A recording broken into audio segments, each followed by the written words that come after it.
A rank black demon portal opened right in the middle of the city. When the hunters got there, they saw inside the dungeon a naked kid covered in blood and every demon in the dungeon dead. The Hunters Association took the kid to the interrogation room. Kim Jinsu and Han Hari just stood there staring at him thinking, how did this kid, all by himself, clear out an entire dungeon? People had survived dungeons before, but never one this dangerous. A bald guy came in to question him and asked how he beat the monsters and how he even ended up there. When the kid told them to call him Your Majesty, demanding food and even a throne, the bald guy was completely lost. He thought, who does this kid think he is? Truth is, the kid really is a king, but before that he was just a regular human who got reincarnated into this other world. He was born a prince in the Lionheart family. At 8 years old he started training with a sword, dreaming of becoming a knight. His master was Gothic, a sacred knight of the palace. The kid gave it everything to get strong, but Gothic always wrecked him. At 16, coming back from a mission, he saw orcs attacking his village. That was the day he started to actually become famous across the kingdom. At 20, after a ton of hard work, he met the goddess Ariana. She gave him a quest to test his faith, and he passed, becoming a sacred knight.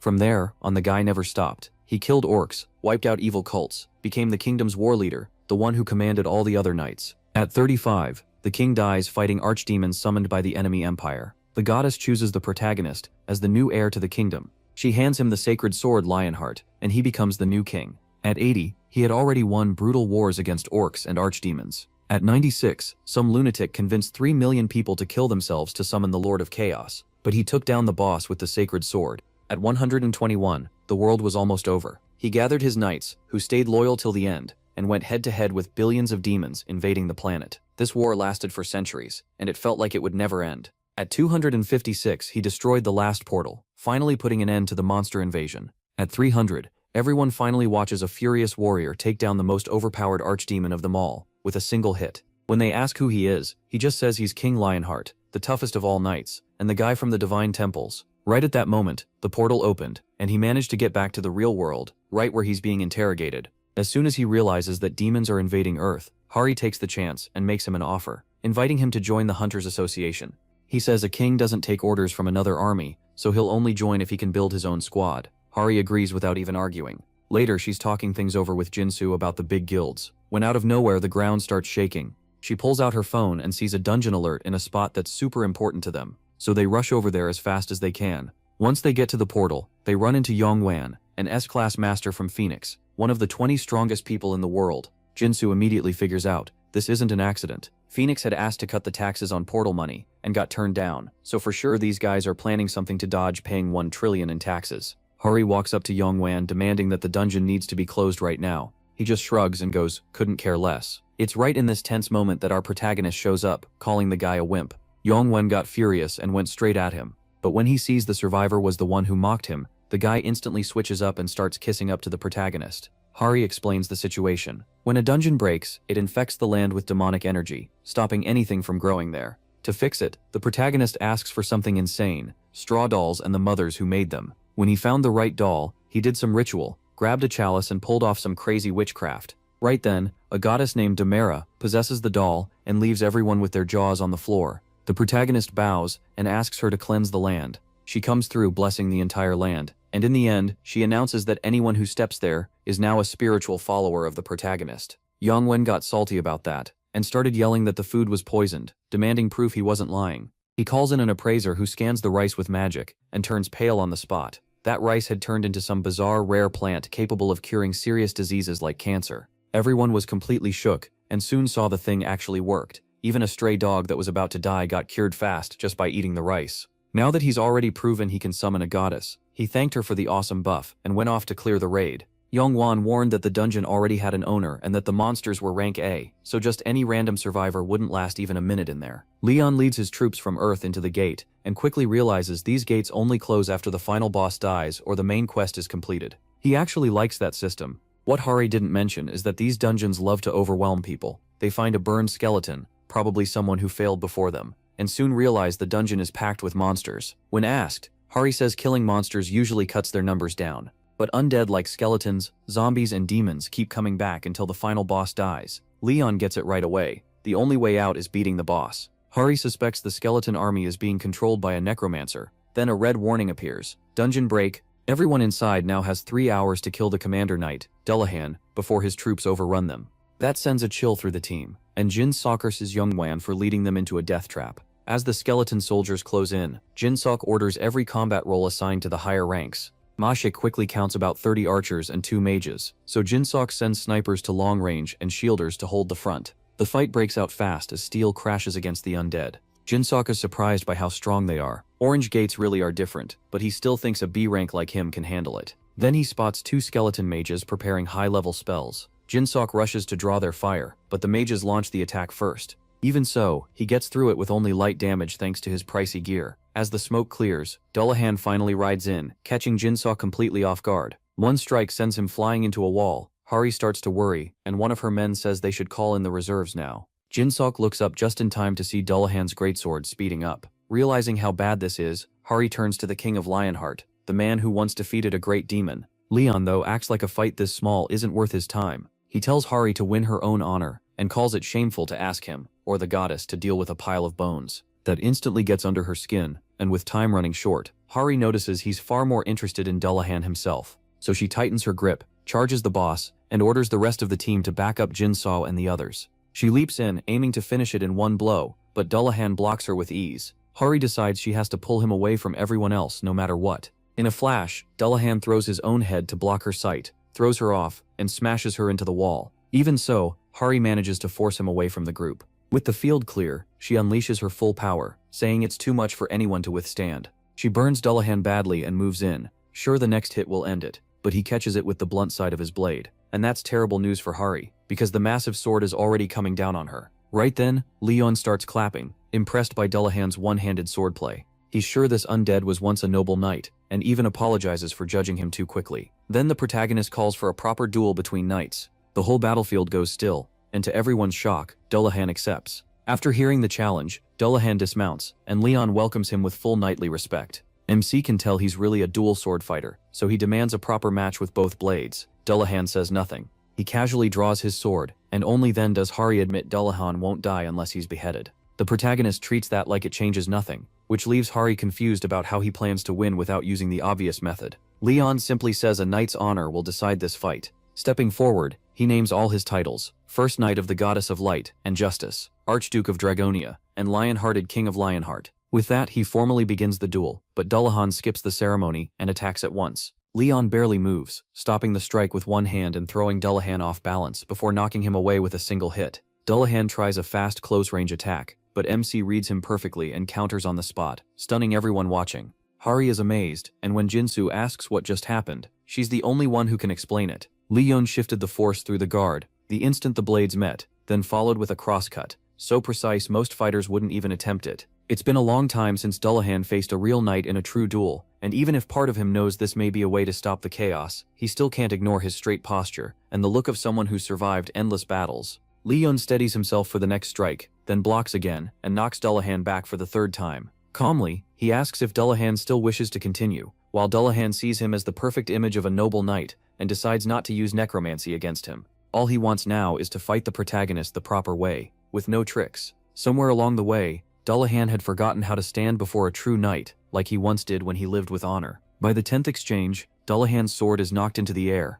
Leon praises the sharpness of his technique and asks if he remembers his life before death. Thrilled, Dullahan feels this knight has called back his glorious past. After so many dishonorable battles, ending his cursed path like this feels fitting. MC smiles, glad to see the fallen knight recover his dignity. As Dullahan kneels, Leon quietly prays for his soul to rest, or for the goddess of light to guide him to paradise. He says he hopes they meet again in the gods' banquet hall. As Dullahan disappears, his human face looks finally at peace. Outside the gate, Jinsu is stunned that he really kept his word and ended it through a duel. Everyone, Hari included, is shaken by the divine power that erased the undead so completely. Hari knows the protagonist could have ended it much sooner, but he explains Dullahan would have died as a necromancer. Instead, he let him leave as a knight, because honor comes from deeds, and deeds come from will. After that, Leon goes to collect his reward, only to find Dullahan's sword and cape. Jinsu nearly passes out when MC destroys the crystal loot, but he dismisses it as nothing but a machine of chaos. With that, the Hanum Gate is officially cleared.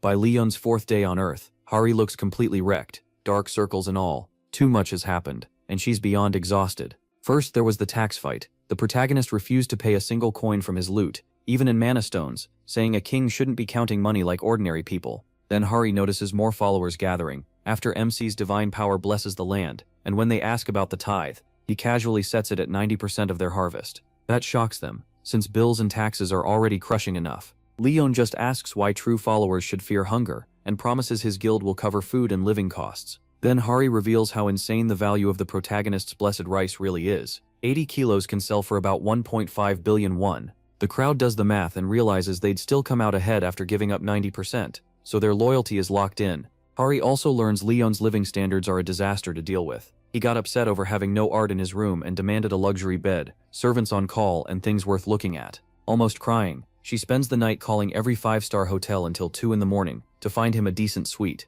At the end of her rope, she begs him to sleep, and they finally settle on adding at least a painting or some ceramic art. Now she enters his room with breakfast after getting permission. MC tells her to eat too, because skipping meals is not allowed. Hari wants a sandwich, and briefly thinks they're actually going to share breakfast. Not happening. Leon quickly reminds her that kings and commoners don't dine together, so that hope dies fast. Hari explains the Hunter Association wants to support him with resettlement help and make sure he lives well. He approves and tells her to take care of it. As for the loot, Leon says he trusts Hari, though he wants to keep the cape. When they arrive, she picks a convenient place near the Hunter Association, complete with a helipad.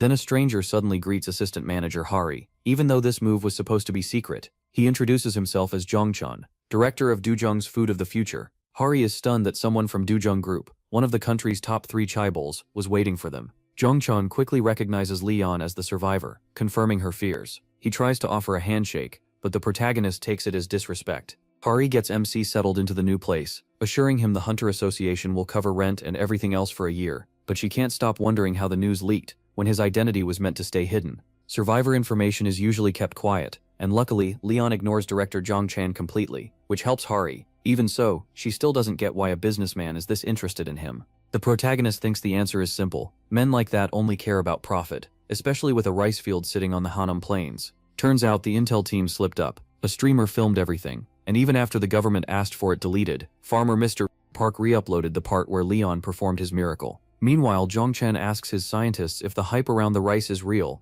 and whether the results seen in rats could apply to humans. His assistant says they contacted the field's owner, and after eating the rice, even a dying dog recovered. Chronic and sudden illnesses, big and small, the whole village got healthier. There still hasn't been human testing, but all signs show the rice works. Jongchan thinks he could have owned it all if that so-called survivor MC hadn't shown up, and he still can't believe MC called the director of Dujung Group nothing more than a merchant. His secretary warns that the rice's value is beyond huge, so they have to get it somehow. Even if he looks down on them, Jongchan has no plan to give up. He decides to meet the protagonist in person and make him understand who he's dealing with. To Jongchan, MC is probably just another survivor who thinks Earth is some kind of dream world, but Jongchan plans to crush that idea with a harsh dose of culture shock. After Leon Dragonia came back to Earth, he had 3 main goals. First, he wanted to spread faith in true divinity. In his eyes, Earth may have many gods and followers, but no real divine power. People are sick, the land is failing, and he believes a true god must bless this world. But first, more people need to believe.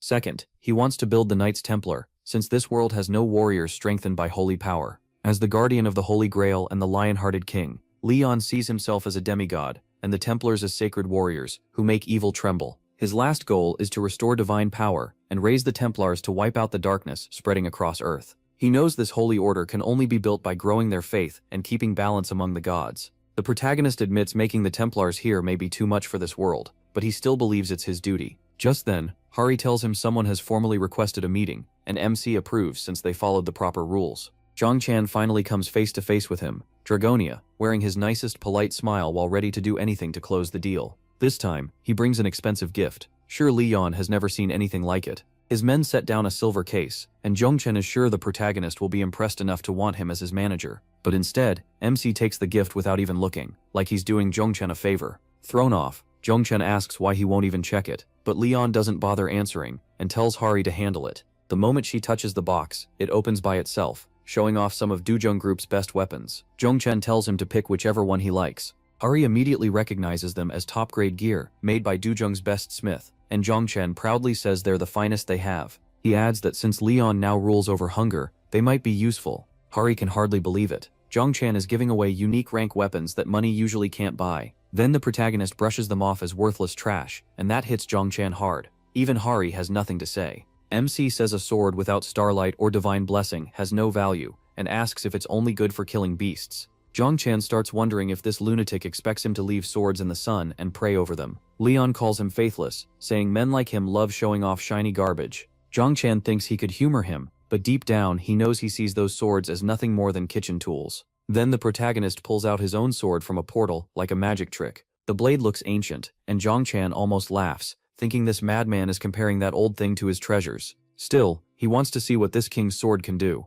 Leon then asks Hari to test one of Zhongchan's blades. She freezes, then picks the one she's admired for 4 years, the famous sword of Park Jinchul, Dawn. As soon as she grabs it, she says she can feel the power stored from 10 days of pure sunlight inside a high-grade gate. Out of respect, Hari looks to MC, but he tells her she doesn't need permission to play with a new toy. He lifts his own sword and lets Hari strike it. She swings with everything she has and shatters Dujong Group's prized weapon. The whole group is stunned, while Leon calls it trash, worse than he expected. With that, Zhongchan's chances of surviving drop to about 3 minutes. He's badly shaken after seeing his so-called best weapon destroyed. So Zhongchan quickly admits what he really wants, the patent rights to the miracle rice. He says he'll pay for it. Then he offers 180 billion won. He knows rice that can cure cancer is worth far more, but he's sure this weird knight has no idea how much that money means. When Leon asks if he's trying to buy it with money, Zhongchan thinks he's interested and offers a contract that would give Dujong Group full control. That does it. The protagonist explodes, like a lion king ready to tear apart the merchant who dared put a price on divine grace. His fury fills the room, and Zhongchan's people freeze in terror. Zhongchan is covered in sweat, realizing he's a breath away from death. Leon declares that this fool has confessed his own sin. Zhongchan finally breaks, dropping to his knees and crying that he doesn't even know what he did wrong. MC tells him the crop is a holy gift from goddess Demera, given to farmers who work the land with sweat and love. It can't be bought with money, only gratitude and real faith can receive it. Then Leon calls out his greed, asking why he wants divine blessings when he doesn't even believe in the goddess. As Zhongchan loses every bit of pride, Hari steps in and reminds him that, rude or not, this man is still important, but he couldn't care less. Instead, he asks whether Hari finished the task he gave her. She says the association already made the call, and asks if he'll take the test too, since that would make things easier. The protagonist is stunned that this fool expects a king to take a test. When pressed, he says he's here to recruit and judge real warriors. All Hari can do now is fight back tears. Later, unaffiliated D-rank hunter Daesung notices Kim Do-han has shown up for this year's test too. Do-han casually asks if Daesung thinks he can rank up, and Daesung says he'll just do his best. Do-han suggests teaming up. Daesung feels down, knowing even the least talented hunters have moved on to C-rank dungeons while he's been stuck at D-rank for over 10 years. Even so, Do-han respects his persistence and says he'd be perfect as an ace in mining. Daesung is tempted, but he's not ready to quit. Dungeon money helps pay his family's debts, so he can't just walk away. Then they notice Leon, dressed like fantasy royalty, though he might also just be some broke weirdo. Do-han tries talking to him, but MC shuts him down at once and tells the peasant to know his place, leaving Do-han speechless. He blames it on his Korean, and Daesung awkwardly goes along with it. But when Leon looks at Daesung, the stare shakes him deep down. Just standing near him feels like being crushed by a heavy blinding force. Soon, Daesung is called to room 2 for his interview, while the protagonist, unimpressed by the weak low-rankers and fresh awakeners, waits for someone worth noticing. At last, number 77 is called, sending him to room 9. The moment he walks in, Leon demands that everyone address him as Your Majesty, setting that he's told to place his hand on a scanner, and assumes it's meant to show his stats. Instead, he snaps at both the machine and the staff for daring to judge a knight, something only other knights or gods should do. The staff, confused, ask why he came at all, and Leon says he's here to find worthy soldiers, but this group clearly isn't enough. What interests him is the next phase, which turns out to be a gate test that finally catches his attention, a chance to see if anyone has real skill. Daesung knows most cleared gates get sealed, except for a few kept open for tests like this. Thinking back to last year, he knows he'll need an outstanding performance if he wants to stand out. Jinmi and Taminhuan act way too relaxed, like rookies who have no clue what they're walking into. Besides Daesung, there's also an old man around 60 acting like he's out for a peaceful walk. Most of the group seems to be C or D rankers. Daesung also notices the foreign worker he saw in the lobby earlier, and he looks young enough to be a beginner too. With so many newbies around, Daesung starts to worry this raid may not go smoothly at all. To get started, Gumener Daesung introduces himself as mainly a dealer, says he's been a hunter for 10 years, and a warrior. Next is Shin Tae-hoon, who awakened this year and uses a shield and spear. His sister Shin Nayeon stands beside him, using daggers while also training with a bow. Daesung is shocked that these rookies still haven't settled on their main weapons, despite training at centers for 3 months. Then comes Oh Gangtai, a 5th-year hunter who uses gauntlets. He only recently returned after awakening. With his age and limited experience, Daesung sees him as a weak link. Last, Daesung asks the foreign worker if he speaks Korean. Leon plainly says he won't fight, and he won't use a dragon-slaying sword to kill chickens. Hearing that, Daesung is shocked to find out MC speaks Korean perfectly. The test mission is simple: hunt 50 kobolds. The judges warn that a gnoll may appear too. They'll step in if it gets dangerous, but otherwise everyone is expected to try their best. Daesung is already tense, especially because Lee Yunxing came with no weapon. Earlier, Nayeon had kindly offered her bow and arrows, but that fake king took it as a huge insult. Even when she said he could give them back later, he blew up, saying ranged weapons shame a knight and are for cowards. Then he hurled the bow away in anger. Now Daesung is a nervous mess. Sure, this test is heading for disaster. He suggests a spot he thinks is best for hunting kobolds, and everyone lets him take the lead without arguing. Daesung also mentions that a settlement near the edge could be full of gnolls. Daesung says their team isn't ready for that. A small party like this could get surrounded fast, so he leads them to some cave dens instead, planning to smoke the kobolds out by burning leaves and grass. To him, it's the safest, easy win, and Tien praises his experience. That gives Daesung a small but welcome boost of confidence. He thinks back on all the guides he studied and training he went through, hoping one day he'd enter a top-ranked gate. But this is still his first real run, and he knows he has to climb higher because staying D rank won't cut it. Then Daesung notices Tae-hoon shaking badly, and sees a few kobolds creeping toward the cave entrance. Daesung steps in right away and tells Tae-hoon to get his shield up. After one solid strike, Tae-hoon starts getting fired up. He thinks these monsters are easy. At least when they attack head-on, he's good at stopping them. But he gets cocky, and misses a kobold jumping straight at him. One more second, and those teeth would rip into his face. Daesung quickly warns everyone that kobolds are fast and sneaky. At the same time, the old man and the others handle the fight like veterans. They drop kobold after kobold, which helps Daesung relax a little. Once the last few go down, he praises the team. Daesung apologizes for slipping up, but Daesung lets it go. Nayeon took down 2 by herself, and thanks to the old man, nobody was hurt. Even with all his early nerves, things went much better than he expected. Well, except for that foreign guy acting like royalty. So Daesung finally calls Liam out and asks why he didn't do anything. The judge awkwardly says he'll note it down. That only makes everyone more annoyed, but they keep moving and soon reach the cave. When they get there, Daesung sticks with his plan and tells everyone to start the fire. Then, Liam gets on his nerves by asking if that's really his best idea, which is rich coming from someone who hasn't helped at all. Daesung fires back that he's used this plan 3 times, and it worked every time. The protagonist still isn't impressed, asking why he's so confident with that little experience. That makes Daesung so mad he nearly pops a vein as he lights the fire. Once the trap is ready, he warns the team that the kobolds are coming and orders everyone into position. Just like he expected, the kobolds rush out like wild animals, and the hunters attack all at once. Daesung starts feeling like a genius. Sure, this plan can't fail, and that with these kobolds and a few gnolls in the plains, they'll pass the test easily. But just as he starts feeling good, a deep growl cuts through the fight. It's the gnoll captain, the gate boss, and way stronger than a C rank should be.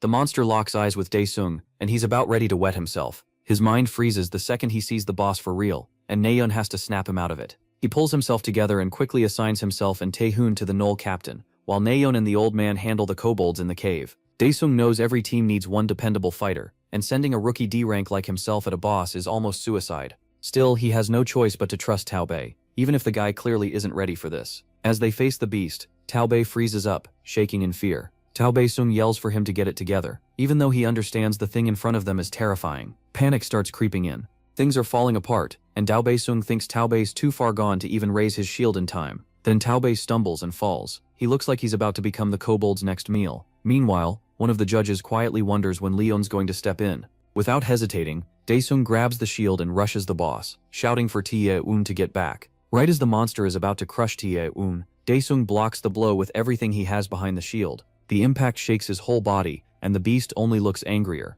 Another hit comes in fast, and Daesung doesn't know if he can stop it again, or if this is the end. He thinks they might have had a chance if Tae-eun hadn't fallen apart. Now death feels way too close. Then Leon suddenly steps in out of nowhere, catches the gnoll captain's blade with 2 fingers, and casually tells Daesung to try again since his first move wasn't bad. Daesung can only stare, stunned that this foreigner just stopped a high-level beast with his bare hand. MC calmly tells him to raise his shield and fight the gnoll captain again, even asking why he can't win if he held out once already. Daesung is completely shaken by all of this. Leon tells him again, get up, block the kobold's attack, and strike back. Daesung tries to tell this crazy man they're in serious danger, but he clearly doesn't repeat himself, and after seeing what he can do, ignoring him feels even more dangerous. The protagonist says it's rare for a Templar to teach a common foot soldier, and Daesung wonders how long it's been since something like that happened. Still, one thing matters most to him, staying alive. Then the kobold growls at Leon, and MC seems to think this stupid rabbit has a death wish. He glares at the ugly beast, and it starts trembling. The fight starts up again, and Daesung realizes the creature is strong enough to rip his shield away. Leon snaps at him for relying on a shield against an enemy far stronger than he is. Instead of only defending, he tells him to look for an opening. He warns that this isn't some dumb brute, it's a beast that learns while it fights. While Daesung is still trying to figure that out, Leon suddenly kicks his knee and shouts at him to never take his eyes off the enemy. That jolts Daesung awake, and he realizes how close he just came to dying. If he'd taken that last hit head on, he would have been finished. The protagonist keeps pushing him to draw out his potential, and that honestly scares Daesung. He's always seen himself as a washed-up D rank with no skill or talent. He doesn't believe that talk about hidden potential just appearing out of nowhere. Still, something changes. A strange spark rises in him, like maybe he really can face this monster. So when the creature lunges again, Daesung doesn't back down. For the first time, he truly believes he might pull this off. He puts everything into blocking the attack, and somehow it works. Even Daesung is shocked that he broke through that wall. But there's no time to celebrate, because the kobold immediately smashes him in the face and throws him aside like garbage. Leon sighs and asks why Daesung still can't see the bigger picture, pointing out that he's still stuck at D rank after all this time. Then MC says he never once believed Daesung was just some ordinary mercenary. At the same time, the man in the hat finally removes his mask. He's actually Oh Kong-hyuk, the president of the Korean Hunter Association, and he admits the whole thing felt pointless in the end. Kong-hyuk asks him if he found what he wanted, and he says he at least found one possible soldier candidate. Kong-hyuk looks uneasy, wondering if the protagonist plans to hunt overseas, especially after watching him crush a C-rank boss like it was nothing. But MC corrects him, saying that creature wasn't even worth calling a toy. Then Kang-hyuk offers to support him if he wants to build his own guild. He says that if the protagonist wants to start from nothing, getting famous is the fastest way, and these days fame doesn't come easy. Then Kang-hyuk brings up a red gate in Cheongju that opened after a raid failed badly. It's remained unresolved for over a year. Inside that gate is the Jewel of Wisdom, but reaching it, or destroying it, means facing the red gate boss, the Yagd Spinner. At the Cheongju Sports Complex gate, the first team from KPP Guild begins its raid. Hyung and his crew soon stumble onto a modern civilization far more advanced than anything on Earth. One of the girls thinks it's actually pretty cool. With all the talk about fantasy and Marim worlds, Guildmaster Hyung figures a futuristic world isn't that hard to believe either. One of his men even says it feels like cyberpunk. After thinking it over, Hyung decides they should review the plan, starting with party setup. Hoyeol says the team is strong enough to handle a few powerful enemies if needed. After checking the area, Hyung picks a nearby building as their base, since it gives them a good spot to watch from above. Hoyeol says he hasn't sensed anything strange yet. As for Yagdespiner, Hyung points out that the boss should be here, but there's no sign of it. It's hard to believe a city this big has no monsters or people anywhere. Part of Hyung thinks that's a blessing, no nightmare army, and no random resistance group on their backs. Even so, he calls out the KPP team for not having enough info on Yagdespiner. He tells them to stay alert, watch for anything strange, and choose a scouting team. But before anyone can move, a beam shoots out of nowhere and blows Hyung's head apart. Hoyeol stands there in shock, watching Han Soo-hyung die in the worst way possible. The rest of the crew freezes as their guildmaster's head bursts like glass. That sudden attack sends everyone diving for cover, trying not to get burned to ash. Then fire arrows start pouring down from above, setting the ground ablaze, and everyone runs for their lives. Hoyeol realizes that if even an A-rank tanker like Han Soo-hyung couldn't dodge that, then whatever they're facing is far beyond them. This place is a death trap. One of the girls spots movement at 3 o'clock,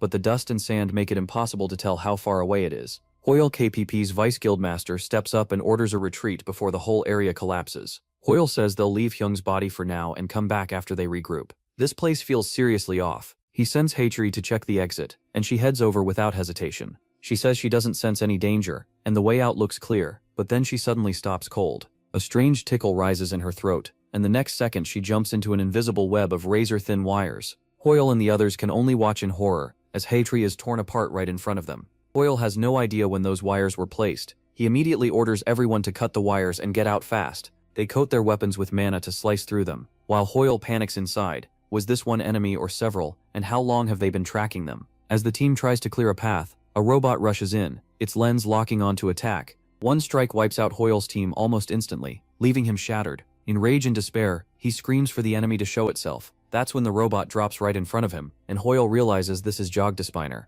A voice speaks through the machine, mocking him. If he had a body like this, he'd never run out of ammo and could fight forever. Hoyle snaps, furious that this psycho slaughtered his whole team just to make a point. Then Jogdespiner pulls out a glowing rope and whips it at Hoyle, saying it's all for the city's protection. At Cheongju Gate, KPP's first raid team entered with 58 hunters, and none came back. The boss is now ranked as a red gate threat, and the raid is suspended for now. Later, the second raid team refuses to enter the city at all, hoping to avoid Jogdespiner. Meanwhile, the third team is set on claiming the reward, with 60 billion won promised to the second team's guild. Once everything is arranged, they enter the Cheongju Sports Complex gate. This time, access goes to one of Korea's top 10 guilds, the Golden Lion, led by S-rank Guildmaster Hwang Gyeom-chol and A-rank Vice Guildmaster Hwang Yeon-ha, plus 47 members. The Magic Tower also sends Gilgu Da-sung, who's nearly S-rank, with 48 mercenaries. And joining them too is Han Hari, from the Korean Hunter Association, an A-rank serving barley tea to His Majesty before the raid begins. In the ruins of this once modern city, the 4th Cheongju Gate raid team sets up base camp.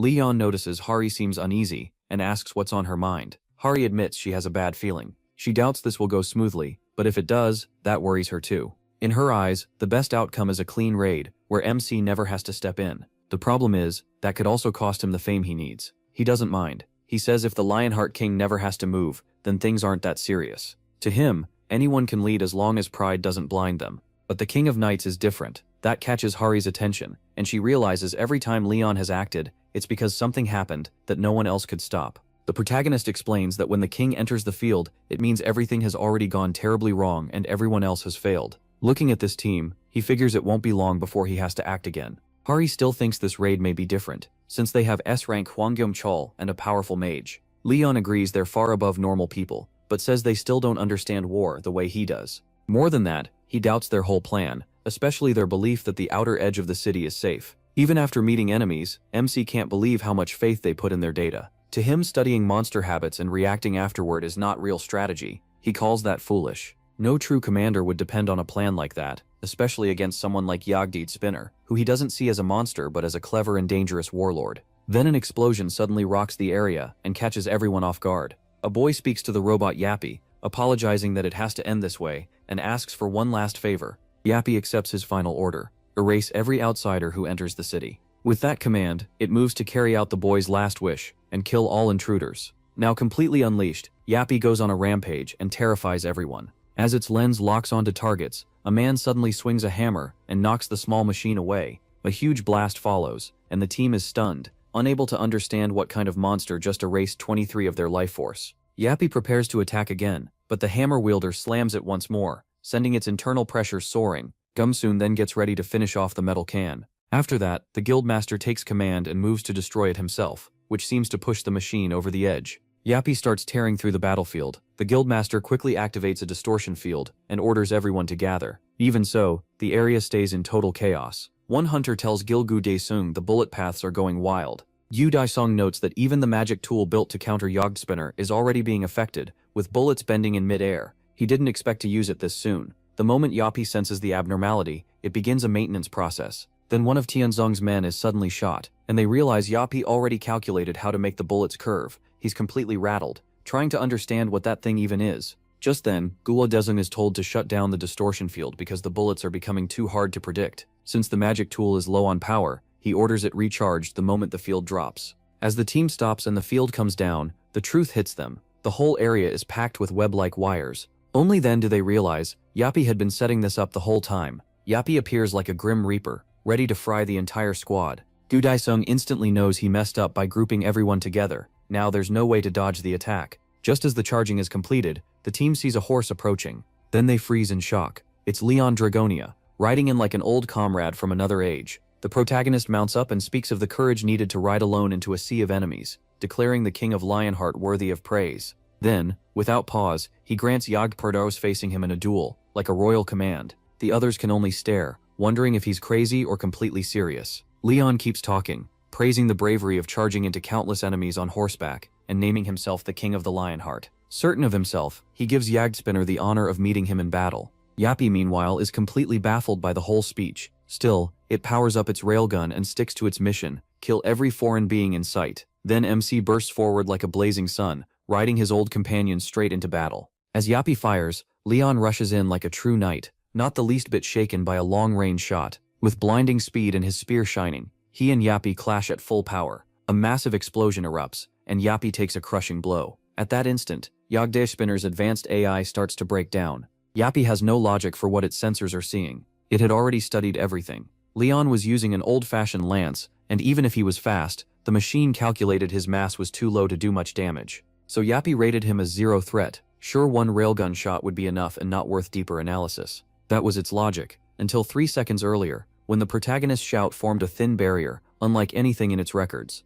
2 seconds before impact, the system predicted the railgun would hit directly, and even if blocked, the shockwave should still kill him. 1 second before impact, the bullet was knocked away. There was no hard clash, and no direct block, just a clean deflection, done as easily as breathing with a technique passed down by the Knights Templar. To Leon, it was a miracle, only a holy law made real through the blessing called Arrow Shield, which repelled any attack before it could land. The machine couldn't process what happened, and began to malfunction badly, its systems falling into chaos. In that moment it raised Leon's threat rating to the highest level, 5. The machine slammed down to the ground, retreating in a desperate and pathetic scramble. Even then, Yappy keeps repeating. With its systems failing, and balance nearly gone, Yappy locks Leon in as a level 5 threat, and begins emergency modulation to counter his weapon. Then Yappy hears Jog's voice, thanking him for everything, and its counterattack modulation finishes loading. Meanwhile, in Block 8 at the center of Chongju Sports Complex, a man about 250 meters away spots part of a machine gun across the street.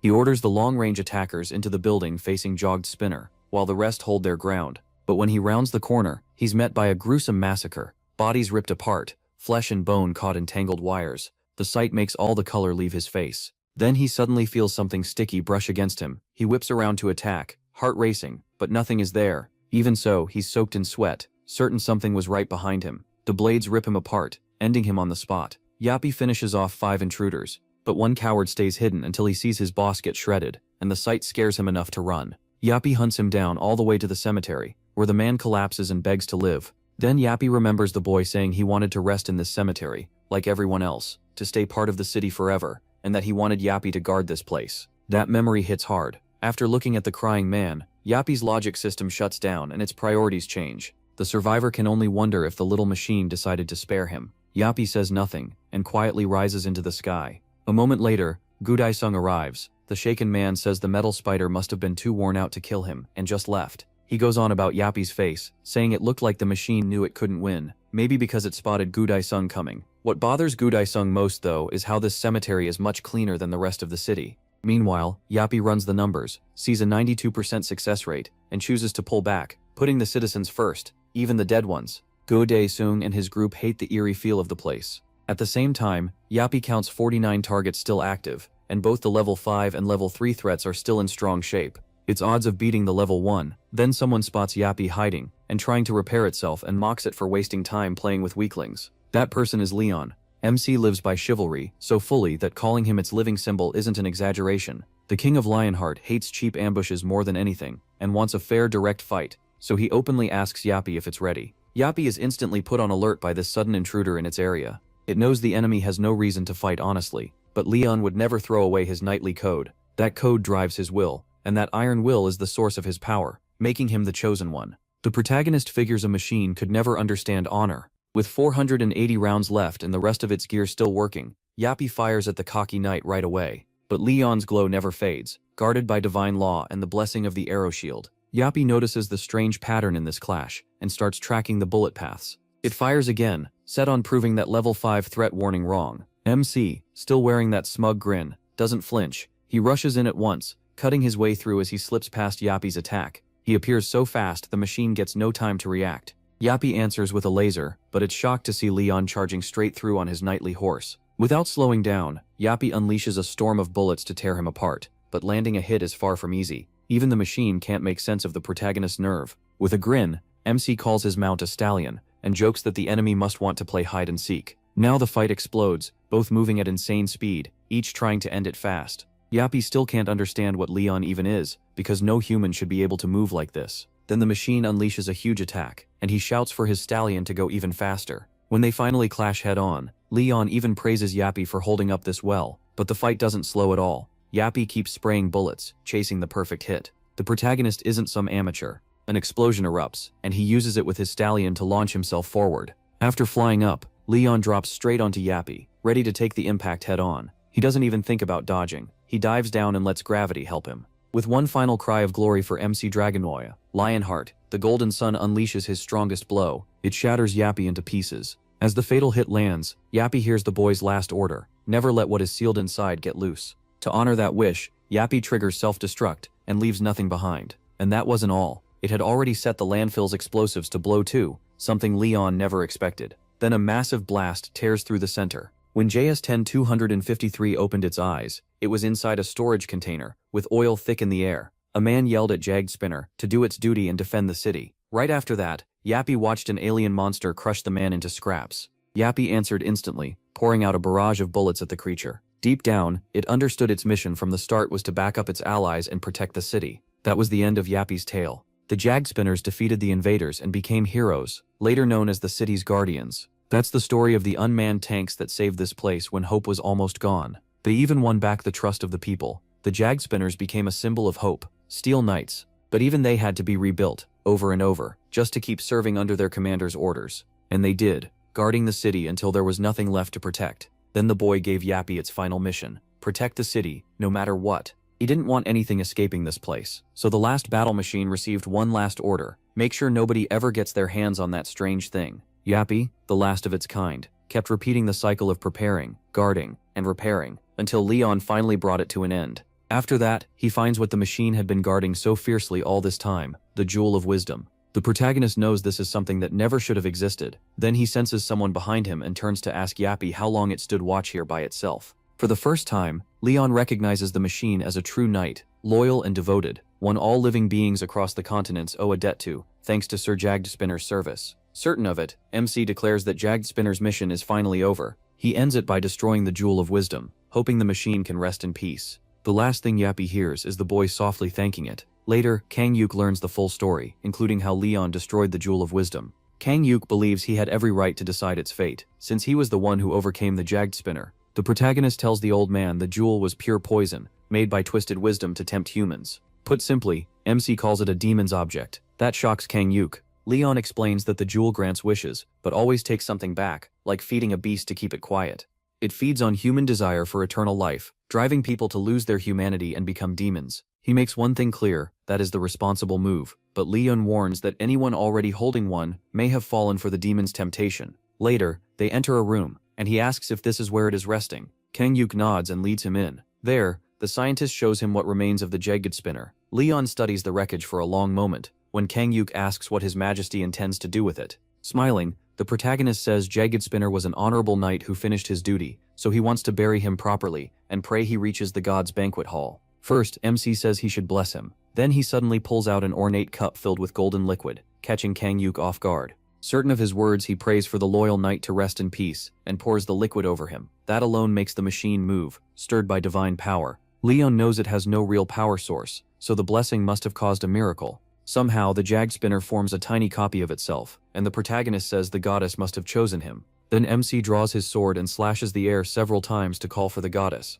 The whole event leaves him breathless, and Kang Yuk even drops after catching a glimpse of the goddess's face. Everyone there instantly knows this glowing woman isn't human, but a divine being beyond compare. Goddess Ariana turns to her first knight and asks what this is about. Leon bows and explains that Jagged Spinner was an honorable knight, a model for all others, and someone worthy of the goddess's care. Ariana looks over the strange being and points out that he never finished her quest or offered his glory to her. He speaks for Jagged Spinner, saying that if not for this being's nature, Jagged Spinner would have been worthy of claiming the glory of the King of Lionheart. Ariana hears him out and accepts his judgment, choosing to view Jagged Spinner through Leon's eyes. Still, she asks Jagged Spinner directly if this steel knight from another world will honor the light, swear to justice, and join her order. Jagged Spinner stands before Ariana, who sees a being with honor and knowledge, yet still the heart of a child. She tells it to support her knight, the protagonist, in destroying the evil of this world, and only then will it be worthy of becoming a knight too. Jagged Spinner looks toward Leon, and lets a language signal upload into its system. Then the machine suddenly speaks, fully agreeing to fight the demon kind. That answer pleases Ariana. She believes that if Jagged Spinner gives that loyalty and power to her first knight, Leon will share in her glory too. As Knight Templar number 10,253 rises into the air, it receives the power of light and justice. At the United States Magic Tower, inside Ronaldo Sherman's room, a man begs for mercy, trying to explain why he failed such an easy order. But the being he's talking to is clearly disappointed, even after granting him wisdom and truth. Ronaldo says the new survivor, Leon, got in the way. The crystal goes still the moment it hears that name. Then a news report suddenly appears on the screen, and it's MC Dragonia Lionheart himself. That pushes the crystal over the edge, furious that Leon is here again. Ronaldo watches it rage and swear this will never happen again. After that day, no matter how often Ronaldo called on the Jewel of Wisdom, it never answered him again.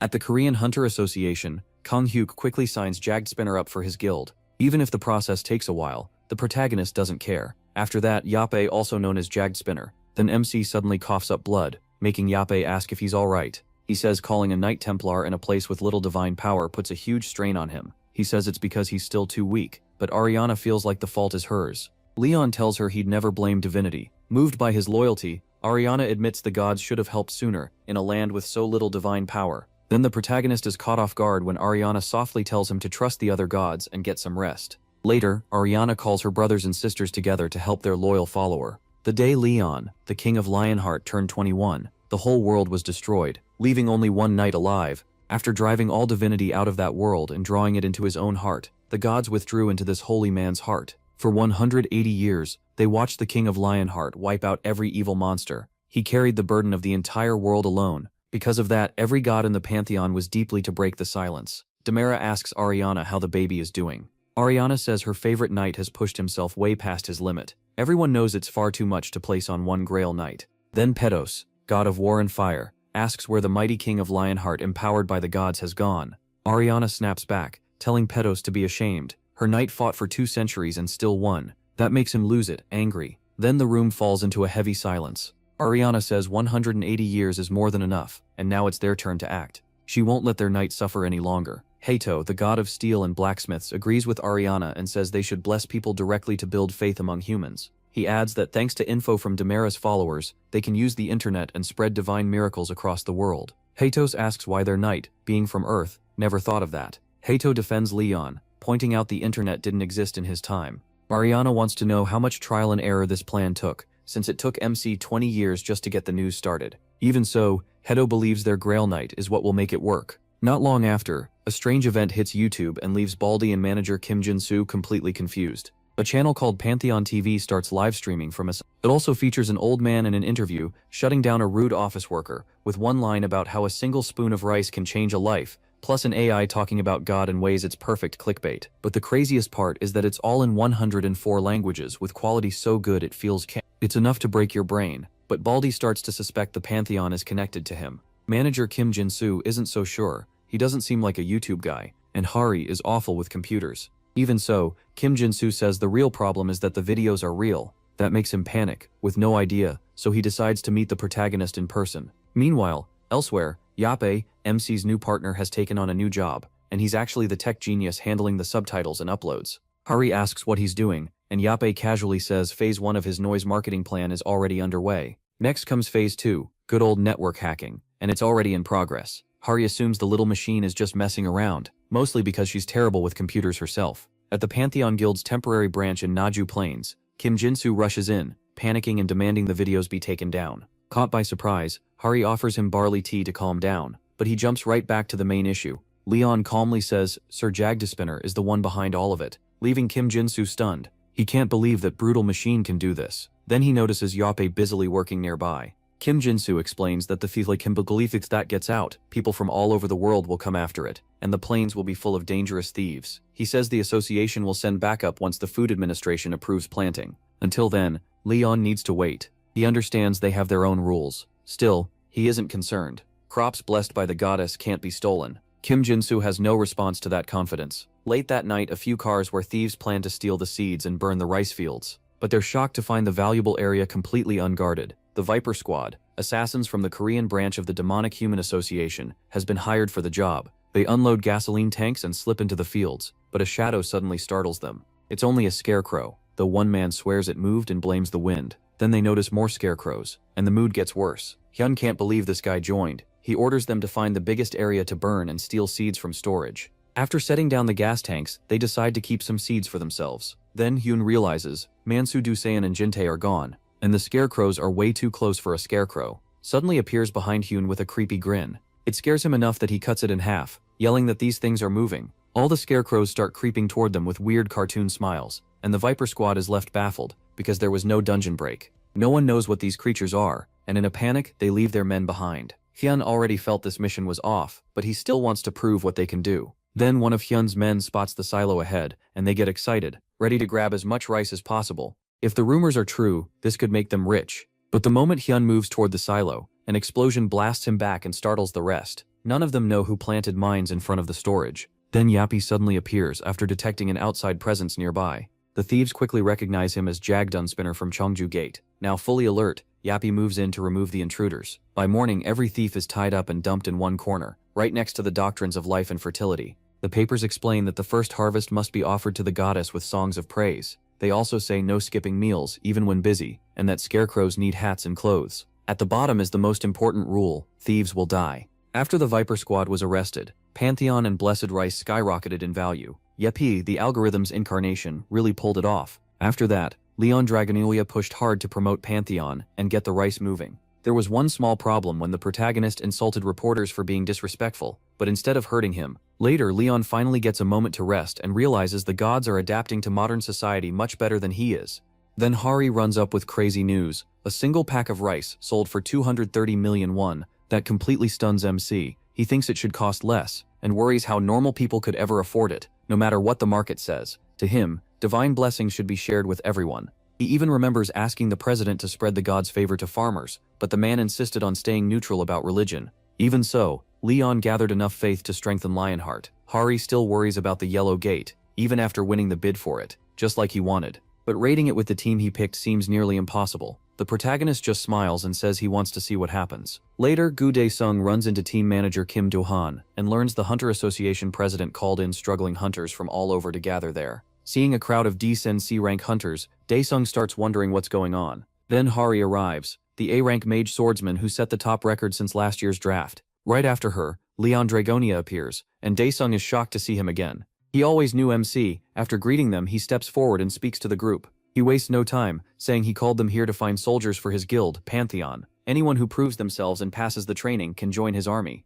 Dae-sung is stunned. Leon isn't just recruiting guild members, he's building a real military force. Then the protagonist announces the entry test. They have to clear the Yellow Gate at Samjeon Station. That shocks the hunters, since most of them see it as a suicide mission. Honestly, that reaction makes sense. A gate's color shows how dangerous it is, with black, red, and orange at the top. After that come yellow, green, and blue. Dae-sung remembers his first test was a blue gate at Seoul Station, so for Seathal and D-rank hunters, a yellow gate is basically a death sentence. Baldy tries to settle everyone down, telling the low-rank hunters they can survive this test. Still upset, people start leaving. Most just want to go sleep after what feels like a total waste of time. Before long, almost everyone is gone, leaving only a handful behind.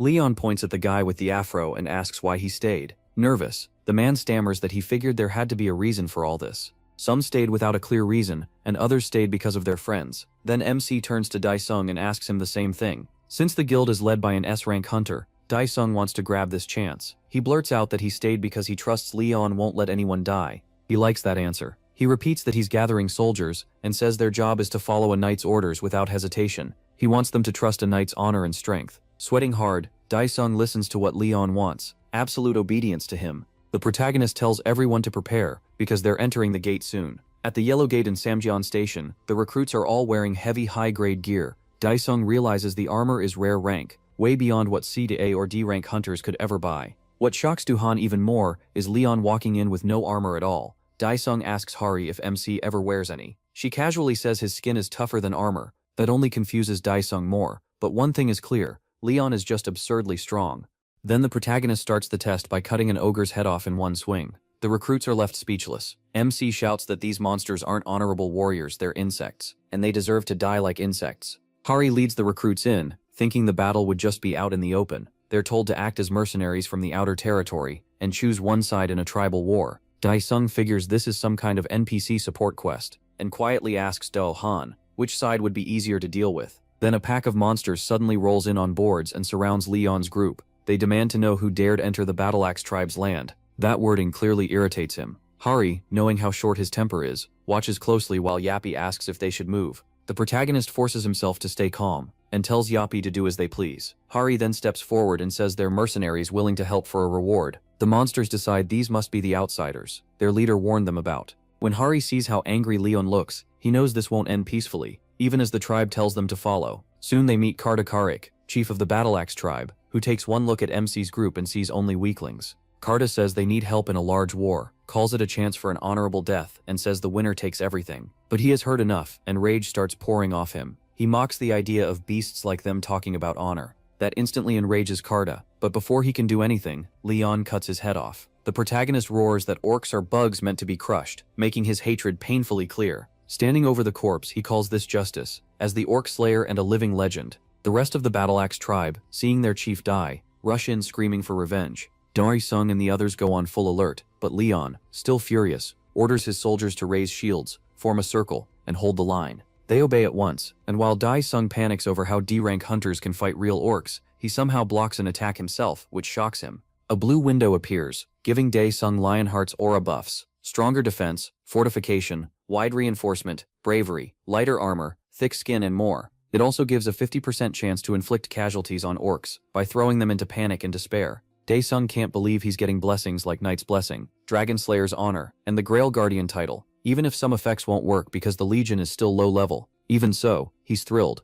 Leon orders the troops to clean out the trash and strike at the right moment. The soldiers charge in and start stabbing down orcs like veterans. Then MC spots a group of orcs praying to warrior gods, and that pushes him past his limit. Furious, he orders their heads cut off for daring to insult the gods. He mounts his stallion and tramples orcs under its hooves, then draws 2 blades and tears through the battlefield. Soon, not a single orc is left standing. Leon lifts his sword and declares victory, and the soldiers cheer with him. But Hari cuts in and asks why he wiped the orcs out like that. With a hard look, the protagonist bluntly says helping orcs is nonsense. He'd rather die than aid those green beasts. He says they don't deserve even basic respect. Grinding his teeth, Leon makes it clear he sees them as beneath real people, and says their savage nature can't be compared to the courage of true knights. From that look alone, Hari realizes MC is deeply racist against orcs. Hari pushes back, saying there have to be some good orcs somewhere. He shuts that down at once. The only good orc is a dead one. When the gates opened on Earth, many orcs crossed over alive, and humans actually welcomed them. But the orcs answered with violence, joining demonic humans to slaughter people like bugs. From that point on, orcs became one of Earth's biggest threats. Later, Yappy arrives and says that if he handles this right, they might wipe them out completely.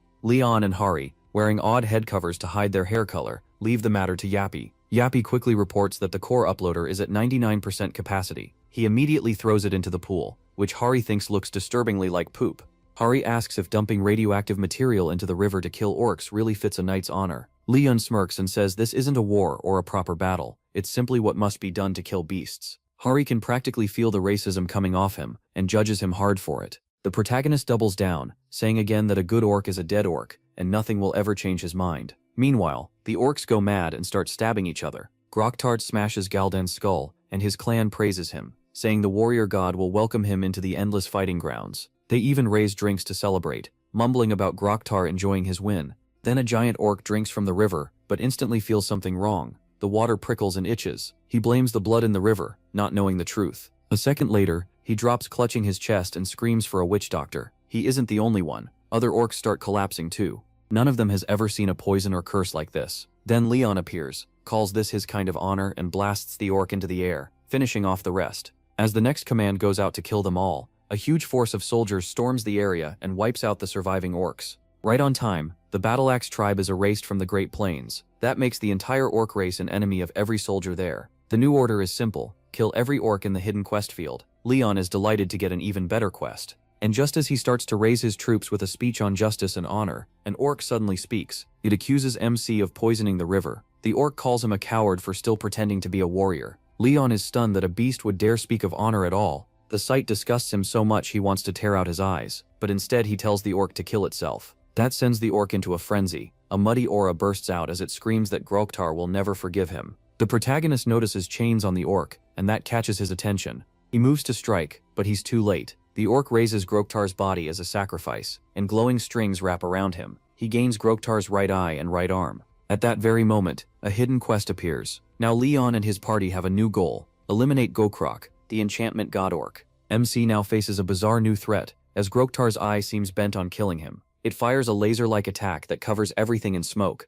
The eye speaks, saying a being like Groktar is protecting Leon, and asks what god he serves. That question makes him absolutely furious. With an angry roar, he activates his divine law, Blessing of the Arrow Shield, and charges, demanding to know how a beast like Gokrok dares compare himself to a god, just because he's captain of a pack of monsters. The protagonist surges forward, every muscle burning, done listening to this nonsense. Using the great eye, Gokrak swings a crushing fist at Leon, but MC cuts straight through the hand with one slash. Gokrak screams in pain. Shocked, he can't understand why it hurts when his original body wasn't even damaged. Then he realizes Leon is holding the Holy Sword of Radiance, and is the Orc Executioner and a Demon Slayer. Gokrak remembers him as the only survivor of that nightmare world, and fear hits him hard. He decides to fall back for now. Before leaving his summoner behind, he curses the protagonist, and swears the orc will pay for this stupid move. Leon watches Gokrak run, thinking that's about all a god can do when he's stuck with worthless followers. The orc now looks, but he still wants revenge for his fallen comrades. Leon is done hearing it, and cuts the orc's head off at once.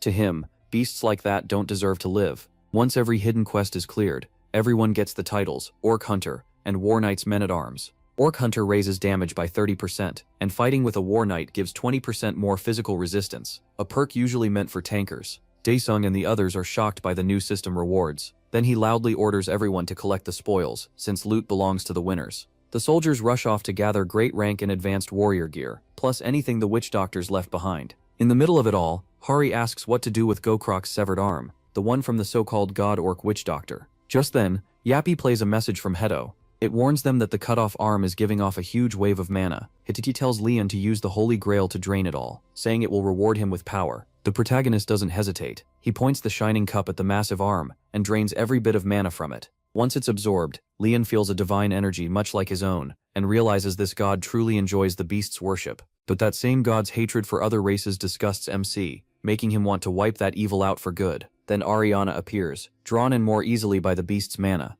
She says that power can help restore a sacred item, and Pedos wants to use it on the Holy Sword. Ariana tells Leon to choose from the 4 options. After thinking it over, he picks the Holy Grail. The Holy Sword is already strong enough. His choice is accepted, and the Holy Grail grows stronger. A moment later, Hari runs up to the protagonist, excited to show him something. The only problem is, she has no idea where Yappy went. Then a sudden uproar pulls Leon's attention away. He finds Yappy fully alert, already tying someone up. The man panics as soldiers close in on him, bound so tightly he can barely move. He's even shouting at Yugspinner for trapping him in ropes. MC soon walks over and the man instantly claims Yappy attacked him. Leon warns him that if he talks about Yappy the wrong way again, he'll lose his tongue. That threat leaves the man speechless. Then Yugspinner exposes him as a loot thief, though the man keeps whining that it's all a misunderstanding. He isn't buying it, and has Hari inspect his things. With a cold, judging look, Hari searches his stuff and finds the great orc warrior's heart, the most valuable drop from the orc gate. She asks why he keeps calling it a misunderstanding, when loot theft is a major crime.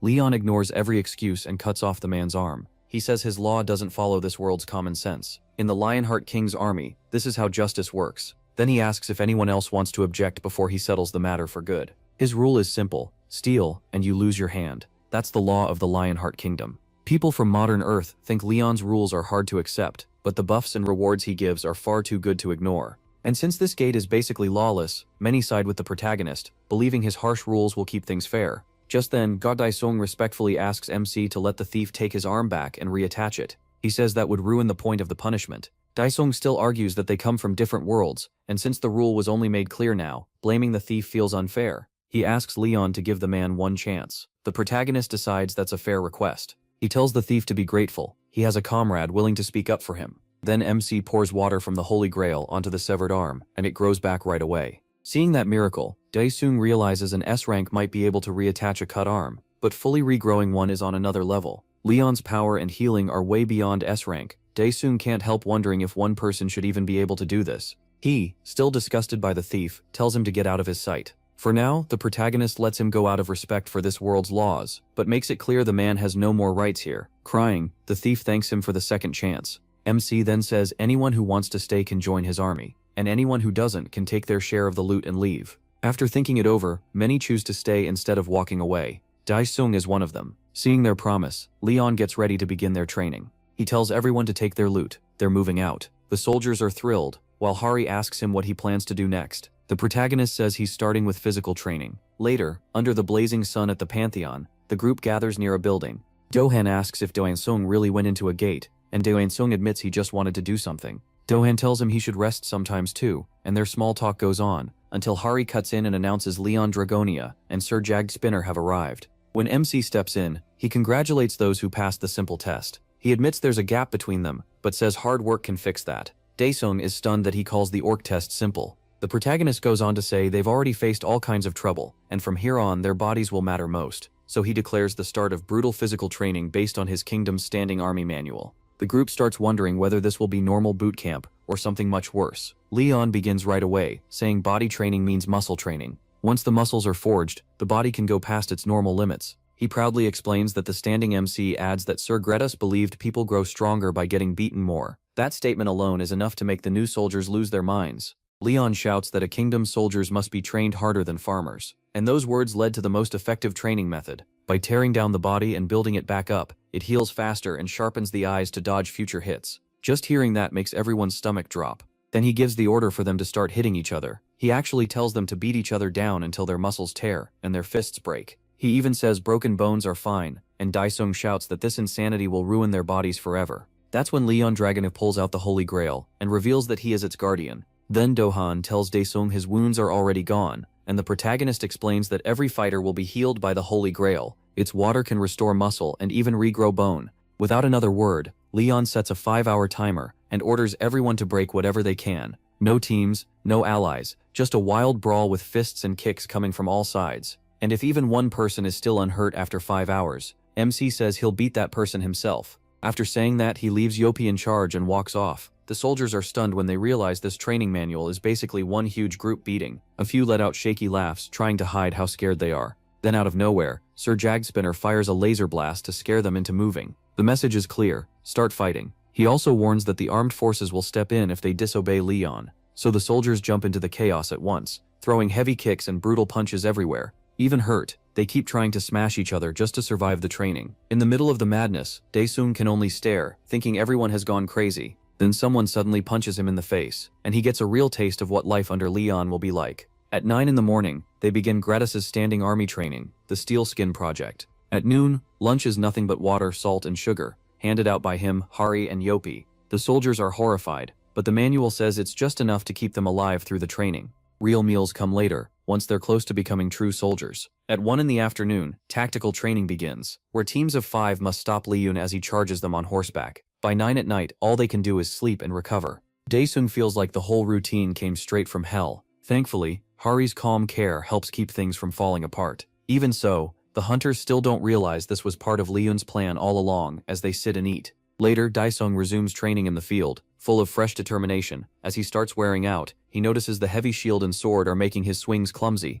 His form feels stiff, so he switches to thrusting since it's easier. The protagonist suddenly appears and tells him he's doing it wrong, ordering him to fix his stance and stab again. Daesung adjusts and tries once more, but Leon still isn't satisfied. After a few more tries, MC points out that Daesung drops his shield every time he thrusts, leaving himself exposed. He also reminds him to guard his ally's right shoulder. He warns him not to lower the shield so far that it blocks his own sight. When Daesung asks why, the protagonist explains that a badly held shield creates an opening monsters can exploit. Daesung carefully asks if MC's plan is simple. Soldiers pin the enemy with shields, then knights rush in to finish the job. MC answers with just 2 words: hammer and anvil. That's the strategy, and he's not arguing about it. Daesung still isn't sure, and points out that a tactic like that might fail against monsters. That clearly annoys him. He snaps, asking if Daesung really thinks he needs lessons on fighting creatures from another world. Feeling the pressure, Daesung quickly drops it. The protagonist makes it plain: he's fought these kinds of monsters more times than he can count in his own world. Compared to what he's seen, the ones here are basically harmless pets. He's dealt with giant monsters before. Leon goes on to stress that hunters need many ways to fight if they want to survive all the different monsters out there. Daesung realizes staying alive means learning how to adjust when things go wrong, and that only comes from real battle experience. After decades of war in service to a goddess, MC carries the kind of winning spirit that can turn any battlefield in his favor, no matter what weapon he's holding. That's why he's using this chance to shape the soldiers into balanced fighters, something they need if they truly want to become knights. Leon says survival starts with being exceptional at least one skill. Still, Daesung wants more than just one strength.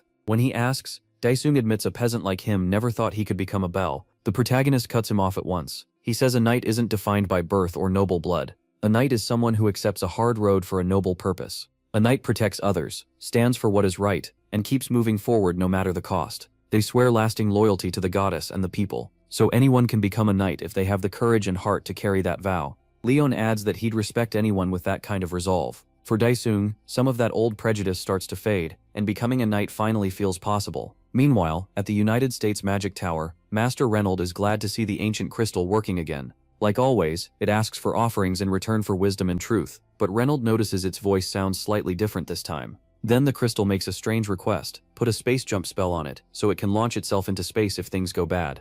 That's when it admits how badly it wants to stay away from Leon. It even says it never would have appeared if it knew MC was involved. Angry and hungry for revenge, the crystal starts planning his fall. It insists now is the perfect time to strike, while he has no army with him. It urges Reynold to enter the same gate the protagonist did, hoping Leon dies in there for good. Next is the Pantheon Guild's Standing Army graduation ceremony, where MC plans to raid a yellow gate using only trainee soldiers. Hari and Yappy won't be joining the raid, so Chief Jin-So Kim has to manage things inside. With Chief Jin-So Kim beside him, he speaks to the soldiers who survived the last month of brutal training. Now they have to prove themselves in a real test. Usually fighters like them aren't allowed into yellow gates, but Leon throws them straight in, forcing them to learn what it means to serve under the Lionheart King. He tells them they will serve the divinity inside the gate. Then, in a commanding voice, he orders Pantheon to move out immediately. The protagonist Dragonia Lionheart enters the gate with 49 average D-rank hunters and 1 Hunter Association observer. At the same time, Hari tells Yappy not to worry. If Leon is there, things should be fine.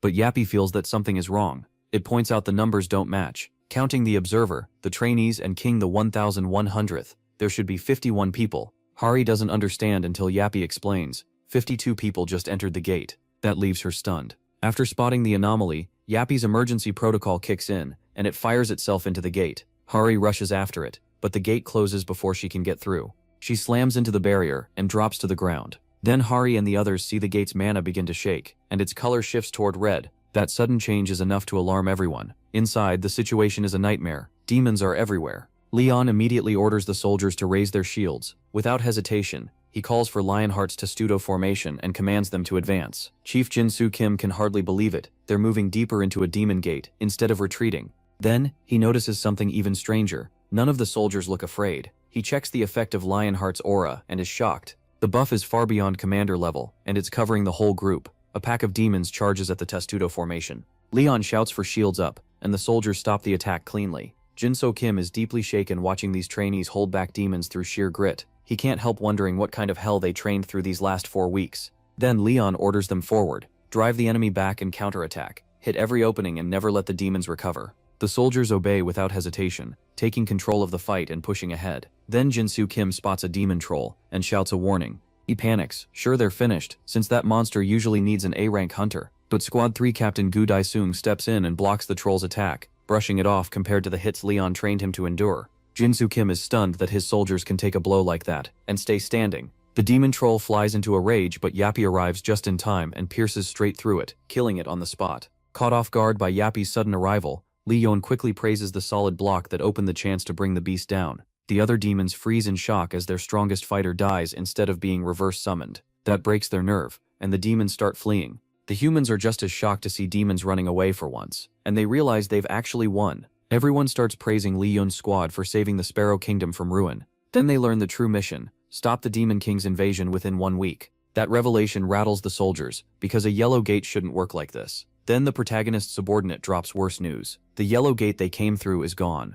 MC keeps everyone steady, even when Yappy reports a foreign invasion. Wanting answers, Leon turns to Daisung, who explains that they're trapped in a fluctuating gate. In a place like this, the gate's difficulty can jump without warning, and there is no clear exit until it's fully cleared. Hearing that, he starts to think this may not be an accident. Even so, he decides to keep raiding the gate. Daisung warns they could face demon kings, but Leon reminds them he is the king of Lionheart, a man who has already killed 2 demon kings and over 30 great demons.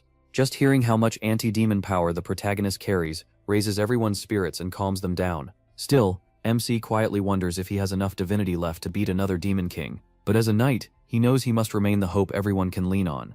Elsewhere, the crystal lets out a warped laugh, mocking Leon for growing weak like an ordinary human. Reynold asks if it's time for his descent, but the crystal cuts him off. It reveals that the demons of mating desires have spent 100 years creating something made specifically to kill him for good. So the Sparrow Kingdom, a peaceful land proud of more than 1,000 years of history, was suddenly pushed to the edge. The demons invaded again and again without stopping. In the end, only the palace remained, and a few survivors clung to their last bit of hope. Tiansung explains that every gate has its own theme and setting, but this one also has a time limit. Normally dungeon breaks happen when monsters are left alone too long, but in timed quests, The gate closes once certain conditions are met. Even so, Leon changes his mind and asks Jinsu for permission to let him and Yappy step in. Jinsu Kim stays calm and approves, saying the president already prepared for the worst-case outcome. Leon also brings up hidden quests, which shocks Daesung. When asked why, the protagonist plainly says he wants to kill the Demon King. Later, MC notices the demonic energy from the demon troll is too weak to keep a proper link with Pantheon. A moment later, Ariana checks on her favorite knight and asks if he sensed it too. He says yes, there's a different kind of energy inside the gate. Ariana explains that because he's still alive, the eerie power hasn't hit too hard yet, but it has already begun spreading through the world. She says the force is overwhelming, so much that even she missed it at first. Her guess is a Demon King level power, maybe even at Lord class, though the source strangely feels weaker than it should. Ariana also passes along a message from one of Pantheon's gods. Pleu wants to inspect this world, likely because something is wrong. Ariana asks for the energy needed to descend, and Leon already understands what he has to do. The carriage reaches the palace, where head butler Farco greets King the protagonist and his attendants. He's ready to serve them as best he can. Inside, Leon praises the king's taste in art. Farco explains that Sparrow Palace shows the kingdom's long history, starting with its first queen Fiora, and leading all the way to the current queen Beatrice. Dohan realizes the kingdom is a matriarchal society, ruled only by its queen. MC spins around and shoots Daesung and Dohan a hard stare. He warns them not to gossip about royalty. Then he apologizes to Farco, saying the emergency forced him to bring a couple of rude fools. Farco stays polite and guides them to the audience chamber. There, the queen is waiting eagerly. Once inside, Leon keeps a serious face and walks straight ahead. Everyone's watching him. Chancellor Duke Archeum speaks first, asking if he helped in the war against the demons. He quickly presents the protagonist as a knight because of what he did in the last battle. Leon cuts him off and goes straight to the queen instead. An old man suddenly steps in and blocks his path. He says MC's deeds don't matter. An outsider still has no right to approach the queen. Daesung, Jinso Kim, and Dohan watch the chancellor bark at him and wonder if he's about to snap. And honestly, the protagonist is barely holding back, so he faces the queen and boldly names himself MC Dragonia, King of Lionheart. The chancellor sees that as open disrespect. He instantly orders Leon arrested. He moves first. He grabs the duke by the neck and twists it with pure disgust. The move drops Duke Archeum to his knees. The armored old man gets furious and demands an explanation. Daesung can tell Leon is one step from exploding. At the same time, the queen's guards pull their swords on him. The protagonist glares at the duke and asks how long he plans to keep acting, like the King of Lionheart wouldn't see through him. In that instant, MC catches the foul scent of a demon on the duke. The duke answers with a twisted smile. Then his skin starts peeling away. His real form is finally exposed, and he's not the only one. Others rip off their human disguises too. The whole court freezes in horror. Leon barks at them to calm down and get control of themselves. Then he orders his team to form up an attack. With just his fingertips, he catches a blade in midair and cuts the demon down in one clean strike. The old man is stunned. He can't believe demons were hidden in the castle this whole time. Meanwhile, the demons throw the room into panic. The old man finally joins the fight and cuts them down, shouting that demons have breached the castle. He orders everyone to make sure none escape alive. After several minutes of fighting, the area is finally secured. Leon turns back to the queen, but the old man blocks him again. He says his loyalty belongs only to the queen. He doesn't care. He pushes past him and knocks the blade aside like it's nothing. As a king like their queen, Leon says he has every right to judge the situation and tells the old man to know his place. At last, the old warrior admits the queen isn't fit to rule right now. So with the chancellor gone, authority falls to him. The protagonist accepts that without argument. Then he explains that dark energy has spread deep through the castle, and the cleansing must happen sooner than planned. When they question him, Leon gives one answer. A king does not lie. He demands control of the soldiers and the right to destroy the evil while the queen cannot act. Later, in the Sparrow Kingdom's central square, Leon gathers the shaken survivors and tells them he's now the one in charge. Introducing himself as MC Dragonia, Lionheart, he warns that many of them are already possessed. The demons were planning an uprising and slipped into the castle to set it off. He says he can sense the possessed ones, and he proves it by pulling 2 people from the crowd and issuing a challenge. Anyone who claims they aren't evil, corrupted, or hiding something demonic must walk through the flames to prove it. To show he's serious, Leon throws the 2 in himself. The crowd is stunned. The young soldier burns up, but the girl stands in the fire unharmed. Leon explains that sacred fire burns only the truly wicked. He thanks Patos, god of war and fire, and tells the people to praise his name as they pass through the flames and prove they're clean. When the crowd hesitates, the protagonist snaps and orders them into the fire, warning that if they're corrupted, he'll cut them down himself.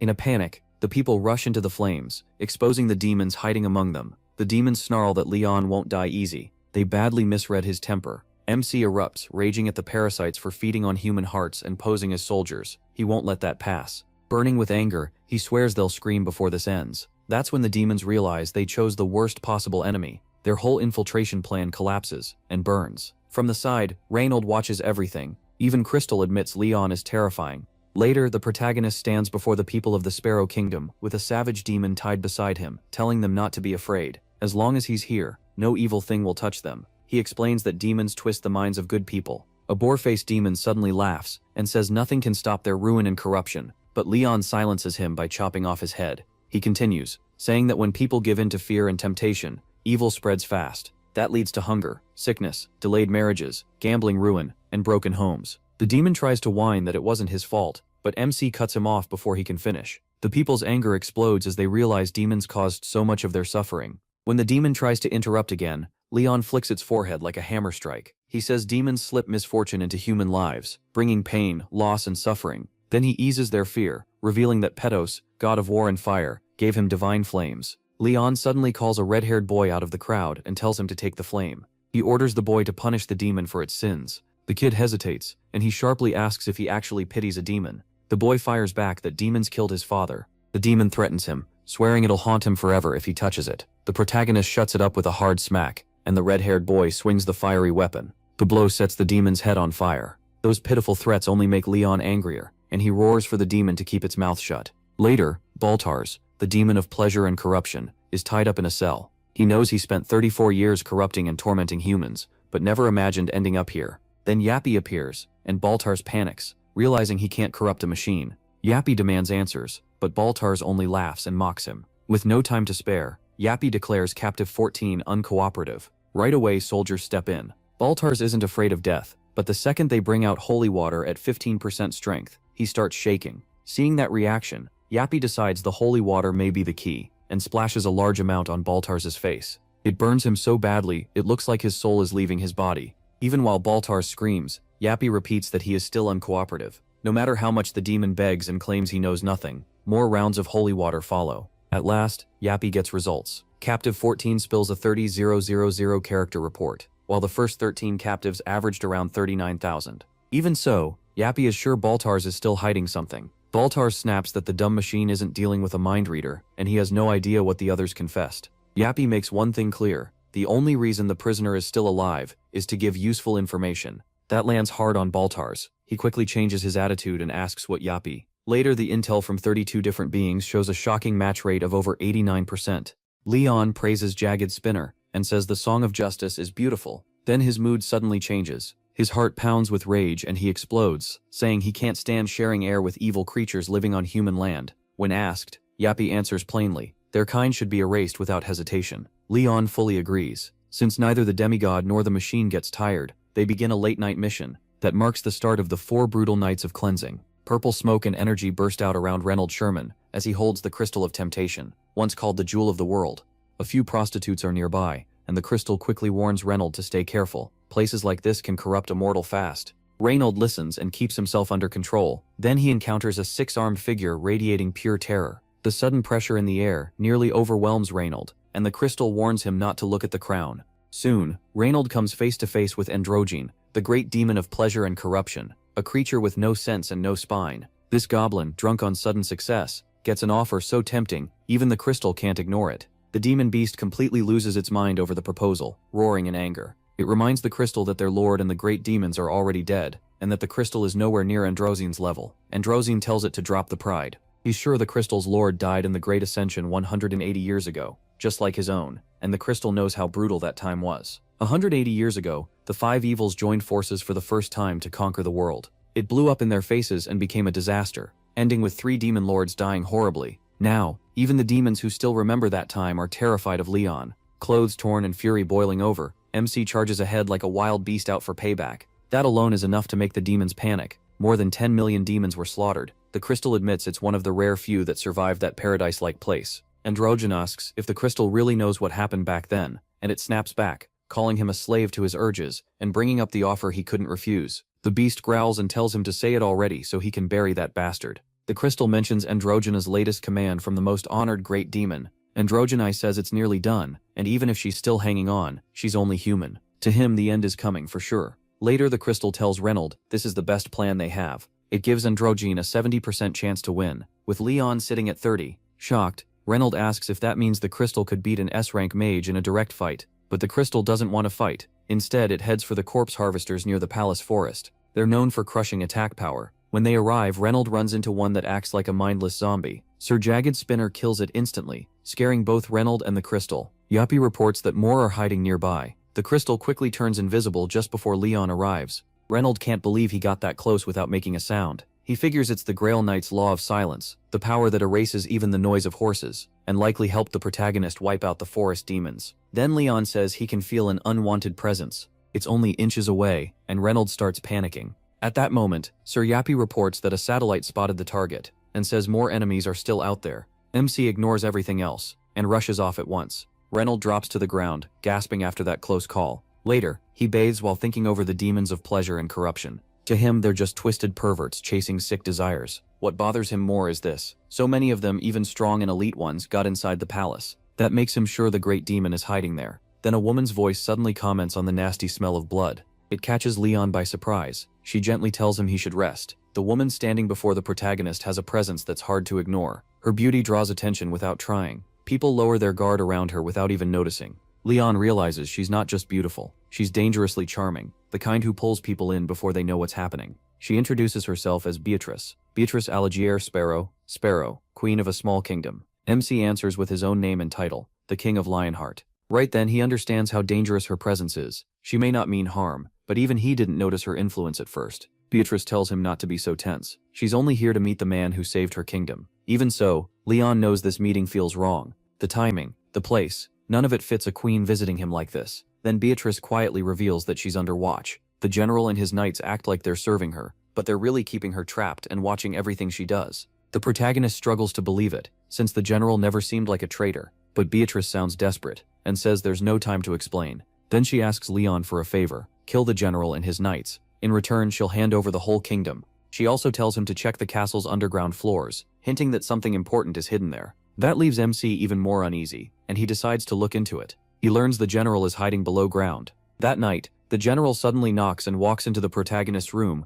apologizing for disturbing him so late. Leon rebukes him for entering a king's room unannounced, but the general says it's urgent. Later, MC mentions that he met the queen, waiting to see how he reacts. The general stays calm and says Beatrice often wanders around at night. Leon gets irritated and points out how reckless that is with demons everywhere. The general calmly claims demons don't attack at night, but he knows that's false. Demons have never cared about day or night, and that makes his suspicion grow. The general's calm denial only makes the protagonist trust him less. It feels like the man knows far more than he's admitting. The general quietly leaves, but the whole thing feels wrong. The queen said she was being held prisoner, yet the general acts like nothing is happening. His reaction doesn't match her story, and Leon becomes sure this castle is hiding something. To find the truth, MC decides to search the underground levels himself. At the same time, Sir Spinny appears at the window behind him. He asks for his help. Outside the castle, things get worse as dark forces gather by the walls, loud and ready to strike. Their leader promises rewards to whoever breaks through first. The horde howls and charges, hungry to destroy, spread pain and taint everything in its path. Then a spear suddenly cuts through the air, fast, sharp, and filled with Leon's rage.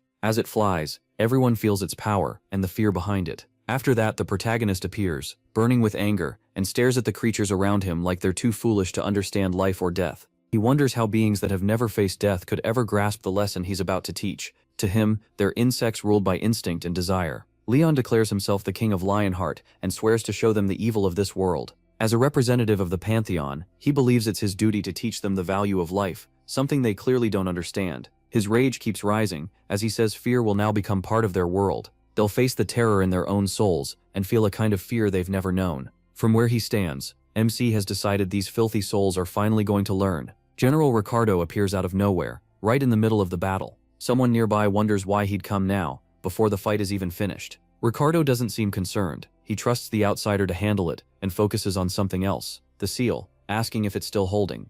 The answer is yes. Ricardo stays calm, and says they only need a little more patience. Soon the anger and suffering built up over 100 years will finally end. As Ricardo speaks, Sir Spinny watches from above, carrying a heavy look that hints at what's coming. The monsters are marched along in a line with their hands tied like cuffs. One of them stumbles and falls. A soldier warns him to watch it, showing how weak he's become. Nearby, a girl among the captives edges closer to the hunter. Her hands are tied too, but the look in her eyes is different. She leans in softly and asks him to untie her, acting sweet and innocent. Then her tone shifts. If he helps her, she'll reward him. She's clearly trying to seduce him. The moment she makes her move, a strange force spreads through the air, and corruption resistance activates. Everything changes at once. The hunter, realizing the truth, the soldier steps back, thinking he almost fell for it. His voice shakes as he wonders how that demon power failed so fast. He had nearly controlled the hunter by turning into a tempting girl, and now he can't understand why it didn't work. While the monster panics, Leon arrives and demands to know who caused the trouble, and the soldier immediately points at the monster.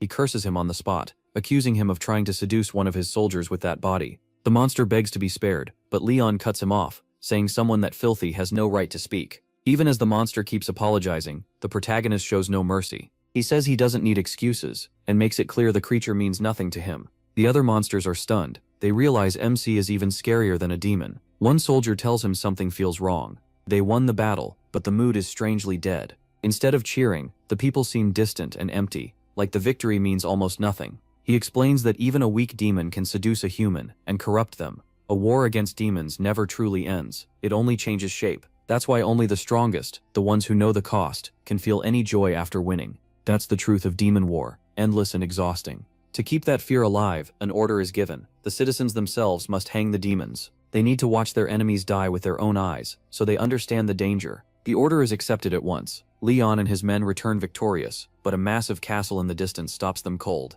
It feels wrong, like it should not be there. The protagonist reminds them no one is waiting to celebrate their return. As they near the entrance, the mood grows tense. At the gate, 2 guards block the way at once. Their meaning is clear. No one enters, not even heroes coming back from war. After smashing through the gate, Leon marches his soldiers inside without a pause. The broken doors crash behind them as they head deeper in. With every hall, the silence feels worse. The farther they go, the more MC feels something important is being hidden here, something meant to stay buried. Then someone suddenly calls out for the others to come look, and what they find stops everyone. Beneath the castle, they uncover a hidden chamber, something none of them expected. Leon points to a bed set right in the middle. This is more than a room. It is clearly a secret being kept. He wonders if this is the truth the queen once hinted at. Everything here was meant to stay out of sight, so he steps in to find out for himself. Inside, they see someone lying on the bed. It is a woman, resting in total silence, and the moment feels far too important to ignore. There is something unnatural about her, and a dark energy hangs around her. For a second, some of the soldiers get pulled in and stare too long. Leon catches it right away and warns them not to give in to the dark force around her. But the pressure in the room keeps building, and even the protagonist can tell his aura is not enough here. Realizing that, he acts himself. Without warning, MC slaps one soldier hard across the face and snaps him back to his senses. Then he does the same to another man, jolting him out of it too. Leon glares at them and says this was not the woman's doing alone, and not just magic either. Their own weakness opened the door, and they walked into the trap themselves. After that, he tells them to control their breathing, slow in, slow out, until their minds clear. Just then, General Ricardo walks in and takes in the scene. He seems impressed that the protagonist was not lured in like most people would be. Ricardo also notes that all of them are still standing firm, then says it may be because years of war made them used to this kind of demonic temptation. MC explains that the queen's charm is not simple beauty. It feels like a curse, and he has seen power like this before. It belongs to the Lady of Pleasure, a demon that can tempt any living being. That power slowly drags people into darkness, and corrupts them before they even notice. Still, something does not add up. As much as Leon hates demons, he does not sense that same evil from the queen, and that makes him stop and think. Then he takes a breath and speaks softly, calling on a divine force tied to dreams and death. With full respect, he asks for its blessing, not as a common man, but as a guardian and a knight. At once the air shifts. A powerful voice answers, naming him Ariana's knight and the true owner of the Lionheart. The divine force accepts and stands with Leon, king of the Lionheart. The protagonist greets the being he summoned, Playu, the divinity of dream and death. Player recognizes him as Ariana's knight and the true owner of the Lionheart. Just as MC hoped, Player appears before him, then senses the energy in the room and confirms that something is deeply wrong because the demons of corruption have spread their influence here. Inside this endless dream, they are warping minds and building a fake world filled with corrupt awareness. Player says dreams are not meant to last forever. Sooner or later, someone has to wake up, and now it is time to strip away the illusion and expose the truth. Whatever is hiding here must reveal its real form. Player strikes the lamp-like object above, and the blast hits Ricardo. A dark force bursts out of him, a demon soul hidden deep inside. Everyone stares in shock as the warped spirit is torn free from Ricardo's body. Player's power drags the darkness into the open. Now that Leon can see clearly, everything finally clicks. He understands why nothing felt right, and why he could not sense the danger before. This is not simple temptation, it is a form of authority, power strong enough to create a whole world. He finally sees they are trapped in a false reality built by corruption, and he has to break it to reach the truth. The queen lies there wrapped in strange magic. Someone whispers not to wake her, saying both she and the seal must be protected. Then a soldier shouts that more Death Knights are coming from behind. Leon notices one of those Death Knights feels different. Unlike the others, this one is calm, not wild with rage. That detail makes the protagonist realize something important. This dream likely started with the queen, and if he reaches her, it may collapse on its own. MC warns Ricardo that moving ahead now means fighting alone, and it may break a knight's honor. Ricardo admits he gave up that kind of honor long ago. As enemies close in from both sides, Leon stands his ground, ready to fight no matter how many come at him. He studies the undead knight in front of him, and is surprised that the man still holds so much strength even after death. This knight still clings to twisted honor and pride. He speaks of the queen and says Leon's single strike had already beaten the royal bodyguards. He tells him to wake up from this dream and warns that if he does not, he will stay trapped in it forever. As the protagonist thinks over the knight's words, he starts to feel that while many broke their vows, the apostles may have stayed loyal, and that shakes his view of everything. After all, Queen Beatrice had asked him to kill the apostles, and now that does not feel right. He begins to understand that the truth is far more complicated than it first seemed. Piece by piece, Leon realizes the queen is not the villain here. Then Ricardo's Death Knight reveals the truth. The queen made a deal with a demon. The knight explains that Beatrice was brave, but she was pushed into the pact. She agreed to carry the essence of corruption and relive the kingdom's fall for 100 years. In return, the demon promised to spare her and her people, as long as they did not fully fall to corruption. Her kingdom was already near ruin, and Queen Beatrice had no real choice. Even knowing it was a trap, she accepted the deal, hoping to save her people from something even worse. 5 years into that pact, Queen Beatrice begins to feel both, but that does not last. Corruption starts spreading. People lose their minds, turn violent and become obsessed with the demon's twisted pleasures.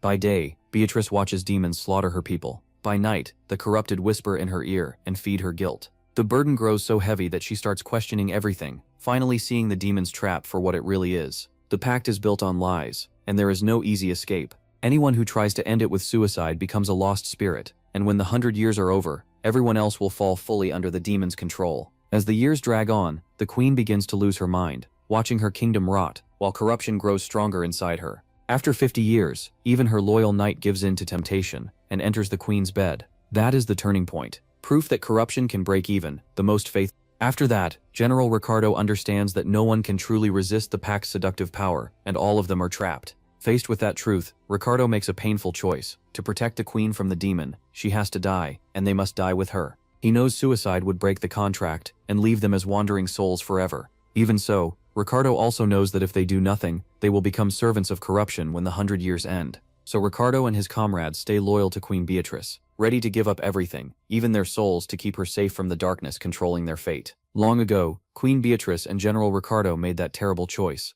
They took their own lives, and became Death Knights to resist her demonic temptation. By doing that, they became immune to the curse, and sealed her away to protect her. Since then, 80 years have passed, and they could only keep her asleep for half a day at most. Their loyalty was so deep that Leon finally understands why Queen Beatrice once asked him to kill them. It was mercy, not hatred. Plo reaches toward MC and asks if he can feel the darkness rising. He feels the heavy pressure around him and knows the demons are waking up. He braces for the fight ahead. Leon urgently calls his troops and orders the Lionheart warriors to rise. His soldiers slowly awaken to his voice. They've slept for ages, but now they're needed again. One after another, they get up, ready to serve. Then a chilling voice rings out. The demon has arrived. He stands there calm and sure of himself, like he's been waiting to finish this. At the same time, a soldier rushes in, yelling that the demons have broken into the castle, and there are far too many of them. They seem to be everywhere. The commanders immediately order everyone to raise shields and take position. The knights are afraid, but they still get ready to fight. Even with fear creeping in,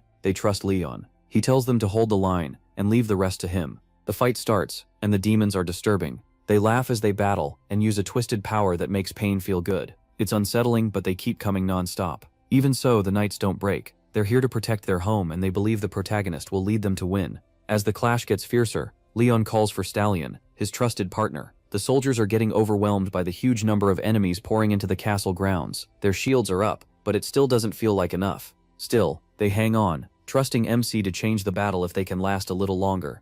One soldier starts looking around in panic for their king, but he is nowhere in sight, and doubt begins to creep in. For a second, it feels like everything is lost. These are pleasure demons. They're not that dangerous one-on-one, but their real threat is how they affect others. Their power eats away at a person's will, making them hard to resist. Leon knows this trick well. Strong pleasure demons use numbers to overwhelm, distract the mind, and weaken the body. He realizes he needs more power. What he has now isn't enough to break their protection. For a moment he hesitates, unsure he can pull it off in time, but he forces that doubt away. This ends here, and he knows what he has to do. The protagonist orders everyone to charge, and the soldiers surge ahead with his voice guiding them. Then General Ricardo wakes from the long nightmare, and the illusions disappear. He remembers everything and rises at last, free from the curse. Leon can tell Ricardo's loyalty to the queen still burns deep inside him, and he respects that kind of devotion, standing before a king from another land. Even after all that pain, they still believe MC can change things, and they're willing to place their hopes in him. Leon silently vows to carry those hopes, and prove their trust was not a mistake.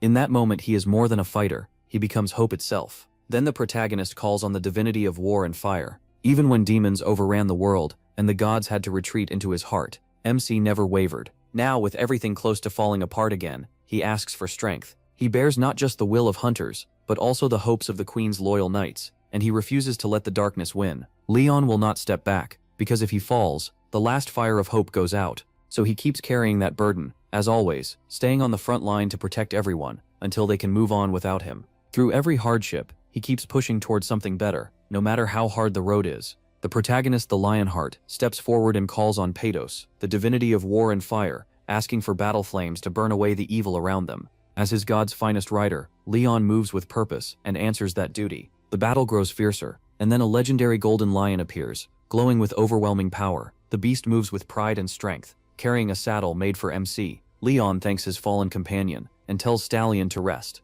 Taking command, he calls his allies to follow him, promising to lead them to victory. Then he charges straight into the front lines alone, fearless and determined. The demons rush to bring him down, but Leon hits back without fear, mocking them. They know nothing about the power of cavalry, and he's about to teach them. The protagonist drives forward, and to him, battle means more than a charge. It means fighting with sword and spear with everything he has. Power gathers around MC, and the skill's strongest attacker activates, making him even harder to stop. The demons panic because no matter what they do, they can't slow Leon down for even a moment. In fear, Androgyne screams for the magic cannons to fire. Explosions tear across the battlefield, but he doesn't stop. He shouts that relying on long-range attacks is cowardly. Real courage is fighting face-to-face. At that moment, a divine blessing spreads through his army. Arrow nullification activates, making them immune to arrows and magic shots. Shielded by divine power, the Death Knights keep pressing forward. The battle starts to turn. Leon's side gains more support. Their charge and attacks grow stronger, and the enemy's defenses weaken. Fire burns on their blades as the Patos horsemen empower them, while curses spread through the demon ranks, draining their strength, defense, and even their divine link. The Androgyne demon rushes at the protagonist, screaming, but MC keeps advancing. His goal is simple: lead his army and win. Soon the Androgyne demon is wounded and looks around in confusion. He, the warrior they feared most, has vanished, and the crushing pressure he brought is suddenly gone. Because of that, the demons start shouting in panic, unsure what to do. Leon tells his side to hold on for one more minute, and short as that sounds, everything has changed. The Androgyne demon realizes the Knights of the Fallen Kingdom are not weak anymore. They're standing stronger than anyone expected. Then the protagonist returns, and the demons understand that 1 minute was never about waiting. It was the time the protagonist needed to set up the final blow. The Androgyne demon recognizes him, and is horrified to realize this is the same man who killed Dothradon. That huge twisted demon fell to Leon, just like so many others before him. Now the demon army feels the truth of their situation. MC isn't just another knight, he's a storm in motion. MC tells the Androgyne demon he'll soon end up just like the rest, except this one has more limbs for him to rip apart. The Androgyne demon roars that he'll kill the protagonist no matter what, and throws himself into the attack. Leon doesn't even flinch. He points out that the Androgyne demon isn't using his own strength at all, he's leaning on magic, and that's why all of them are so weak. The Androgyne demon unleashes one strike after another, but MC knocks them all aside with ease. When the last attack fails, the demon realizes its body is already too damaged to recover. Leon repeats his promise, colder than before. Then the whole battlefield changes as the demon uses Crown of Desire. The skill forces every living being nearby to give in to their deepest urges, and no one should be able to resist it. One nearby knight feels the danger and shouts a warning, fearing the King of the Lionheart is facing something deadly. The Androgyne demon stares in disbelief, unable to understand how he escaped that illusion of desire. It should trap every living being in their deepest temptation, yet Leon stands untouched. The protagonist says even the Lady of Pleasure couldn't tempt him, so a lower demon like this never had a chance.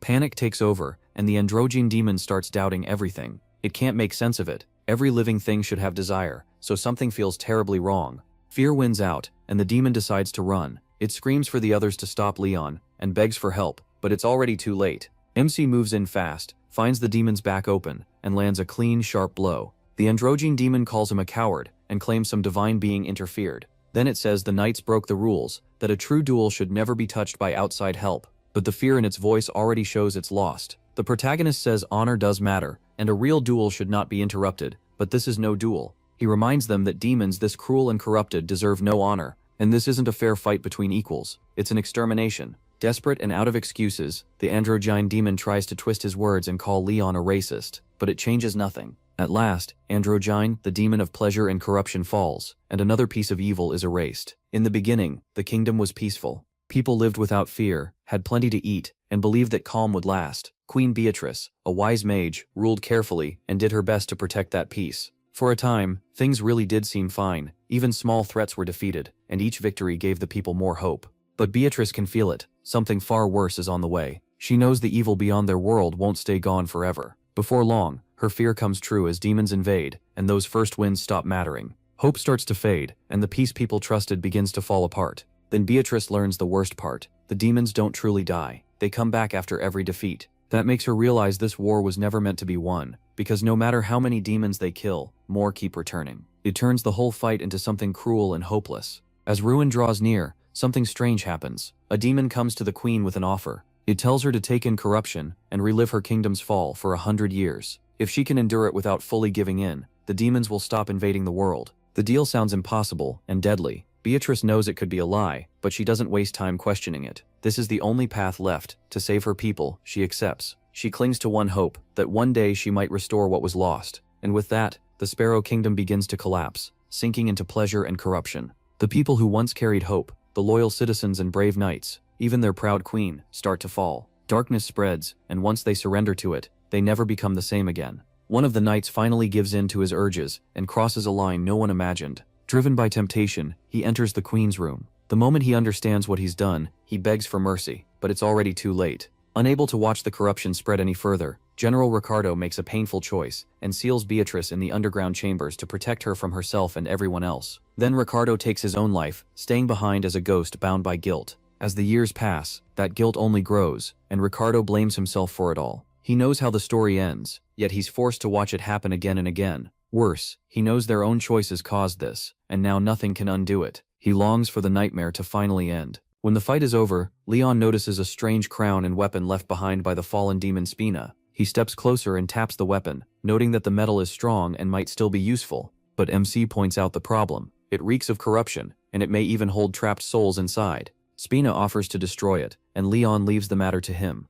Then Goddess Plo calls out to him. He turns and shows her the crown taken from the dead enemy, warning that it's too tainted, maybe not even worth her seeing. Still, Plo calmly says it's fine, and asks to look at it. Once she sees the crown, it feels familiar, and she explains that all evils of pleasure share this same crown.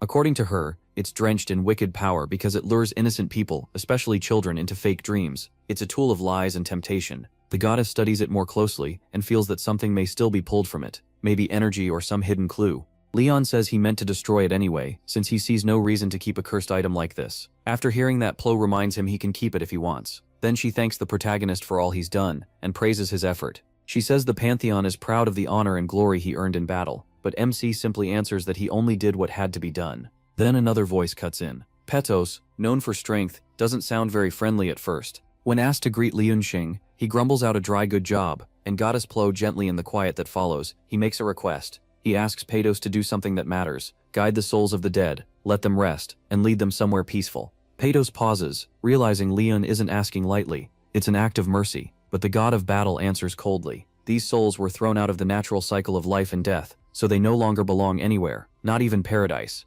Then the goddess of death speaks up. She reminds Petos that life and death are her domain, not his, so he has no right to decide who gets another chance. Petos fires back, asking what kind of god would let the undead enter a place meant for peace. Pleifsayor quietly admits he may have a point. The goddess then turns to the protagonist and calls him by his full name, the protagonist Lionheart. She declares that those who defied death must face judgment, because the heavens can't ignore anyone who escapes the natural order. Then Queen Beatrice steps forward and asks for forgiveness. She doesn't argue or make excuses. Knowing she's taking a risk, Beatrice bows as the failed ruler of a ruined kingdom and humbly begs the goddess of death to reconsider. The goddess pauses, then addresses the loyal knights. She tells them no god in the pantheon can welcome their souls into paradise, because divine law has no place for those who lived beyond their time. Even so, their noble deeds still shine through. In the end, Plo admits their good outweighs their sins. Moved by the knight's loyalty and Leon's sincere plea, she says even the gods were touched by it, and since the king of the Lionheart asked for them himself, she can't turn away. To her, that is the highest sign of worth.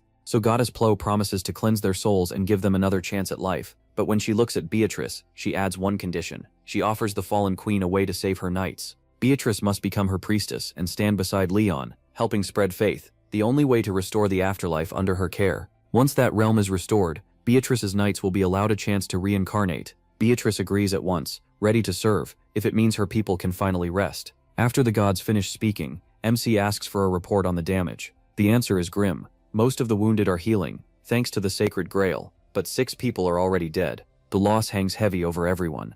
Only losing 6 against an endless demon wave may sound like mercy, but every death still counts, and none of them will be forgotten. Leon stands in silence and offers a prayer for the fallen. Then he calls on the power of pathos and fire, asking that the dead be guided onward. If they carry any sin, he hopes it will be cleansed. More than that, he wants their courage honored and their strength remembered. He pictures them now, feasting beside the gods, as their bravery is rewarded. But there is still work to do, so he orders a list of the dead to be made, so their families can be told and their names remembered, even by the gods. As Leon and the others get ready to leave, a divine gate to paradise opens, but the system stops them. One by one, the souls are denied entry, for too little faith, too little honor, or because they still aren't ready. Then the impossible happens, when the king of the Lionheart speaks a blessing. His words carry divine weight, and the gates finally accept them. Wrapped in honor, the fallen pass into paradise. The Hunter Association sends every hunter it can to deal with a sudden, unstable gate, unlike anything they've faced before. As the days drag on, fear keeps rising. Then, after a week inside, the hunters finally come back. Relief spreads through the crowd when they hear the gate was cleared, and some survived. The report is quickly passed to the higher-ups. Association President, Oh Kong-hyuk officially confirms Beatrice as one of the survivors. He also mourns those who didn't return, offering his respect and praying the fallen hunters rest in peace. Later, the president reviews footage recorded by Spina. The Red Gate held a powerful demon, and it's obvious the battle could have gone far worse. With that in mind, the low death count feels like a miracle. After that, Leon decides to visit the families of the dead himself. When someone asks if he really means alone, the protagonist says those hunters were his soldiers, and seeing their families is the least he can do. President O warns him, it may not go well. Still, MC doesn't waver. He knows the families may be full of grief and anger, and he hopes hearing the truth from him will bring them some peace. Then Leon gives O a new order, telling the association to release the footage and gather more hunters. The reason is simple, the demon threat isn't over. He warns that invasion is coming, and they need soldiers and knights ready to fight. O understands and immediately promises to inside the Pantheon building. Leon sits quietly and thinks over the demon's movements. Each one feels more suspicious than the last, and he knows this is no small threat. Something is wrong and they need help fast. This time, the protagonist won't send someone else. He decides to go himself, because he can't just watch from afar. When MC arrives, the guards and holy servants greet him with deep respect, calling him the greatest Grail Guardian. Anjak, a high-ranking soul in paradise, steps forward, and Leon asks how he's been doing there. Anjak says paradise has been peaceful, all thanks to his protection. The protagonist looks over the familiar faces, Sir Gildas, Sir Antok, and the other old comrades. Glad to see them well, he tells them they all look good. One of them laughs and says he would have come sooner if paradise was this nice. MC shuts that down, reminding him this peace was bought with many lives. Then he meets Argon, the former king of the Lionheart. Leon apologizes for bothering him, but Argon says it's fine, they share the same spirit and duty. The protagonist asks if any new souls have arrived. Argon says none came for 180 years, but the recent ones are being cared for well. With that settled, MC reveals why he came. The crisis is urgent, and he needs the gods' guidance. Argon understands at once and says he'll help. Leon has to go through the forest to reach them. He also lets him ride his trusted horse, Pythelion. As the protagonist sets out, he thinks about the day his duty finally ends. Maybe then he'll run free with Stallion. Until that time, he has to keep carrying the burden. MC reaches the forest in the paradise of the dead, home of the ancient sages. The trees seem to know him, welcoming the Lord of Dragonia and bearer of the holy relics. Even so, Leon steps in with humility and apologizes for entering their sacred land. The sages welcome him with respect, seeing not just a king, but a protector, even the gods are thankful for. He looks for Gunrar, the youngest sage and an old friend. When Gunrar appears, they pause in silence, sharing the kind of understanding only old friends have. Gunrar asks what brought Leon here. The protagonist says he needs something important. Gunrar's seedling, not for glory, but for a reason tied to saving the world. He reminds Gunrar of the past. When MC first came to the paradise of the dead, Gunrar never planted a seedling for him like he did for others, likely because MC was never meant to stay. Seeing how serious he is, Gunrar listens as he explains that demons have started invading Earth, and his last mission proved the threat is real. Worse, the enemy knows Leon is still alive and is spreading ruin from the shadows, just like in the Empire. If nothing changes, Earth could end up the same way. Understanding how serious this is, Gunrar reminds him that the protagonist alone can take something from this realm back to the living world, so he entrusts MC with the rare seedling. As they part, he thanks his old friend. The reunion stirs old memories, but he can't stay on them. Before Leon leaves, Gunrar gives one last warning: don't come back to the world of the dead too soon. Right before the protagonist departs, Gratis, Anjak, and the former king step forward with gifts. The former king gives him a pair of old reins once used by a legendary beast tamer who could even control monsters. Though they were buried with him, he wants MC to take them now. Next, Sir Gratis offers something unexpected: an old war manual on using common serfs to fight and even kill giants. Leon recognizes it right away. Gratis jokes about the old days, when 300 of 500 serfs died in one successful campaign. Last, Anjak presents a holy relic that once belonged to a saintess. He hesitates, but accepts it, knowing it's meant to protect him, until his sacred sword is reborn. Anjak reminds him no one would dare question the chosen agent of the Pantheon. Leon accepts every gift with thanks. They're more than tools, they carry loyalty, shared memories, and faith in what's coming. After that, he stops at Beatrice's door, and politely asks to come in. Amused by how formal he is, Beatrice teases him for being too stiff, then invites him inside. Once in Queen Beatrice's room, the protagonist apologizes for not giving her a better place to stay. He feels a queen from a fallen kingdom deserves better, and asks her to forgive his poor hospitality.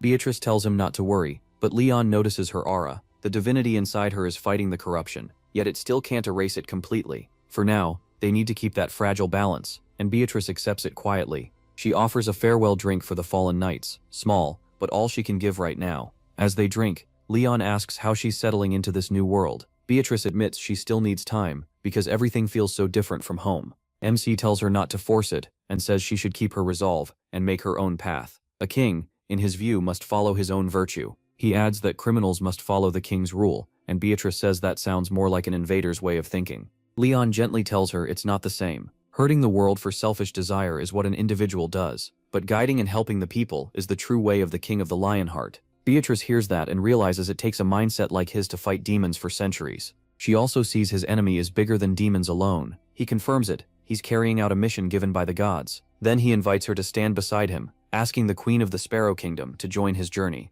Beatrice feels she owes Leon deeply for saving her kingdom, and knows she can't refuse. She agrees, but asks one thing first. She wants the protagonist to teach her how to destroy Ki, the archdemon of pleasure she clearly hates. MC gladly agrees, saying he'd be happy to wipe out something so filthy. He even admits he enjoys destroying evil with the divine laws, demons fear, and Beatrice quietly admires that fierce side of him. Beatrice says the Sparrow Kingdom used to execute demons by boiling them, hoping the pain would scar them since they always come back. Leon approves. Demons fear pain most when they feel it themselves. Then he eagerly asks if she ever drove nails under a demon's claws, saying that made them scream the loudest. Without missing a beat, Beatrice says she used to skin demons and roll them over nails instead. The protagonist laughs and calls that method creative. Their grim talk is cut off when Hari suddenly rushes in and greets them with respect. Leon casually tells Hari to pour some tea, and Beatrice asks for something warm. While Hari serves them, MC gives her a new job. She'll work for Queen Beatrice for a while. Beatrice tries to refuse, but he insists a queen should be served properly. She turns to Hari and asks if she is indeed Hari, and Hari answers nervously.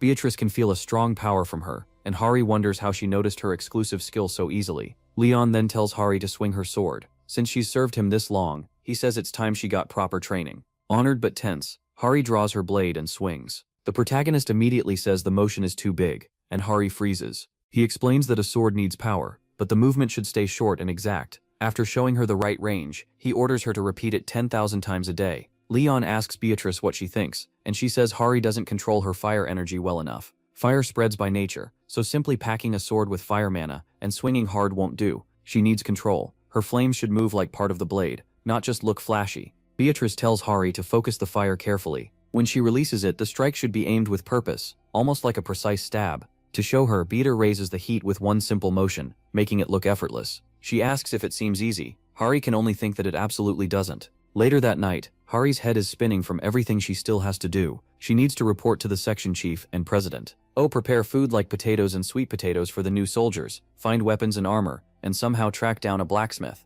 Then there are taxes, which she has no clue how to handle. Panicking, Hari realizes the academy never taught her any of this. As she's struggling, Sir Yappy suddenly appears and startles her. Calm as ever, Yappy suggests splitting up the accounting work for better efficiency, and offers help right when she needs it. Hari is instantly relieved. Sir Yappy is basically a supercomputer, so this kind of mess should be easy for him. And sure enough, he starts laying everything out right away. He goes over big data, using hunter administration laws to cover food costs, confirms the equipment and armor production paperwork is done, notes rising crop prices at Naju Plains, and suggests applying for special farming support. He also recommends using the Pantheon farm for more benefits, and points out extra tax breaks. On top of that, he says welfare support is available for the trainees' families too. Hari watches in amazement as the chaos gets sorted out so fast. She doesn't understand a word of it, but she's grateful, and Sir Yappy tells her to report back if more problems come up. Feeling a little braver, Hari asks one more thing. Since she'll be serving Queen Beatrice, should she get proper clothes? Sir Yappy bluntly suggests a maid uniform, which leaves her flustered.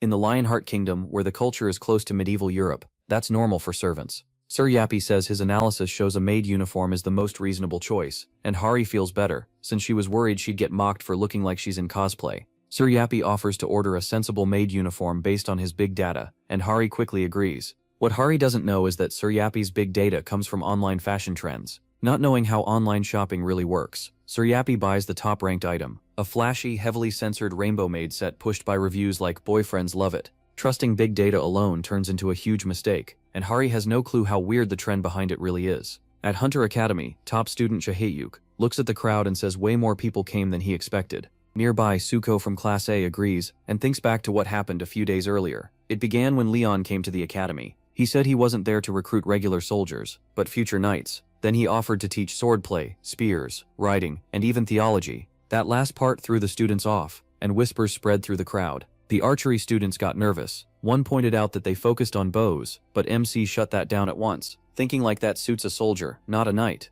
His harsh, demanding tone made a lot of them think he was full of himself. Complaints poured in, especially about theology and divine law. Some even wondered if he was trying to turn them into priests. Leon answered by showing them a small piece of divine law. Their resistance faded fast, replaced by real interest. The students were stunned. He showed a power that looked like magic without actually being magic, and it was far beyond anything they knew. Among the crowd was Soyeon from Class A. She still remembered how angry she was when Jaeyu called her a peasant, so now she warns people to watch how they speak to her. As the granddaughter of the Divine Sword Guild's guildmaster, Soyeon feels she can't possibly pass this up after seeing Leon's power. Jaeyu and Sohyu also notice Pantheon TV, a channel with over 500,000 subscribers, playing videos about divine law and unstable gates. The topics include D-rank hunters surviving because of divine law, plus the value of worship and prayer. In the middle of that, Soyeon spots Hari and warmly calls out, "Nuna." They're surprised she's using such an old phone even though she's rich, and Soyeon explains that Hari gave most of her money to an orphanage. That earns her instant respect. They add that Hari is currently assigned to the Pantheon, so everyone assumes she's doing great work there. Then an awkward detail pops up on Hari's old phone. A listing for a sexy cutie maid uniform, sold as a 5-piece set for special events with almost perfect reviews. Soyeon insists it's the right pick, and stands by his data. Hari, red with embarrassment, argues it's way too short, but he flatly says numbers don't lie. With a 99.99% reliability rate, he even asks if she's doubting big data itself. Hari panics when she hears familiar voices getting closer, and realizes guests are about to arrive. She quickly tells Soyeon not to greet them yet, but she's too late. Hari awkwardly steps out to welcome them, trying to save the situation somehow. Instead, the guests freeze. Soyeon can barely process what she's wearing, and asks, worried and confused, what happened? Hari starts saying it wasn't her choice, but Suryaki cuts in coldly, asking if organic beings dare question big data. While Hari flails, he even tugs at the skirt to fix it, making things worse. Then Leon arrives, stares at the outfit and asks in disbelief what she's wearing. Hari tries to explain, but the protagonist stops her and orders her to change at once, scolding her for dressing so indecently. Hari quietly promises to change right away. At the same time, Soyeon announces that it's time to feed the trainees and hand out salt water. All Hari can do is let out a long sigh. Her reunion with her respected juniors has become a total mess. Elsewhere, a red gate hangs over Jeju Island. After a long trip, the Golden Lion Guild, led by Jeverick, finally arrives. Jeverick jokes that everyone rushed onto a plane the moment money was mentioned, openly calling out their greed. Then Huang reminds his sister that after the disaster at the Chaoan Gate their guild's finances were wrecked, so they need to recover somehow, even if that means taking dangerous jobs like this. Around 40 more guild members are there with Huang, ready to enter. Then a familiar voice calls out to Huang, Yongwan has arrived. Huang lightly teases him about disappearing after the government blackmail scandal, then asks if he was specially picked for this risky mission. Yongwan answers coldly. Unlike Huang, he says he hasn't had any guildmates die, a blunt reminder of how cruel this life is. Huang then gets to the real point, and demands they split the pay 50. Yongwan instantly calls that ridiculous, saying Huang clearly won't be doing half the work. Huang pushes back smoothly, saying nobody else would have helped Yongwan anyway, and even calls him Hunter Traitor Nim, taking a jab at his name. That finally makes Yongwan snap and warn him not to push it. In the end, Yongwan offers 60-40 and refuses to drop any lower. Huang just laughs and cheekily tells him to buy everyone a meal, but Yongwan curses and tells him to pay for his own food. Watching the two act like children, Gyomchul can only sigh in disappointment. Then Yuri suddenly sneaks up behind him, making Gyomchul jump. He quickly scolds her for not making any noise when she walks, but Yuri just tells him to speak more politely. Even with all that tension, everyone knows this moment matters. They've gathered 3 S-rank hunters and another who's nearly S-rank, just before a dungeon break. With that lineup they believe they can clear a lower black S-rank gate, and then the group heads through the red gate together. The moment they enter, they feel an overwhelming presence. A knight in holy armor steps forward and introduces himself as Geovric, an honorable Grail Knight of the Lionheart Kingdom. At that moment a quest appears, save those being slaughtered. The clear condition is simple, defeat the so-called magnificent Geovric. Not long after entering, the group comes face to face with the massive armored knight Geovric. He demands to know why they attacked the royal army, and warns that his answer with the warhammer depends on what they say. Gyomchul and the others are baffled and have no idea what he's talking about, but they soon realize it's a misunderstanding. Yongwan explains that one of the knights attacked them first, so they only fought back in self-defense. After hearing that, Geovric calls out another knight, Delian Mem Chain. He harshly rebukes Delian, saying his impatience could bring disaster, and that his reckless actions have stained the goddess's name. Delian lowers his head and apologizes. Gyomchul then apologizes to Gyomchul's group for the trouble Delian caused, and Yongwan politely says he's glad the misunderstanding is settled. Still, Yongwan thinks to himself that Gyomchul is much easier to handle than expected, so this should be simple now. Even so, clearing up who struck first doesn't change Gyomchul's judgment. He coldly says that since 6 royal soldiers died, taking 60 heads in return is only fair. That brutal logic shows just how harsh and rigid the kingdom's military rules are. Elsewhere, Hari and the others arrive at the soldier training grounds. The place feels plain and old-fashioned, with none of the comfort or modern support they're used to. Jaka Yuk notices that even in the cafeteria, trainees are only drinking plain water instead of eating real food. Then, when they reach the training area, they're shocked. The trainees are beating each other bloody through screams and chaos. It looks less like training and more like war. The new arrivals are stunned, and can hardly believe this is normal. Hari, though, watches closely, and realizes there's more to it. This isn't just senseless violence. It's meant to harden the soldiers, push them past their limits, and prepare their minds for real battle. As the brutal drills go on, someone points out that the knight training manual is different from what these soldiers are actually enduring. That at least gives the students a little relief. They realize they have it much easier. Jai Yuk, still horrified, starts desperately thinking about how to get out of this madness. Before he can do anything, Leon arrives and announces that today is special. Students have come to watch and decide whether they want to join his army, so he orders the trainees to stop and sit down. They obey right away. Hari is confused when MC tells her to stand with the students, not the soldiers. He says he wants her aiming higher as a mission knight, with greater rank and duty than an ordinary soldier. Hari respectfully agrees. Leon then begins the selection. He says he'll personally choose the most gifted students to become his disciples, a huge honor, since they'd trained directly under him. As it starts, Sucho quietly calls out to Hari. She seriously warns him not to act rude around him, reminding him how strict and scary he can be. She says it because she's genuinely worried for him. Before anyone can think much about it, the protagonist tells them all to draw their swords and attack him together. The rules are simple. The test lasts until the last student drops. Leon tells them not to worry about injuries because the Holy Grail can heal them. Facing around 40 students, MC says he'd actually be happy if even one of them managed to hit him.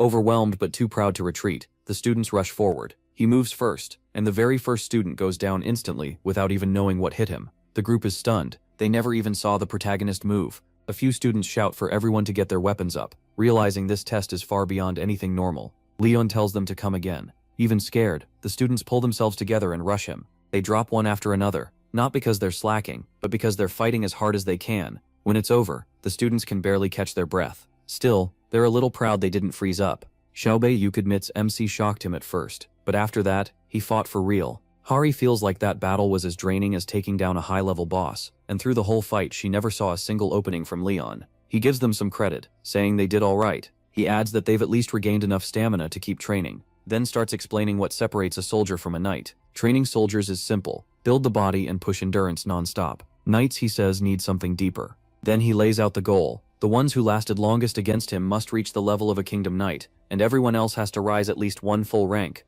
One student admits. Leon calmly explains his kingdom's knight system. There are 5 ranks. First are knight-errants, those not officially appointed yet. Once they prove themselves, they become kingdom knights, who formally serve the realm. Above them are war knights, who can command other knights. Next, the protagonist brings up mission knights, special knights who give up everything to search for God's quests. They can wander for years, even decades, until they find and finish a divine mission. Leon says he once did that himself, received a quest from goddess Ariana, and completed it. He adds that becoming a Grail Knight is what raised him to his current place. When someone asks if Grail Knight is the top rank, MC says yes, but there's more to it. Above an ordinary Grail Knight is the Grail Guardian, a title held by the Grail Knight chosen to succeed the King of Lionheart. Going after that title isn't just ambition, it's the same as challenging his throne. His warning turns cold: anyone who tries will be killed immediately. He adds that now is the only real chance, since his strength has dropped, and he's closer to a normal Grail Knight than a full Grail Guardian. Even so, the students are baffled. If this is him weakened, they can't imagine his full power.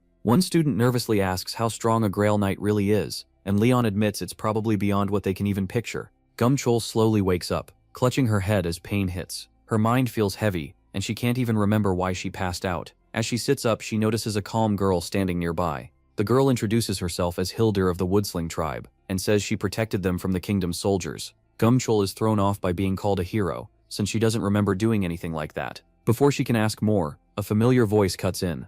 A man arrives, relieved that his sister is alive and safe. It's Huang Gumchul, back after escaping their enemies. But Gumchul tells him her memory is completely gone. As they talk, Huang asks how much she still remembers. She stops for a second, then shares. Huang listens, trying to understand while her thoughts stay hazy. But little by little, the pieces start coming together. Hearing that she's lost a whole day makes Gumchul wonder how she forgot everything. She also hears Huang explain that the spell failed, they barely escaped, and a monster chased them the whole way. When the Woodsling tribe is mentioned, something briefly clicks in Gumchul's mind. She then learns that during the fight, a hammer hit her and left her near death for 2 full days. Shocked, she asks about the healers, but they were useless because Jeovrik, the Grail Knight, placed a curse that turned healing magic harmful. Gumchul can hardly believe it. Then she notices strange markings all over her skin. They feel odd, but Hildur explains they're part of a healing spell carved to help her recover. Each mark has its own meaning, in an old tribal method. Later, Gumchul studies them more closely and quietly thinks they almost look kind of cool.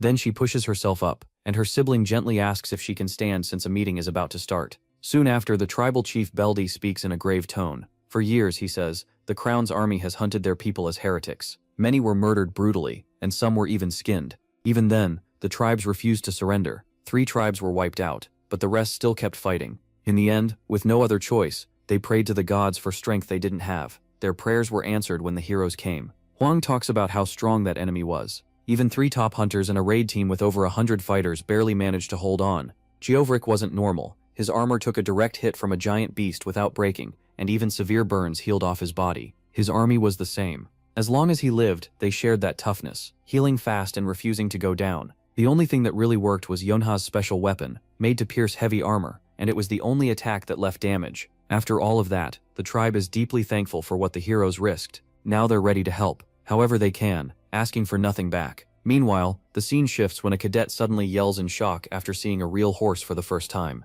This is June Ranch on Jeju Island. After basic training and testing, the academy cadets are brought here by Lee Yon for their next lesson. For some of them, even seeing a horse up close is exciting. Not long after, Lee Yon arrives and the staff greet him respectfully. He looks the horses over and says they're decent. Nothing special, but good enough. After thanking the staff for setting this up so quickly, he gets to the point. He's here to find a warhorse. The staff proudly say their horses come from famous racing bloodlines and are known for speed and strength. Li Yunxing listens, then says a horse's real value depends on its sire, what line it comes from. After that, he turns to the cadets and says a horse isn't just something a knight rides. It's a lifelong partner. In battle and outside it, knight and horse need to move as one. He tells them to walk around, pick the horse they feel drawn to, and try bonding with it before they ride. The cadets light up at once, cheering and promising to do their best. As they look over the wide field, Beatrice quietly says, "There are so many horses, it's almost overwhelming." Lee Yun thanks the queen for coming on such short notice, and she warmly replies that refusing would have been rude.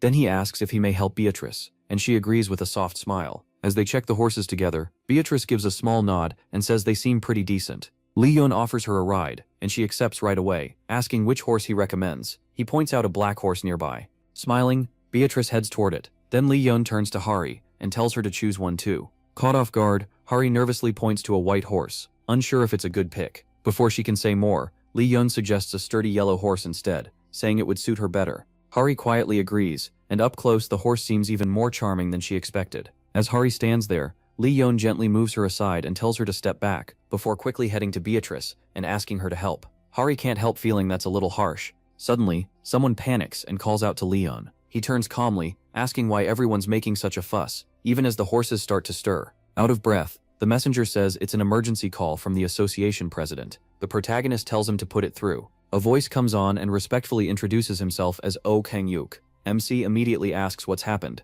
Kang-yuk hesitates, then says a dungeon break is about to happen, and asks for Leon's help. He snaps back that cleaning up the association's mess isn't his job, and he didn't come this far to solve their problems. Kang-yuk says he knows and explains. He called because this case might interest him. He says the one behind it isn't an ordinary monster. The gate's field boss claims to be a knight of the goddess of life and abundance. Hari stares in horror, barely able to speak at how cruel the sight is. The protagonist quietly asks if the person lying there is the one, and Kang-yuk confirms he's one of the few survivors from the gate. Right now he's sedated to keep him stable, but they expect him to wake soon. Lee Yun steps forward and says there's no reason to wait. They should begin now. MC stays composed, sure that this won't be difficult. Beatrice only needs to make a new space inside the man's dream. The endless world repeating inside the gate was made by him. In that world stood a knight with a warhammer, who claimed he served the goddess of life and fertility. Before long, Beatrice finds the name Geovric. Some call him Majestic Geovric, a title with real weight. A long time has passed since these execution grounds were made. From what she can tell, Beatrice wonders if hunters were involved, but it doesn't seem likely. Whoever did this used scorched earth tactics, killing everything and trying to leave no trace behind. Noticing how exact Leon's red is, Beatrice points it out. He says he used the same kind of tracking back when he hunted orcs. Even after all this time, signs of what happened are still here. If they follow those traces, they might learn the truth. Then Beatrice is told to move ahead. She also notes how fast he rushed forward without waiting for the others or Sarayapi, which makes her think something is wrong. Leon stops and admits it may have looked thoughtless, but then he makes one thing clear. Half-baked skills can get people killed. His rush makes sense once he says a Grail Knight is involved, and Beatrice quietly asks if he means Sergeyovric. The protagonist explains that Sergeyovric, once favored by Demera, was a Grail Knight from 3 generations ago. His martial arts were so respected they were passed down to later knights. About 800 years ago he left to hunt a savage tribe. The records say that was when Geovric ascended to heaven. It sounds noble, but it really just means he died. Still, something doesn't add up. A Grail Knight, loved by the divine like a saint, should have entered paradise, but Geovric never did. Leon even followed the sacred item's energy, hoping to find Geovric or the force that went with him, but there was nothing. That leaves only 3 options. Sergeyovric is still alive, his soul got lost on the way, or worst of all, he changed sides. That makes this dangerous, because a Grail Knight uses power beyond normal people, and any fight with one will be far from ordinary. No matter which answer is true, the gate raid keeps going. As they move deeper, they reach the center and find a terrible sight. Bodies arranged like a warning. This wasn't random violence, it was planned. Seeing that kind of cruelty sparks real anger. What happened here is beyond forgiveness, and whoever did it has to answer for it. Even Leon can't hide how furious he is, and everyone around him sees it. Hari realizes that under all MC's strange habits, he's still a just leader who won't accept evil. The soldiers are ordered to attention. Hari and the others are told that from here on, they must follow only him. They can't trust their eyes, or even their own minds, because illusions may be waiting. No one hesitates. They all stand behind their king. Time is short, and the enemy is close. Their presence is already stirring madness, with savage screams echoing ahead. Whoever waits there wants total slaughter and plans to leave no survivors. Then Hari breaks the silence, shouting when she spots a village under attack. The enemies are charging at innocent people with brutal force.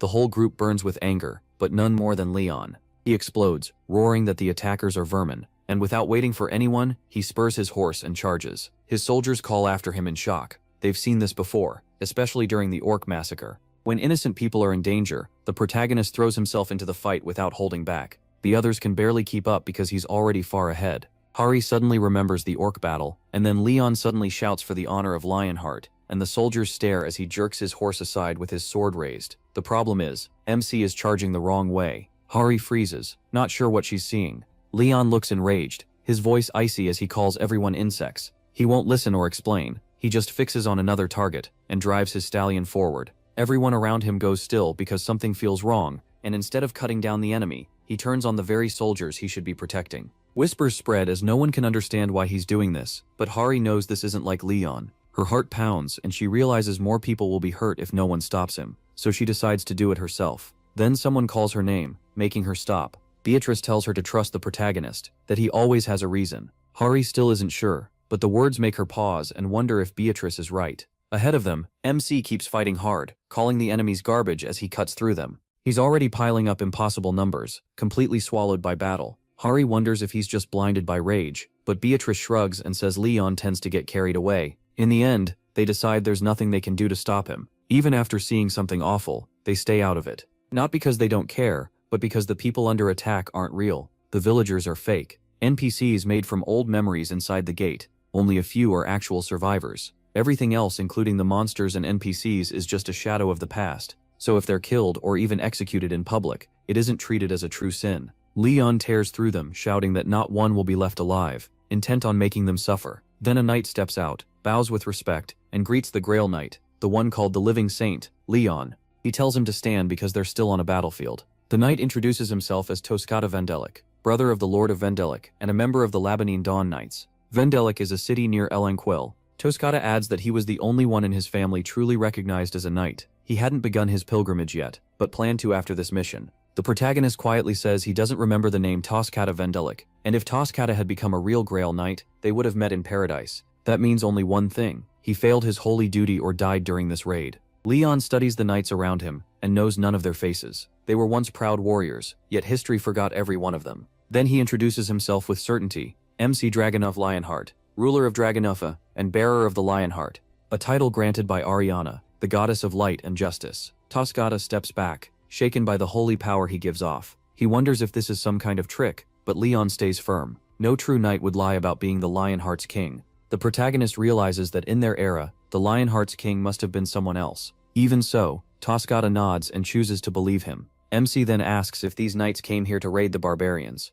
He points out the war knight among them, and confirms again whether the Grail Knight blessed with life and fertility is Sir Geovric. The knights answer at once that it is. Leon says he needs to meet Sir Geovric immediately, explains that Sir Geovric should be out hunting the last survivors. Talk of skinning and the strange things happening around them makes it obvious something is terribly wrong. Sir Geovric isn't just searching the area, he's heading into battle to wipe out the so-called barbarian tribes. With that, Leon realizes disaster is about to happen. It soon becomes clear that this war will bring an incident even the Grail Knight never expected. Before long, the enemy arrives, and their leader appears in person. The gates rated red, though the threat feels closer to black grade. Still, they think they can handle it. That means the local tribes, who normally never join forces, have united because the knights kept attacking them. Those raids pushed them to put aside their differences and fight together. Even so, the knights still have more troops and supplies than all the tribes combined. As the warriors ready themselves, the blessings and seals begin to work. Mazer's molar boosts their power to break defenses. The white tiger's seal sharpens speed and focus. The iron bear's fur gives strength and tougher skin,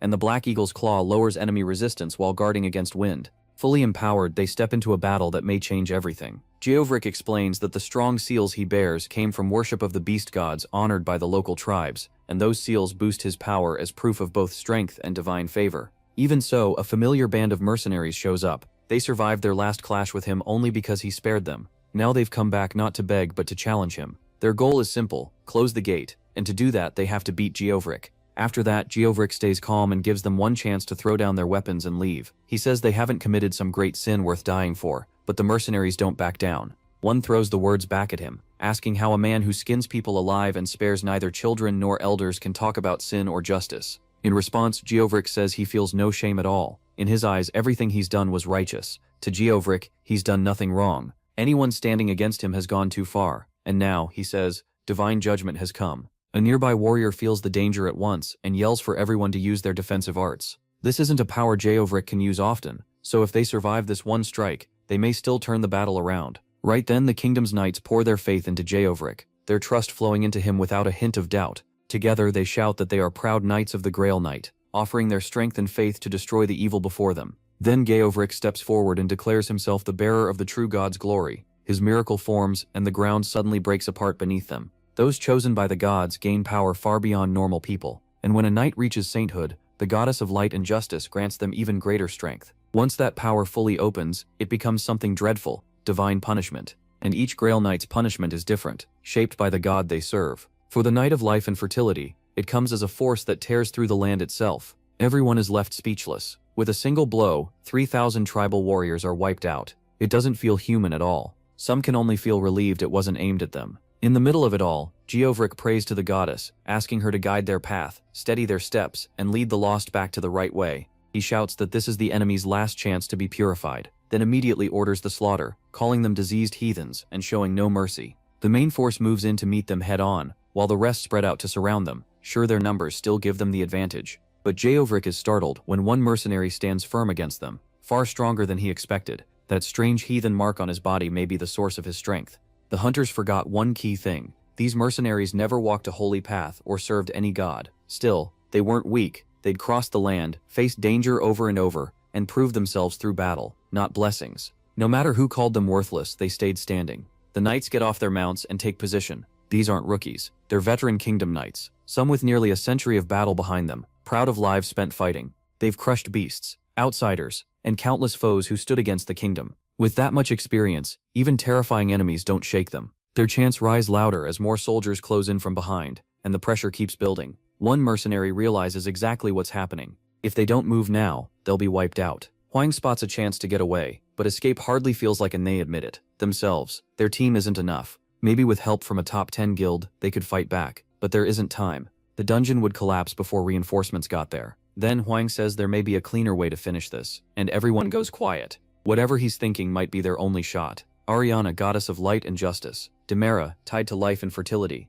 The names are being thrown around, but not everyone recognizes them. Jinso brushes it off. Religion has never meant much to him, and he doesn't get what gods have to do with gates. Then someone points out, if the king really belongs to the same world as those knights, staying here is suicide. They need to retreat now. Hildur begs to know if Jinso is really leaving them behind, but he says he's not quitting. He's going for backup, because staying without support will just get more people killed. Arguing with NPCs is pointless anyway. The village isn't real, and neither are its memories. Right now, survival comes first. Hildur then orders the guild to fall back, saying this gate won't be closed today. They can't bring down the monsters, so they need to leave before it's too late. Then Hildur freezes as the enemy mocks her, saying no one like her has ever managed to close this gate. To them, she's just another weak failure. She knows the ones she follows would never accept what she's about to do, but she stops caring. In her mind, everyone else failed, so this is on them, not her. The others ask what she's planning, confused, but she waves them off. No need to worry. Once again, she'll use a shortcut. Wrong, maybe, but useful.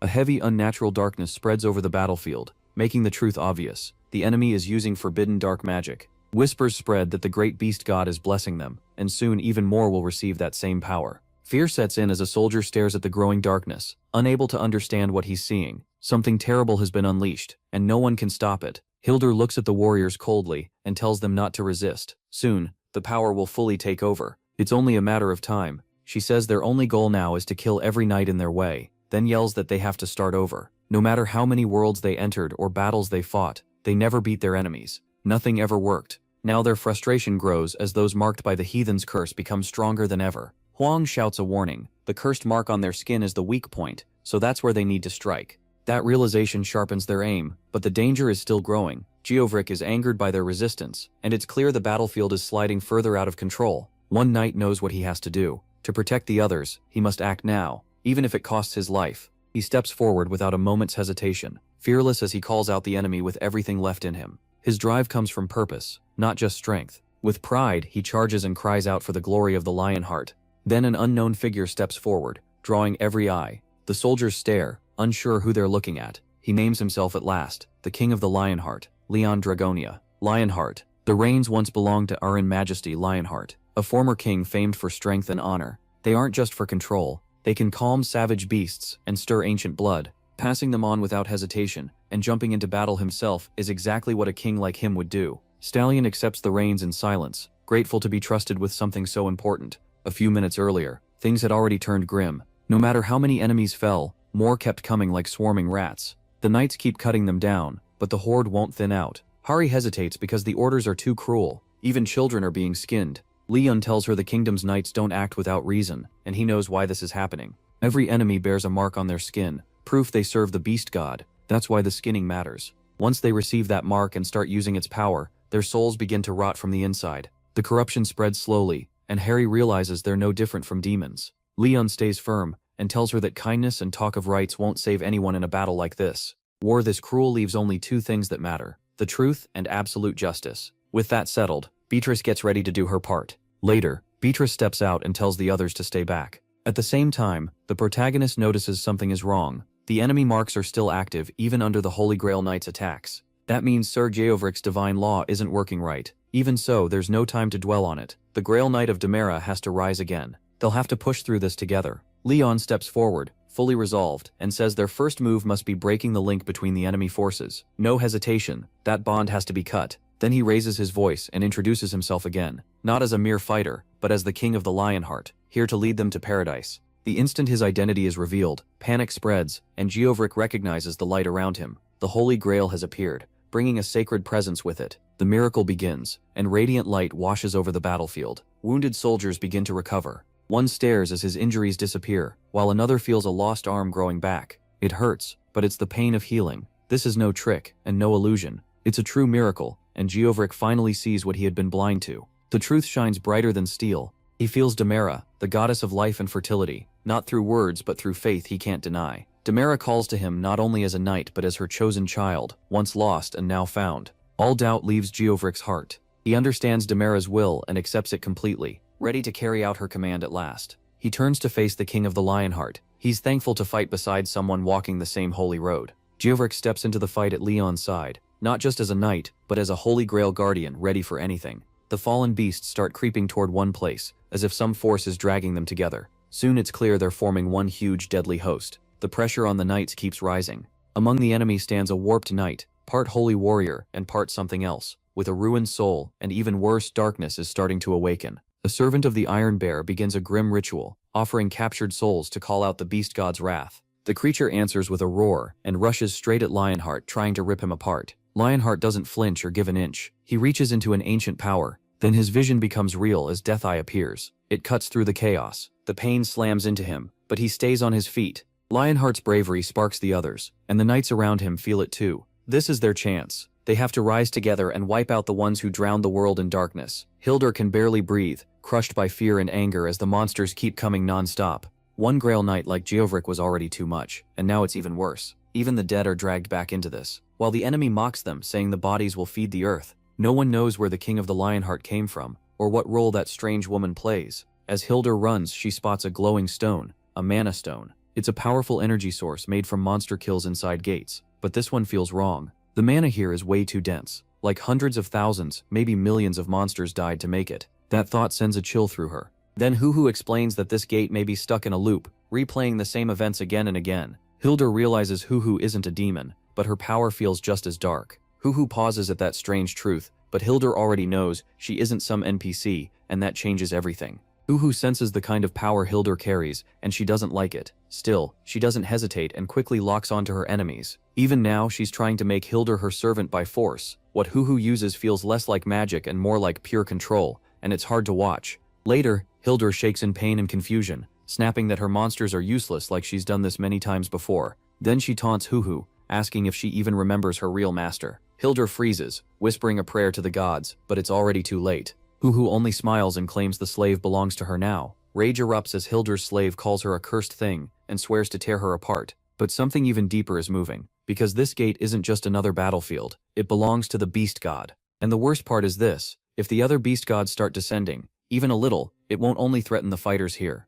The whole gate and maybe the world around it could break under that power, and it's far beyond what anyone expected. MC calmly says the 11th King of the Lionheart used to speak often about Geovric and the other knights. That name shakes Geovric, and he wonders if MC truly met him. He gives a small nod, and says the 11th King now rests in the god's paradise. Hari asks Geovric if he remembers anything at all, any small clue. He tries, but nothing comes back. All he knows is his mission: raid the barbarians. That's the only thing driving him. Hari then faces the others and tells them they need to accept what's coming. She says the truth: they've avoided. Geovric and the other knights can never leave this gate. They aren't free people anymore, just beings trapped here, forced to repeat the same end again and again. If they want to close the gate for good, they have to defeat Geovric. Geovric says with pride that he has never lost a battle, not once. Leon agrees. If Geovric had ever been beaten, they wouldn't be standing together now. Then a monstrous foe screams the protagonist's name, vowing to tear him apart piece by piece, and the battlefield trembles. MC wonders if there's any way to stop the beast, God's incarnation, from descending. Hildur lets out a cruel laugh and says it's too late. The gate is already falling apart, and the beast gods plan to pour everything into destroying it. Leon hears her, but he doesn't back down. He knows what has to be done, and he won't abandon the knights who fought beside him. No matter how deadly it is, he chooses to keep fighting. Beatrice warns him that facing it head-on may be too dangerous, but he has already decided. If they run and a dungeon break happens, those monsters will spill into the world, and that's even worse. The protagonist stays ready to fight, but Geovric cuts in. He says there is still a way to close the gate. It will shut only when he falls. As a knight bound to this place, his death is the key to sealing it for good. His body shakes, but his resolve doesn't. He tells the others to retreat and live. MC should save his strength for the battles waiting beyond this dying world, because there's no sense wasting lives on land that's about to disappear. Geovric then turns to the other knights, his brothers and sisters in arms. He tells them the last battle has come, and with the King of the Lionheart beside them as the light of the gods, they must rise one final time. They choose sacrifice, not out of hopelessness, but to protect the future of those still alive. They will fall so others can stand. Leon goes quiet, shaken by that loyalty. Geovric's sacrifice places a burden on him, heavier than any weapon, but it's one he'll carry with pride. But Geovric has one last request for him. Give him a little more time. He closes his eyes and prays, calling to goddess Demera for one final blessing before he fades. Then he raises his hammer and pours the rest of his strength into it. Chosen by the goddess and loyal to the Lionheart, Geovric puts every bit of his power into that weapon. He gives it to the protagonist, not just as a weapon, but as a sign of trust and nostalgia. Until someone worthy appears, the protagonist must carry this hammer on. MC admits no one may ever wield it the way Geovric did. Even so, Geovric says he believes in the king, and fighting beside him was an honor he will keep to the very end. After that, Geovric faces his cavalry one last time, and gives his final order: protect the king until every one of them falls. The knights lift their heads proudly, and answer at once. Their lives were worthy, and their duty is clear. They shout one final blessing before pulling back, their faith still firm even at the end. Far ahead, Geovric stands tall and reminds everyone who he is. He's more than a fighter, he's a legend shaped by war. He killed over 10,000 enemies with his own hands, faced more than 5 million in battle, and never once broke. He held the motherland's line against 300,000 orcs when no one else could, and he remembers defeating the ogre chief when all hope seemed lost. Through it all, the goddesses Demera and Ariana stood with him, and Pados took joy in their strength and spirit. Geovric is not just a knight, he is the Grail Knight of life and fertility. With his final cry, he calls his brothers and sisters to rise again. Today they march toward death without fear, with honor for justice, for the future, and for the name they bear. As they charge, their hearts burn bright, because behind them stands the blazing Lionheart. Hari feels too heavy to leave. Even when Leon tells her to go, she can't make herself turn away. She wants to see their final stand with her own eyes, and honor them by staying. The protagonist doesn't argue. If she chooses to remain, he lets her. Then Hari senses something wrong. Her voice shakes as she realizes what happened. Geovric has ascended. After that, Leon swears the beast they worship, the god they kneel to, will meet the cruelest end. The Grail Knights begin to withdraw, their task done for now. Now the divine laws must take shape and bring results, no matter the price. Geovric's last words echo louder than any battle cry. His sacrifice, loyalty, and strength leave their mark on this day. MC silently vows to carry those words on. What Geovric believed in won't disappear. His justice will live through the king's next steps. He feels deeply tired, but not from fighting. Even when he once battled and beat countless demons, he never felt this weighed down. Now the pain is inside him. As the moments pass, he starts to understand why. It's not battle that's wearing him out, it's fear. The fear of losing the people he cares about again, because that pain cuts deeper than any wound. What frightens him even more is the idea of facing the future alone. Still, Leon knows this is a road he has to walk himself. This burden can't be handed to anyone else. Then a voice calls to him, and Hari finds him. The protagonist notices how late it is, and asks why Hari is still up instead of resting like usual. She's normally the first to relax with her favorite dramas after a long day, but tonight she's here with a sword in hand, like she's been waiting. Hari stumbles over her words, trying to explain. She says this wasn't sudden. Everything that's happened lately stirred something in her.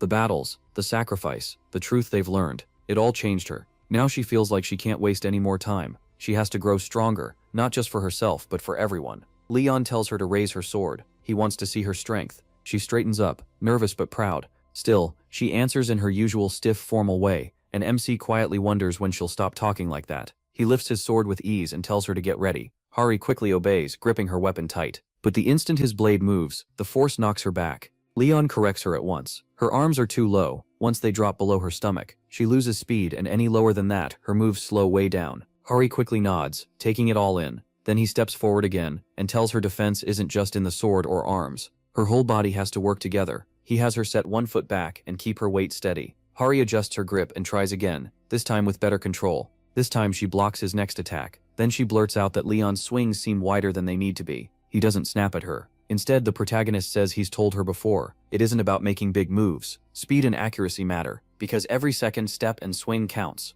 Then he asks why she thinks giving the enemy an opening would ever help. Hari pauses and guesses it might make her abilities easier to use, but MC gets annoyed that's not the point. Using skills well means nothing if it gets her killed. Hari had thought Leon would want her to risk her life if needed, like that was the honorable thing to do. He shuts that down right away. To him, dying for no real reason has no value. Then he asks if there's even someone she would give her life for. If there isn't, copying people who do have that reason means nothing. His words hit hard, and Hari lowers her eyes. The protagonist tells her to rest for now. Hari walks off slowly, still carrying the weight of what he said. She starts to realize Leon hasn't seemed like himself lately, and his low energy worries her. Yappy says MC's body is acting oddly from pressure, though he explains it in a hard-to-follow way. So Hari asks for a simpler answer, and Yappy sums it up. Stress. He needs to loosen up. That makes Hari wonder what the protagonist does for fun. Yappy says living things often recover through entertainment, especially games, since they help the mind rest and feel better. Hari can barely picture Leon playing games, but she still wants to find something he'd enjoy. So she asks Yappy for suggestions. He says picking fun games for humans isn't his job. Hari thinks he could have just said he didn't know. Even so, the thought of MC actually enjoying himself makes her feel a little better. As she keeps thinking, Yappy seems ready to add more. He admits the idea was solid, but insists it was just a coincidence, and says nobody can match his calculations. Hari just teases him, and doesn't take it too seriously. Yappy catches the teasing, and clearly doesn't appreciate a human talking to him like that. Hari stays easygoing and reminds him she still won. Goddess Ariana gently says the knight's willingness to step up pleases the gods. Still, she's worried about Leon. After fighting non-stop for 200 years, she thinks he deserves more than battle. Something peaceful, something comforting. She says it's time he enjoy life a little, through rest and recovery. Though the idea of entertainment feels strange to him, Ariana explains that people in this age have many ways to relax. She isn't sure what would fit him best, but says the best comforts never really change. The protagonist asks what kind of pleasure could last through time. Ariana surprises him with her answer, intimacy with a woman. She says it plainly, calling it a natural way for humans to feel good and ease stress. She even brings up the queen and the red-haired girl as options. That catches Leon off guard, especially when she mentions Hari, since he still sees her as too young. Ariana calmly disagrees and says Hari is an adult. She adds that love and closeness aren't just comforting, they also matter when it's time to continue the royal bloodline. She repeats that intimacy is one of the natural ways people relieve stress and find joy. Ariana also says Leon should start thinking about restoring the royal family someday. Before she can keep going, someone suddenly calls out to MC. He tries to remind Hari to be respectful, but she presses on and says he has to see what she prepared. A little bothered by the interruption, the protagonist asks what it is. Hari excitedly says she worked hard on it with help and advice from Sir Yopi. But the moment Leon sees what she's done, his face turns cold. He warns her that if she ever shows up like that again, he'll make her run around the neighborhood completely naked. Whatever this was, MC thinks it went way too far. Hari immediately panics and insists it isn't what it looks like, flustered by the misunderstanding. Before it gets worse, someone else quickly steps in and explains that Hari actually arranged this with help from the association. Leon looks interested, but not fully convinced. The assistant adds that the whole team pitched in for an event Hari set up. He still isn't sure what to expect, but hearing that even Sir Spene helped makes him take it more seriously. Hari asks him to enter the gate she made, promising he'll like it. As soon as the protagonist steps inside, Hari excitedly explains that the gate is called Suhei, and it's filled with all kinds of animals and creatures. She shows him the scoreboard. Small animals are worth 1 point, medium ones 3, and big ones 10. Orcs are the rarest, so they give the most points. Leon quietly takes in the rules and realizes it's basically a hunting game. When he hears it was all made for him, he stops for a second and understands the thought behind it, truly appreciating the gesture. It has been a long time since Leon last hunted, and at first he wonders if he still got it. But once he starts aiming, his old instincts come right back. The first clean hit pulls him in, and he starts having fun. Then, one of the monsters goes wild after seeing its kind fall and rushes him. MC responds at once, dropping it with steady aim and sharp movement. After that, all his earlier hesitation is gone. Hari can tell he's fully into it now, so all her earlier worry seems silly. Leon is genuinely enjoying himself. As he moves deeper into the gate, he casually says, bringing back a souvenir is part of the tradition. Watching him use the bow so naturally, Hari points out how skilled he is, even after not doing this for so long. She had always assumed he disliked ranged weapons, but that was wrong. Being a knight doesn't mean he can't use them. Hunting was always part of noble life, especially for knights traveling on missions through unfamiliar lands. They often had to find their own food, so becoming good hunters came naturally. Leon casually mentions that, besides being the strongest champion of his era, he was also the second best hunter. That shocks Hari, and she asks who ranked first. The protagonist says it wasn't another Grail Knight. It was a priestess chosen by the goddess of the moon for hunting. She led the moon temple and used a bow better than anyone else. Her arrows were like falling stars, and at full power they could cross mountains. While Hari tries to take that in, she finally asks why he only hunted orcs. Leon says there was no point gathering teams just to drive out weaker prey. Orcs were worth the most points, so of course he went after them. His blunt answer makes it clear he sees orcs as prey, nothing more. After the hunt, MC finds something strange. It gives off a bad feeling, and Hari agrees it seems cursed. It turns out to be a rare cursed totem. Rather than keep it, he decides to sell it and give the money to the people who helped drive the animals together, even though it's worth a lot. To him, that money should go to the people who gave up their day off and worked hard in the heat. After that, Leon notices signs that some orcs got away and declares the hunt isn't finished. Those creatures are still out there tainting the forest, and real or not, he still sees orcs as enemies. He tells Hari to come with him and says he'll teach her how to use a bow properly. She agrees, though she's surprised by how fired up he suddenly is. Watching him now, Hari quietly says the protagonist looks much better. Her words make him pause. Leon realizes it's been a very long time since someone was kind to him without wanting something back. He quietly tells Hari he's proud of her. She doesn't hear it clearly, and he doesn't repeat it. Instead, MC gives her a challenge. Take down at least 3 orcs with the techniques he taught her, or he'll be disappointed. Hari starts to panic, and reminds him she's barely used a bow before. Later, back at the Pantheon Guild's training area, Hari feels relieved because Leon really does seem to be in a better mood. Then the section chief arrives and casually says the tractor broke, so he needs to check the supply room. No one has gone there since the Naju incident, and Hari decides to come along. Together they head to the supply room. Sir Jovric's hammer is kept there, and the moment feels almost holy. Hari murmurs a prayer, awkwardly mixing Buddhist and Christian habits, and even crossing herself without thinking. The section chief notices, and seems confused. He confirms the hammer has been stored here all this time. Since nobody can use it right now, they've kept it locked away in the supply room. Hari is about to look elsewhere, when something unexpected catches her eye. A strange figure, wanting to see the country's strongest epic item. As he comes closer, an alarm blares and Yaobri reacts instantly, revealing the visitor as Jagspine. Everyone is stunned by his sudden appearance, and Spina confirms the hammer is indeed with the Pantheon Guild. Yabi calmly recognizes Spina as the one who came to challenge the hammer, and greets him with oddly formal manners. Still unsure what to expect, Spina thanks him and admits the place is a lot nicer than he thought. Before the talk can go any further, Yabi steps in. He says no one gets inside without paying an entrance fee first. For hunters, the posted price is 5 million won. Spinetry is stunned. Civilians only pay 500,000, so why are hunters charged 10 times more? Yappy says civilians come to admire relics, but hunters come to test them, and that extra money helps protect the sacred items. Even so, Spina thinks the added zero is ridiculous. Still, once they think about how valuable an epic item is, the cost starts to make sense. Spinum A awkwardly asks if Samsung Pay works, and Yappy calmly says a bank transfer is fine. Then Hari steps up and introduces herself as an assistant manager from the Korean Hunter Association, Management Team 3. She says this started about a week ago, when the hammer suddenly disappeared, and then showed up again in a secure spot near where it had been found. A lot of people tried to lift or move it, but nothing worked. Then the hammer suddenly shifts, almost like it's trying to say something. At that point, it no longer feels like a normal object. Its presence makes it seem like it's grown a will of its own. That can happen with strong holy relics after staying linked to divine people for a long time.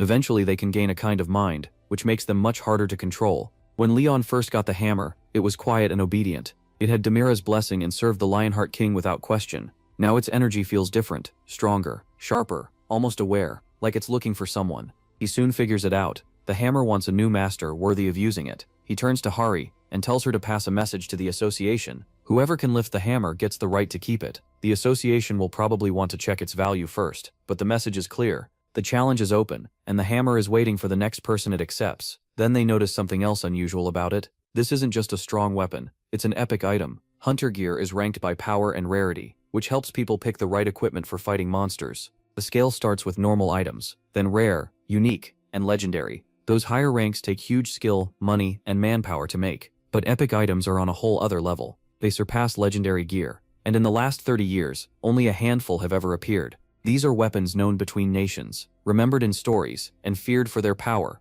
One example is the Heaven Destruction Sword from Shawan Mountain, once used by the Heavenly Demon. Epic items aren't just weapons, they're living legends. Another is the 12-ring Kakara, a staff said to hold enough power to reshape the world. There's also the Frost Queen's Heart, still freezing the lands of Siberia, and the Wandering Demon's Sword, missing since the Blackgate disaster in London and still somewhere out there. These relics can change even the worst battle, and now another one stands before them. Geovric's Hammer. Even knowing how priceless it is, Leon sticks to his choice. Whoever lifts the hammer becomes its owner. Lee Chansu can barely believe it. He doesn't understand how the protagonist can give away something this rare so easily. To make sure, he pulls up the hammer's stats. It's a divine weapon holding the soul of Geovric, a Grail Knight chosen by Demera, goddess of life and fertility. It carries the key of faith, drawing divine power straight from her. It boosts vitality enough to remove fatigue, raises defense 4 times while the user stands on the earth, and triples healing power. Allies nearby also benefit, gaining double defense and much stronger healing.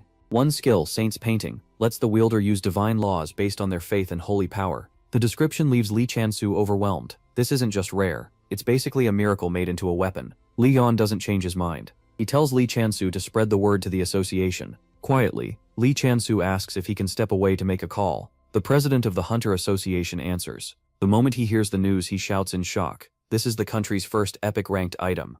In all of Asia, it would only be the third. No surprise, that sends a wave of challengers rushing to the Pantheon Guild. People crowd in and start asking where the hammer is. Hari quickly tells them to show respect. In this world, even legendary items must be honored properly. This isn't just a hammer, it's Ser Geovric's legacy. Then one challenger steps up and asks to take his shot. But the closer he gets, the more he feels the hammer's intense aura. Without even moving, it gives off crushing pressure. No one even needs to touch it. The challenger is thrown down before he can try. The hammer repels those it judges unworthy, with an invisible force. One hunter stumbles back, upset that nobody warned him. But the truth is, the hammer chooses by its own rules, and no one really knows what those rules are. Then a voice echoes out, Kirik. It demands a tithe, an offering to the goddess tied to the relic. The hunters are baffled. They already paid to get in, and now they're being asked for another payment. Then someone realizes the hammer is linked to the goddess, so the tithe might be part of the trial. He offers 10 million won. The others stare at him like he's lost his mind for throwing away that much money. The instant the offering is accepted,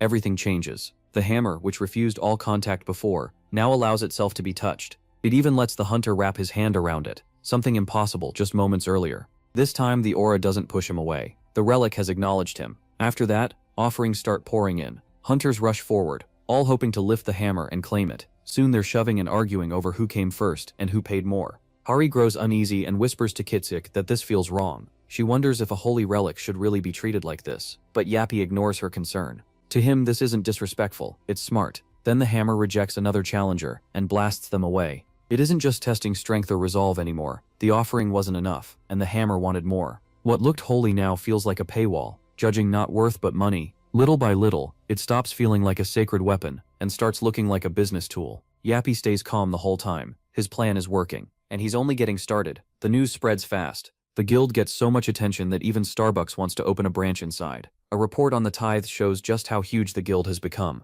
Hunters from all over the country line up for a chance at the hammer. Some don't even come for fame. They want miracles. One man cries with relief when his ingrown toenail of 10 years heals, and another says even his tooth problem improves just from the hammer's aura. Pantheon starts drawing people in non-stop. Every miracle spreads belief even further, but behind all of it is Yappy, working without rest. He keeps gathering money, goods, and every resource he can. He isn't after cash alone, he's building something bigger. To him, the Pantheon is more than a place. It's a symbol, and every coin he takes in helps raise this sacred facility higher. Hari watches it all and wonders what this has turned into, especially after seeing a new room inside the Pantheon, labeled the High-Intensity Forging Facility. Even with all its machines, Yayu calls it the lowest grade forge in his whole database. Earth's weak metallurgy limited what he could build for now. It still looks incredible to everyone else, but Yayu doesn't soften his opinion. He says people only think it's impressive because organic minds are simple, brushing off praise right away. Still hopeful, Hari asks if Yeppy can forge a sword. As the Grail Knight of the divinity of steel and blacksmithing, he'd seem like the perfect person.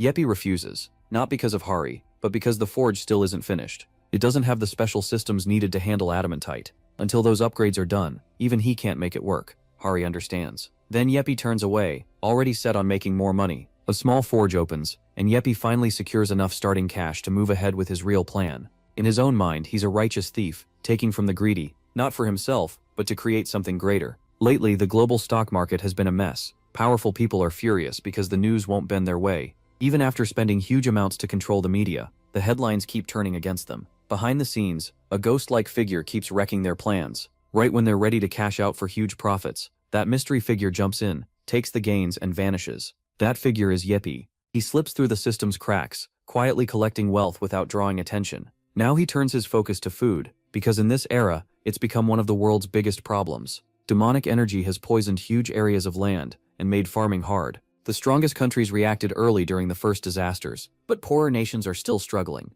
In those regions, dungeon breaks happen almost every day, destroying any real chance at stable farming. While all this keeps happening, Yeppy watches and prepares his next move. He knows food will soon be the most valuable resource on Earth, so he starts buying large stretches of corrupted land in Eastern Europe and the Middle East, places everyone else sees as worthless. His first big move is aimed at Heilongjiang's grain industry. After the Shanghai disaster 20 years ago, Heilongjiang became one of the hardest-hit warlord nations, and its land was so polluted that farming was nearly impossible. Even so, Yeppy buys into parts of its grain business, and spreads the faith of Demera, the goddess of life and fertility. That divine belief slowly starts cleansing the soil. It doesn't heal as fast or as widely as Leon's power, but the land does recover. Before long, it can grow sacred rice, corn, and other grains. What used to be ruined now promises huge profit and a steady food supply. After that, Yeppy decides the Pantheon Guild will take over the food business, but if food becomes real power, trouble is sure to follow. Even so, Yeppy keeps collecting intel from all over the world.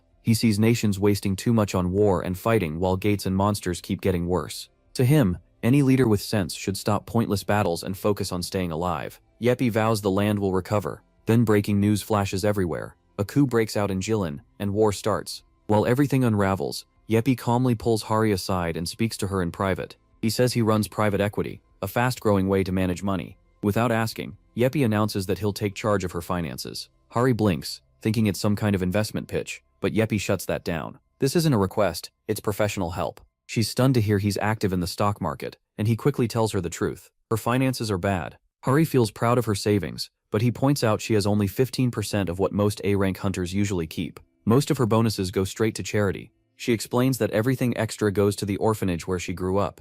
Yeppy doesn't mock her for that. Instead, he says better money planning would let her help even more. She tries to refuse, but he pushes back, saying ignoring money matters in this world is basically giving up on life. In his eyes, she should be grateful he's stepping in. Hari finally agrees to let him manage 2 million won. Yeppy immediately bumps it up to 20 million, and casually tells her to sell her semi-basement place in Seoul too. Hari freezes, not sure what to say, but deep down she trusts Yeppy, and hopes this isn't anything shady. Then Yeppy upgrades her from bronze to silver status. He tells her it's a special favor. Silver members now get double what bronze members earn. Hearing that, Hari gets excited and asks about moving up even more. Yeppy says if she brings in 5 new members, she'll reach gold and get triple profits. Hari is only 20 and still new to adult life. She doesn't catch the warning signs. It's a classic pyramid scheme, but to her it sounds incredible. That makes it even worse, because people trust her. Excited, she calls Soo-hyo and shares the deal, and he agrees right away, because he believes in her. With Hari unknowingly drawing people in, Yeppy's scam spreads fast.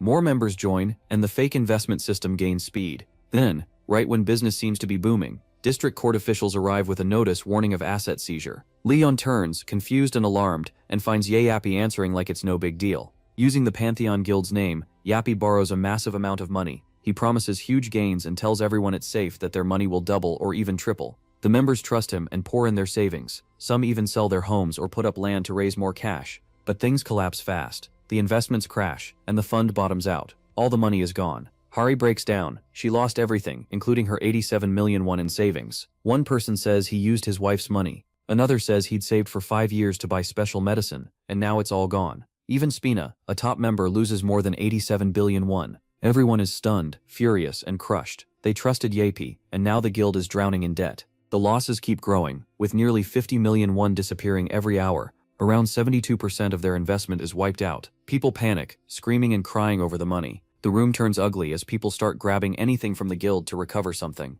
One person rushes into storage and snatches whatever looks expensive. Then someone reaches for a big shiny pillar, thinking it must be valuable. Yeppy panics and yells that it's his personal property, but nobody cares. Emotions explode and another person breaks down, shouting about how hard they worked to save that money. Soon gets sick from the stress, and even the chief can't settle the crowd. Right in the middle of it, Yeppy glares at them and calls them inferior. Then Spinny steps in, hiccuping from stress, or maybe fear. Leon tells Sir Spinny to handle it, trusting his brains. Spinny asks how long Yappy needs, and Yappy says he'll fix everything by tomorrow. Spintra agrees, then goes even further, offering to guarantee Yappy's debt himself if it comes to that. After that, he orders Yappy to get back to work. Yappy leaves in a hurry, while everyone else watches, unsure how this disaster could possibly be fixed in one day. Back at the guild, alarms go off and emergency protocol starts. There isn't time for full safety checks, as the first exoskeleton armor prototype powers on. The mission is called Fund Restoration. Meanwhile, far north in Heilongjiang, soldiers from the Jilin Republic army laze around, bored. Ro-Yo yawns, while another complains the enemy ran instead of fighting. They mock humans as weak and dishonorable, but Ro-Yo only cares about getting a good meal now. They decide to wait before attacking the nearby area again. Their mood turns ugly, as they joke about cooking people into stew, eager to loot and kill again. Just before they move, something weird catches their attention. Up in the sky, a glowing object drops like a meteor. Far away, alarms blare in a secure U.S. defense room as the Divine Staff, a secret weapon in a satellite, suddenly activates. The defense minister panics. Only 3 people should have the launch code, yet someone fired it. The White House and Hunter HQ both say they know nothing. Even worse, the control code changes every minute, with 100 million possible combinations. Earth's best supercomputer would need 13 years to crack it, yet someone already did. Everyone starts freaking out as the crisis grows. The weapon is already active, and now it can't be stopped. The security lock is too strong, with over 10 billion combinations, far too many for any computer to break in time. Then Grizzly, another powerful system, activates too and links with the Divine Staff. Both weapons lock onto the same target, the Jilin Republic. At the same moment, a video appears of someone claiming Jilin has broken the peace of the US. Soon after, a Julius watches and quietly says it's fake. The video isn't real, but it's already spreading. By then, it's too late. The lie has already pushed the world toward war. A deepfake throws everything into chaos, and nobody knows who made it. General Linghang Kazak of the Jilin Republic watches it all, and wonders how things ended up here. With their nation now one of the strongest, all that seems left is endless war. His men panic and ask what they should do, and he suggests taking the remaining money and running far away to start over, rebuild, and get stronger later. They laugh nervously and begin planning their escape, even talking about hunting humans to grow their numbers. But just then, an enemy locks onto them, targeting the orcs with one demand: return the stolen funds. The robot drops right in front of Kazak inside the Jilin Republic building, pointing its weapon at him. Sir Yappy wants his money back. Kazak stares at the machine and says he doesn't know who it is, but it sure has guts. One of the orcs charges the robot, but it pulls back instead of taking the hit. Then, from behind, the robot switches to assassination mode and opens fire on the orcs. As his allies drop, Kazak ducks behind the broken ceiling debris left by Yappy's arrival. Another orc rushes the robot, but Yappy activates a special upgrade, the ultra-high bullet set, and targets the rest of the orcs. With every weapon available, the robot unloads on them. After the others fall, it calls a ceasefire, then notes one target is still left. Face to face with Kazak, the orc drags his hammer and admits the robot did well killing them. Then he adds those dead soldiers were about to be promoted to generals. The robot instantly returns to assassination mode, catching Kazak off guard. He shouts, asking if it even knows what that means. A piercing laser fires, but Kazak dodges it and charges in, swinging his axe into the robot. The blow destroys the robot's hand, and it identifies the weapon as adamantite. Kazak yells that his axe is pure adamantite and prepares another strike. He boasts that even a Drake couldn't survive it. As he swings again, the robot reads the attack, marks Kazak as rank S, and realizes its ammo is running low. Then it suddenly fires a sharp laser from its hand. Kazak laughs, saying a scrap of metal like that can't beat him. A warrior blessed by the god, he leaps in to attack, but the robot triggers insufficient time and scenario failure. Yappy traps Kazak in strings, saying the real combat data has been very useful and has made his big data even better. Kazak yells, asking what Yappy is even talking about. Yappy activates Tactical Divine Law and fires a laser, killing Kazak and blasting his flesh apart. After that, Yappy heads for the adamantite, takes it, and eliminates the witnesses, declaring the assassination complete. The news soon reports that the Jilin Republic coup has been settled, and the new Jilin government apologizes for the chaos. They also report blessed crops growing in the rice fields of Betawang. Hari smiles at Sir Yappy and says it's good the war is over. Then she checks her phone for the funds returns, and gasps when she sees it's only reached 200. Leon quietly sips his tea while reading through the files. Looking over Soho's records, he notes how much his swordsmanship, shield work, spear skills, and riding have improved. He starts wondering if it's time to link Soho to the gods, though first he'll have to prove his faith. MC thinks there's no time to waste, especially since the gods allowed a simpler process. He needs to move fast. Then he turns to the second page to review Chan. While reading that a knight must live by virtue, Leon wonders if Soyan has any real greed at all, and figures that thought brings back old memories, and he realizes she reminds him of someone. Then he hears a noise. He notices the hammer has been moved, gets up and wonders who did it. Without wasting time, he heads over. Hari asks where he's going, but Leon ignores her. When he gets there, he smiles and says he didn't expect this. Daesung is holding the hammer with his bare hands. Later, near the Naiju Plains, everyone gathers as Leon calls them in. He announces that today they'll welcome a new student. The students are confused. Most academy trainees should already be in guilds, so they start wondering who this newcomer is. The protagonist adds that the new student will train with them and work toward becoming a knight. Then the newcomer rides in, barely managing to control the horse. Nervous, he introduces himself as Good Daesung, the first-generation student of Man-at-Arms, and greets everyone. At the presidential building, a researcher reports that the Eastern Sea Fleet, 7 American fleets, and Japan's Maritime Self-Defense Force have all checked in. The president accepts the report and confirms the Dragon Palace is real. 25 years ago, an ocean gate called the Dragon Palace was found in Tokyo Bay. Back then, people thought gates only appeared on land, and there were no satellites watching the oceans for them. So the gate was ignored until a dungeon break destroyed Tokyo. Nearby beaches were corrupted, and sea creatures became monsters. It became one of the worst gate disasters ever, and pushed nations to work together on gate raids. The researcher then says Hurricane Nabi, which had been moving into the Pacific, has changed course and is now heading for Olung Island. The president goes quiet, clearly tense, as he's told it may be the strongest hurricane of the year. Looking at the screen, he mutters about his terrible luck.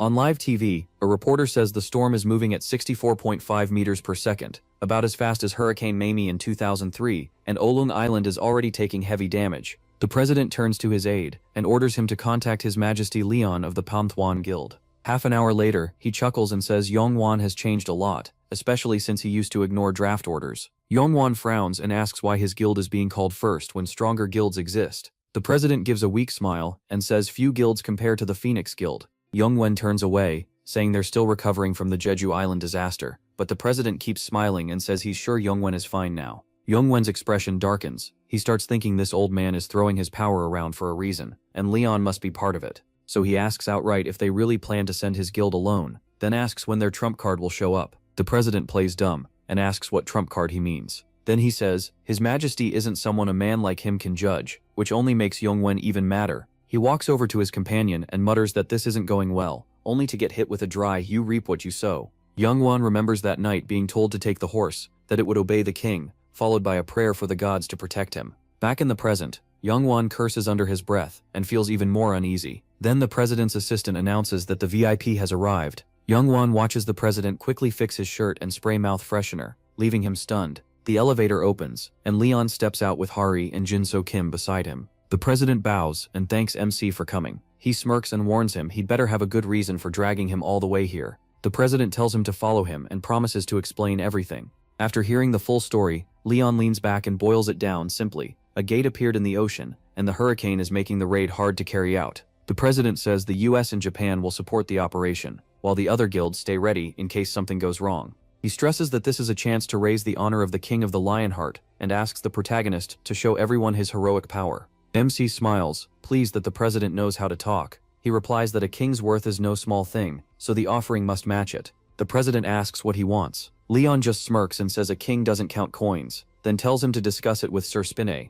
The president bows, thinking the protagonist has basically given him a blank promise. Once outside, MC tells Hari to bring the list of names. He starts naming everyone who will join the raid, and tells Hari to write it down. First come the students, then the soldiers. Hari suddenly stops and asks why none of the people he picked are women. Irritated, she thinks that whatever Leon's views are, this isn't the time to separate people by gender. He calmly asks if the reason isn't obvious. Hari pushes him again, and he puts on a serious macho look and says women on a ship bring bad luck. Soon, the aircraft head to the operation site, where South Korea's first fleet is waiting. After they land, Leon goes straight to the base commander. The man introduces himself as Lieutenant General Choi Jae-sung of the First Fleet. He says it's an honor to meet the protagonist, and explains that his granddaughter was cured thanks to the Dermaris crops. He asks the protagonist to pass along his thanks. MC smiles proudly, and says that if the commander wants to thank her for that blessing, then they're brothers. The commander lights up and calls it a great honor. Then he leads them inside, saying he'll begin the briefing and introduce the Allied forces.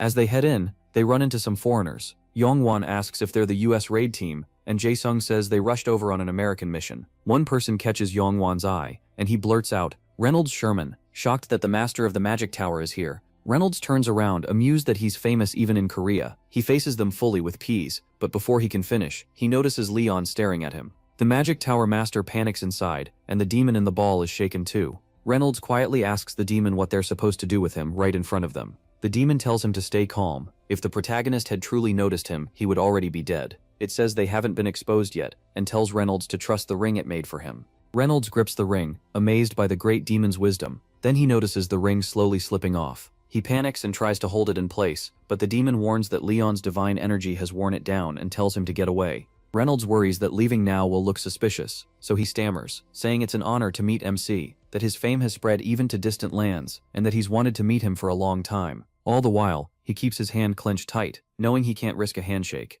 Leon smirks and says Reynolds seems to know his place, then moves on. Left behind, Reynolds is baffled and wonders what would actually satisfy him. The demon tells him to enter the gate and keep their plan moving. Outside, Hari broods over the protagonist refusing to let women on the ship when she spots Daesung helping the workers. She calls out, asking why he's still doing manual labor when the association should handle it, but Daesung just says he should help too. Hari doesn't budge. She tells him that as a knight trainee, His Majesty would never have assigned him work like this. Daesung shyly says he feels overpraised for someone who only lifted a hammer. Annoyed, Hari snaps that it is a big deal. She couldn't move that hammer even an inch. More than 1,000 people tried, and he was the only one who could lift it. On top of that, he was chosen by the goddess. Even then, Daesung still doesn't look convinced. So Hari starts copying Leon, saying His Majesty would probably be furious that some lowly peasant is questioning the king's decision and the goddess's judgment. Daesung calls her name, trying to stop her, but she keeps going, adding that MC would say people trained without sleep back in his day. Daesung finally raises his voice enough to get her attention. Hari turns confused, then realizes what's going on, and asks if he's standing right behind her. A second later, Leon grabs Hari by the hair and asks how she dares mock and imitate a king. Hari quickly begs for forgiveness, and he slowly lets go. Still glaring, he says it's absurd that she's the one receiving a blessing. So Leon explains that she's been blessed by the divinity of the sea and waves, and Poma has chosen to accept her as a saintess. He tells her she'll be joining the raid. Hari lights up for a second as she looks at him, but the next thing she knows she's tied to a wooden plank. Watching from above, Yongwan asks how they can treat a saintess like this. Leon, standing beside him, says women on board bring bad luck, and the only way to cancel it out is to make her the figurehead. Hari keeps screaming for them to untie her, and calls to Suho while the others silently finish setting her in place, standing her upright at the front of the ship.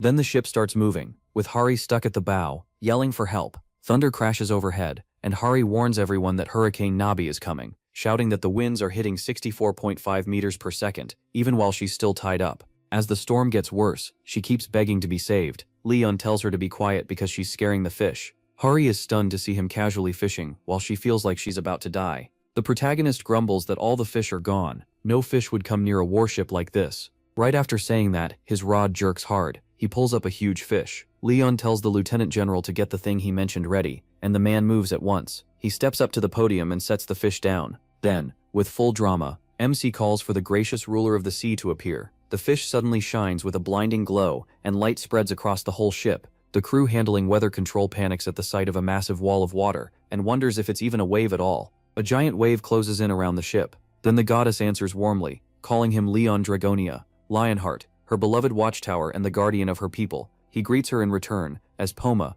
divinity of the sea and waves. Poma says this sea feels empty. Just like Plo said, this land has no divinity, and the ship doesn't even use sails. Worse, none of them understand the sea's grace. Standing before the glowing fish, Leon says it can't be helped, since this world hasn't learned the sea's teachings yet, and asks her to watch over the people. Poma refuses. She says she has no reason to protect those who don't believe in her. Grace only comes with respect. The protagonist says nothing for a moment, then asks why she chose Hari as a saintess. She laughs, saying it took a lot to persuade Pedos, but Hari is a strong vessel and worth the effort. Still, Poma says Hari can't compare to MC, since he can hold every kind of divinity inside him. Leon answers that being like that only brought him misery, and the glowing shark asks why he sees blessing as a curse. He explains that a god's attention can ruin a human who lacks faith. Poma says she trusts him to deal with that. Poma then calls out to Saintess Hari Han. She grants Hari power over the waves and water's blessing, telling her to accept it gladly and spread her teachings far and wide. Hari eagerly agrees, then immediately asks if that means she can finally be untied from the pole.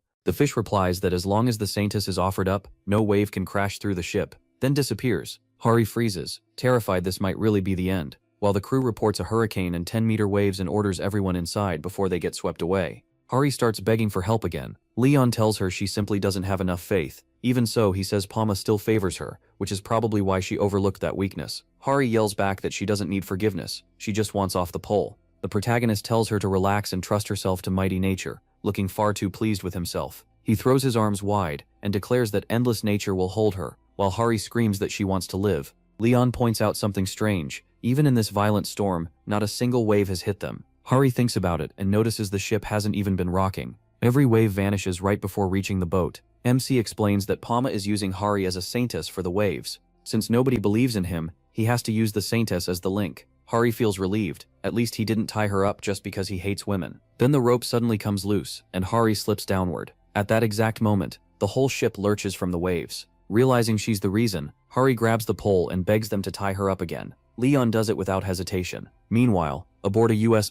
Arleigh Burke-class ship, Reynolds leans over the rail and says their ship was about to flip, but the second they followed the protagonist's ship, it steadied. The demon explains that Bastard used the authority of sea and waves. Any ship blessed by that power will always have plenty to catch and won't sink in a storm. Reynolds decides the demon is useless. Then the captain reports more bad news. A Murasame-class ship from Sasebo has capsized in the hurricane, and rescue is underway. Reynolds says they've already lost a third of their forces before the real fight even started. The demon tells him to forget that and focus on the gate. That's what matters. The sailors report they're entering the gate now and sending in the raid teams. Leon leads the ship as they near the gate. Then a hurricane suddenly forms and drags in the Pantheon Guild members along with many others. Hari wakes up, coughs out water and quickly looks around for the others. She realizes the tornado must have thrown them all here and starts searching. People are scattered around nearby, so she yells for them to wake up. Suhu groans that his head hurts, and Hari checks on him while he asks what happened. Looking around, she wonders where Leon and the others are. A voice suddenly tells her to calm down.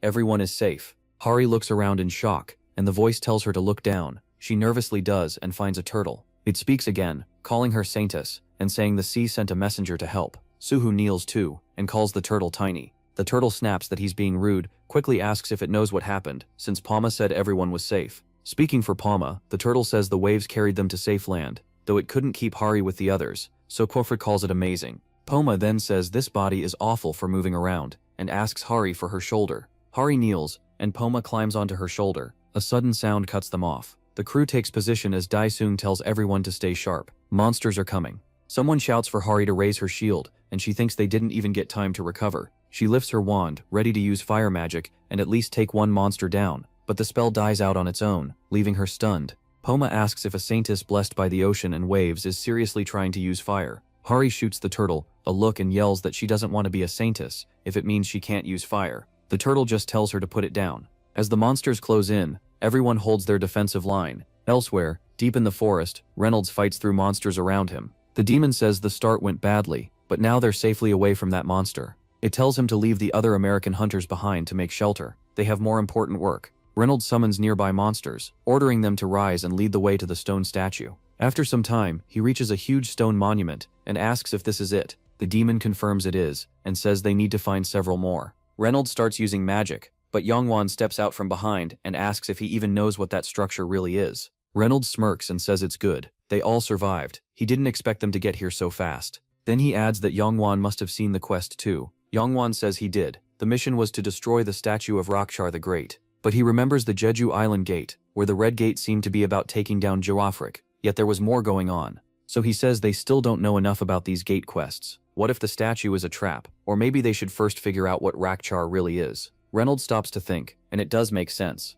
Then the demon orders him to retreat, because he can't fight all of them right now. Reynolds backs off, admitting Yongwan's reasoning is solid. He tells them to head back to the beach where the Maverick members are waiting. Back on the island, Hari lowers her weapon and says they finally killed all the monsters. She asks if anyone is hurt, but thankfully everyone's okay. Then a knight rushes over and says he can no longer feel His Majesty's aura. Hari jokes that that's bad because the buffs were great, but the knight says that's not the problem. They've tested Leon's aura before and know how far it reaches. Those resentful buffs covered 30 kilometers, but now none of them can feel the effect at all. Hari realizes what that means. The island is more than 30 kilometers across both ways, so Leon likely isn't even on this island. She turns to Poma, but Poma says her connection to him seems cut off too. Hari and the others can only worry about where MC ended up. Deep underwater in the dungeon, he comes face to face with a monster. The creature says it's finally time to end its long sleep. After eating fish for 500 years, it's sick of seafood. It rushes the protagonist, eager to find out what a god's night tastes like.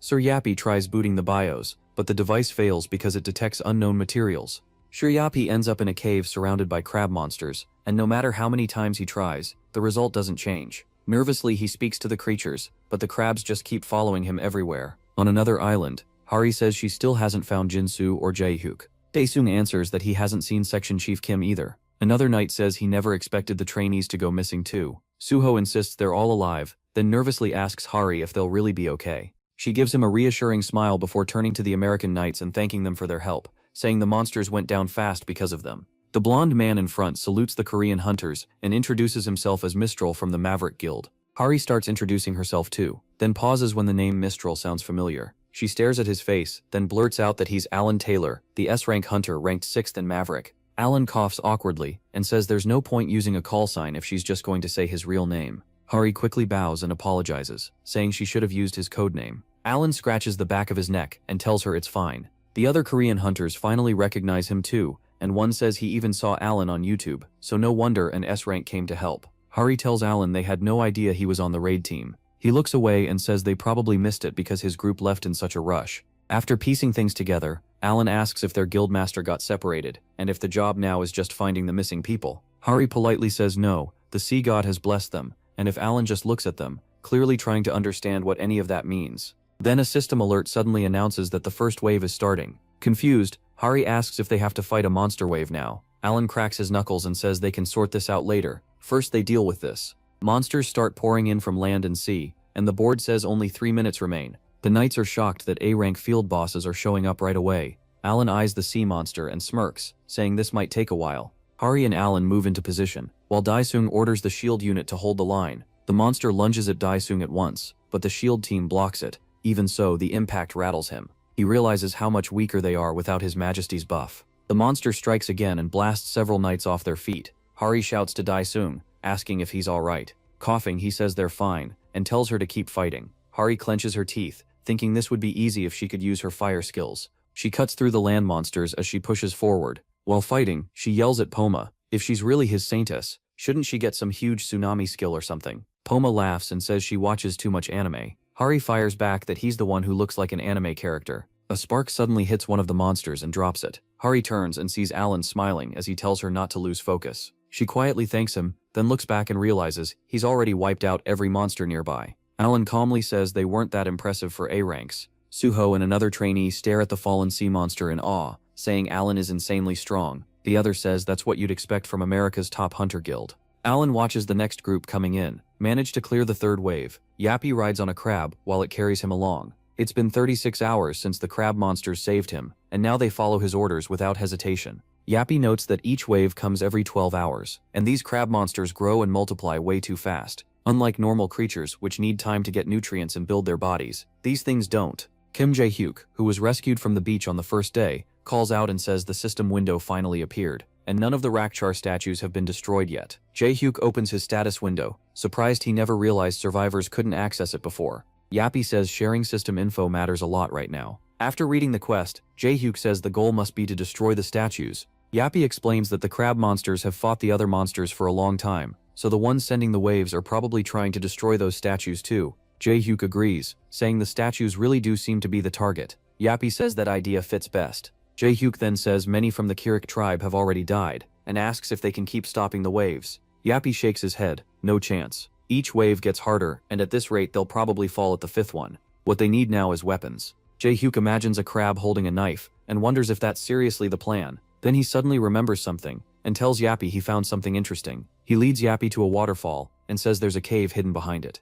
They go inside and come out the other side, finding a place with tall buildings and proper roads. Jae-hyuk blurts out that the Kirik tribe may have been way deep at the same time. Leon stands deep underwater, and realizes this isn't just the ocean floor, it's a place with remains of an ancient civilization. He says there's a ruined world down here, as he looks around. He recalls that Poma's power was cut off when the boat flipped. MC figures that happened because they entered another being's domain, likely a god or some evil deity. Leon coldly orders it to show itself. A voice laughs and calls him Lionheart, the god's hound with a lion's heart, heir to the Dragon Slayer, the one who killed more demons than anyone, the Knight of Knights, the King of Kings and protector of the Radiant Kingdom. Yet now, it says, he stands there weaker than ever. Leon asks if it knows him. The voice answers that any demon would know the Lionheart. He was a legend, even among them. It says many heroes came here before, but none were strong enough to beat it. Then it mocks him, asking if he'll be any different. He answers that a filthy demon has no right to judge his worth. With a booming laugh, the demon finally appears and thanks him for defeating Malice, saying that gave it a chance.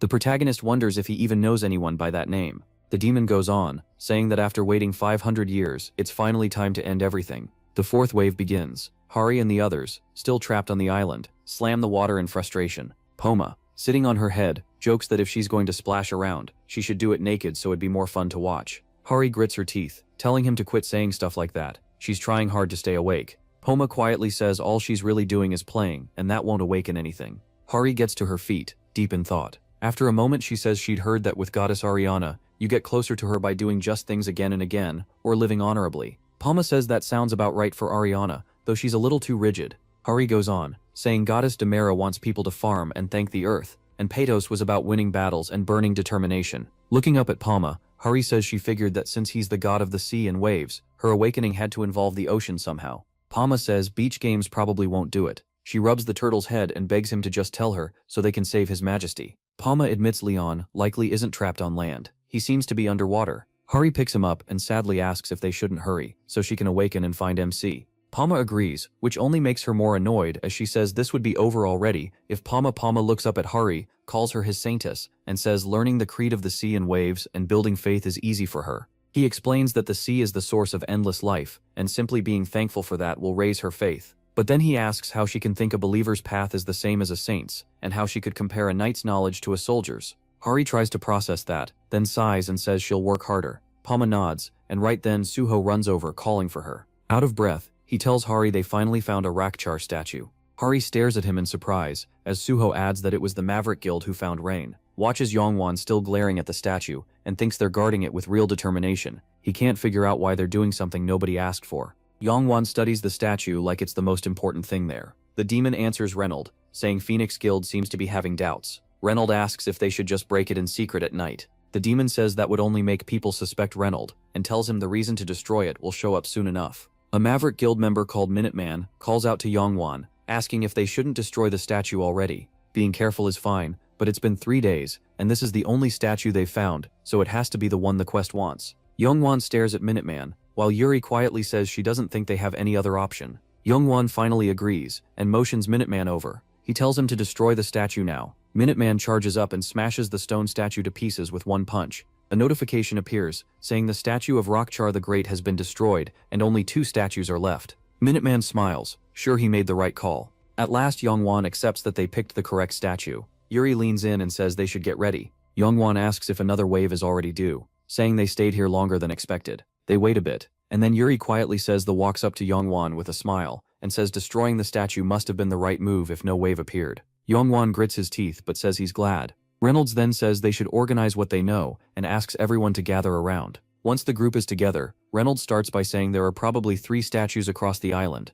but first they need to sort out the situation. He says they should focus on what they've learned so far, and figure out the next move. Then they listen closely. The meeting continues. One of his guild members warns that the enemy has firearms. Frustrated, Yongwon asks why this island is so different. He tries to calm himself, thinking the monsters on the last island didn't use weapons, so these guns might be fake. But a crab monster suddenly fires a laser at them, leaving Yongwon frozen for a moment. He snaps back into position, knowing they won't get through this without taking damage. A voice suddenly commands them to kneel before the chief of the Kirik tribe. Sir Yappy and Jayuk show up riding a giant crab. Sir Yappy tells the humans to give up, since they have no chance of winning. Yongwon recognizes Yappy and Jayuk as Pantheon members, and to him that means the Phoenix Guild has lost. Right now, the Phoenix Guild is stuck on Yappy's island, while Maverick and Reynold are on Hari's island. With 2 statues left, Reynold and Maverick head for one of them. They find Hari blocking it with her body, and Reynold calls the whole thing annoying. Hari shouts that they can't destroy it. Alan says this puts them in a tough spot,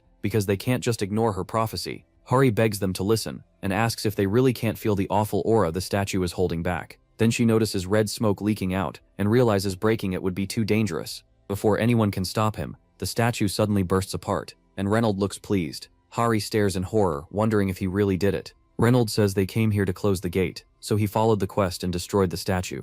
That horrible aura pours out, and Hari can only watch. The ground starts shaking, and someone asks what that was. Everyone can feel something bad is coming. Then a monster rises from the sea. It roars and orders them all to submit. Rakchar, the demon of chaos, has awakened, and his presence overwhelms every living thing. Everyone stares at Rakchar in terror as guild members start falling under his control. His chaos aura fully takes hold, bringing weakness, panic, fear, confusion, and hopelessness. Rakchar roars again and says he smells something foul, but it isn't time to eat yet. Gosong shields the others, while Rakchar says he first has to deal with the ones who sealed him here, and tells them to enjoy this tiny bit of hope while it lasts. Then he sinks back into the sea, and the whole area is tainted by chaos, giving every living being the status abnormally deranged. Their eyes turn red, and they start attacking each other. Hari tries to calm them down and begs everyone to resist the abnormal status, but Alan suddenly swings at Hari, and she barely avoids it, yelling at him to wake up. Alan screams that dying is the right thing, and he'll help make it happen. Then he rushes her, but Minuteman slams into him first. Hari nervously thanks him, only for him to turn and punch her so hard she's sent flying into the water, struggling to breathe. Hari realizes she couldn't even react, and starts wondering if she'll die here. She remembers Jeovrik telling little Hari that her parents died saving the world, that they were heroes. He patted her head and promised she'd grow into someone honorable. Hari now struggles to understand what being a hunter of justice is even worth, and wonders what it means to be a god saintess when she's nowhere near as strong as Jeovrik, let alone his majesty. At least Jeovrik died with honor, doing something that mattered. Then Poma appears before her. He calls her name and tells her not to try to grab the whole ocean. No matter what, all she can hold is a handful of water. Poma tells Hari to fill her heart with faith and to accept the greatness already inside her. Hari doesn't understand him at all, but he urges her to listen to the ocean, if not before, then now. The flow of the sea, the coral's whispers, the ocean's great song. Poma kisses her forehead and calls her his mortal, telling her that if she really wants immortal power, she can't try to seize it. Infinity isn't something to grab, it's something to wear around yourself. She is already inside that infinity. A strange light wraps around her, and when she finally relaxes and closes her eyes, she opens them again with sudden clarity. She knows what to do. Looking around for His Majesty, she finds him at once. She moves her hand and splits the sea in two, using the divine law, sea splitting. The city beneath the water is revealed, and she finally sees Leon standing there. He turns to her, sees her, and tells her to come. Hari wakes up to him, praising her. Well done. She snaps back to herself and screams, but the protagonist tells her to stay still.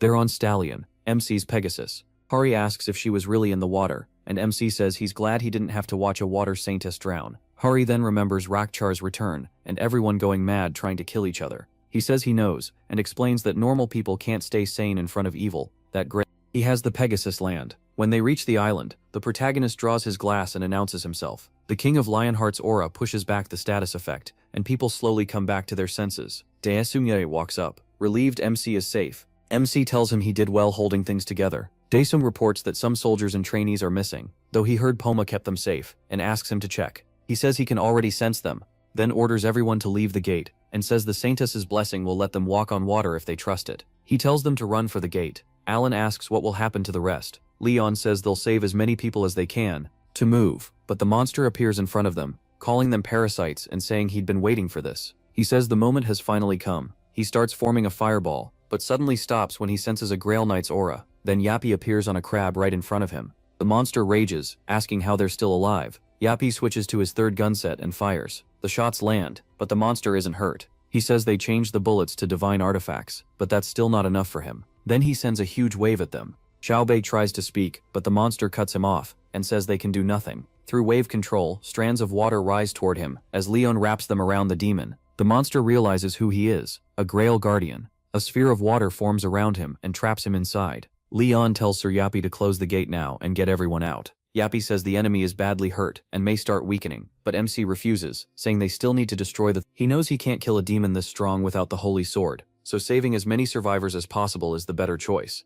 Then, Yappy says they should take the island's people too. He explains the Kikirik tribe isn't made of NPCs, they were sealed here to guard the demon. Leon asks if there's enough time, since the demon is close to breaking free. Yappy says he'll use the Kikirik tribe's final option, and with the Saintess's blessing, everyone can cross the water. Hari urges them to move fast before the great demon is fully released. He looks over as the demon breaks out of the water prison, and swears he won't escape him. The protagonist signals Stallion, then charges with sword in hand. He cuts off several limbs before pulling back onto Stallion. The demon mocks him for buzzing around like a fly. That ticks MC off, and he calls up his divine power, rushing in while remembering the Lord of Chaos, screaming as fire burned him. The demon fires back that he'll kill Leon first. Right then, giant crab monsters clamp onto the demon's remaining limbs, and he struggles to get loose. He takes the chance and strikes with divine punishment. Flames of war. His eyes change color as he declares glory to Lionheart. Leon unleashes divine punishment, flames of war, and the demon screams out the protagonist's name in agony. The knights can hardly believe a human could hold that much power. MC tells them there's no time and orders them to get out through the gate. They obey, and he asks Sir Spinny about the evacuation. Sir Spinny says it's 80% done, and the supplies and records are safe. Leon realizes they just need a little more time, and Sir Spinny says they'll endure. He sees their resolve, and Sir Spinny explains they've waited. Meanwhile, the demon keeps screaming, and the language analysis translates it as prosperity to Craviatera. Leon honors their noble name and says the gate will close soon, so they need to fall back. The demon mocks him, asking if he's running away. It says they always claimed his virtue was never giving up, so he should stay and fight. The protagonist smirks and says knightly virtue doesn't apply to lesser creatures like him. He has no respect for beasts or evil beings. That sends the monster into a rage, and it screams that Leon will die no matter what. But before it can act, the gate shuts. The world erupts after the first confirmed sighting of an Archduke-class demon. Humanity took massive losses, and the great demon's appearance felt like a warning of worse things ahead. Still, it wasn't all grim. A few people resisted the mind corruption that even top S-class hunters couldn't handle. People everywhere watched a broadcast showing the Pantheon Guild's achievements, shared across YouTube. The president shakes Leon's hand, and MC says a huge weight has been lifted. The president brushes it off. Though he's shocked there were 10,000 survivors, he says they were honorable people who had fought the demon for a long time. When the president asks about the statue, the protagonist first thinks of it as a border marker, then explains it was made to honor the heroes who gave their lives fighting the Archduke demon, and the center statue represents Poma, god of the sea and waves. The president asks about the other statues, and Leon says one is for him and Sir Spinny, since Sir Spinny speaks for the Kikrik tribe. That leaves the president stunned. Seeing his face, MC laughs and says he was joking. The president hurriedly asks him to remove his statue, but he tells him not to be so embarrassed. He runs an entire country. After saying that, the protagonist walks off, with the assistant right behind him. The president feels like that exchange shaved 10 years off his life. Then his assistant reports urgent news. All contact with North Korea has been lost since last night. That only confuses the president more. Meanwhile, in what was once Pyongyang, the comrade stands on a ruined road, thinking back to when dimensional holes opened 30 years ago, and how all this time, the only aid they got came from South Korea. He kicks a man into a heap of unconscious bodies and grins. Soon he says, they'll become the strongest nation by using demons for their own gain. His aide tells him the mage is calling, so he picks up. Reynolds says the preparations are finished. At once, the comrade orders everyone to speed up the summoning. When the great demon appears, the comrade is shocked by how badly it's hurt. He asks if the summoning was done right. The demon apologizes and says it needs time to recover, and the other great demons will need more time too. Then it adds that, luckily there's plenty of food here, which shocks the comrade. Back in a dungeon, a red-haired girl smiles at a white-haired girl and says she's told her everything. She adds that she isn't hiding anything now. The white-haired girl finds it interesting that demons can enter any gate, so if that's true they can also send them wherever they want. Later, while the people of Kiruk build new structures, Hari calls for Sir Yappy. She knows they can breathe underwater, but still asks if it's really safe for them to live there. Yappy assures her they'll be fine as long as they have a nest and a place to breed. Looking at the kitten and all the crabs working around them, Hari realizes food may be the real problem. Then Yappy tells her they've been signed up for the Pantheon Assurance Service to help them adjust to modern life. He says it covers all kinds of support, including legal and paperwork help.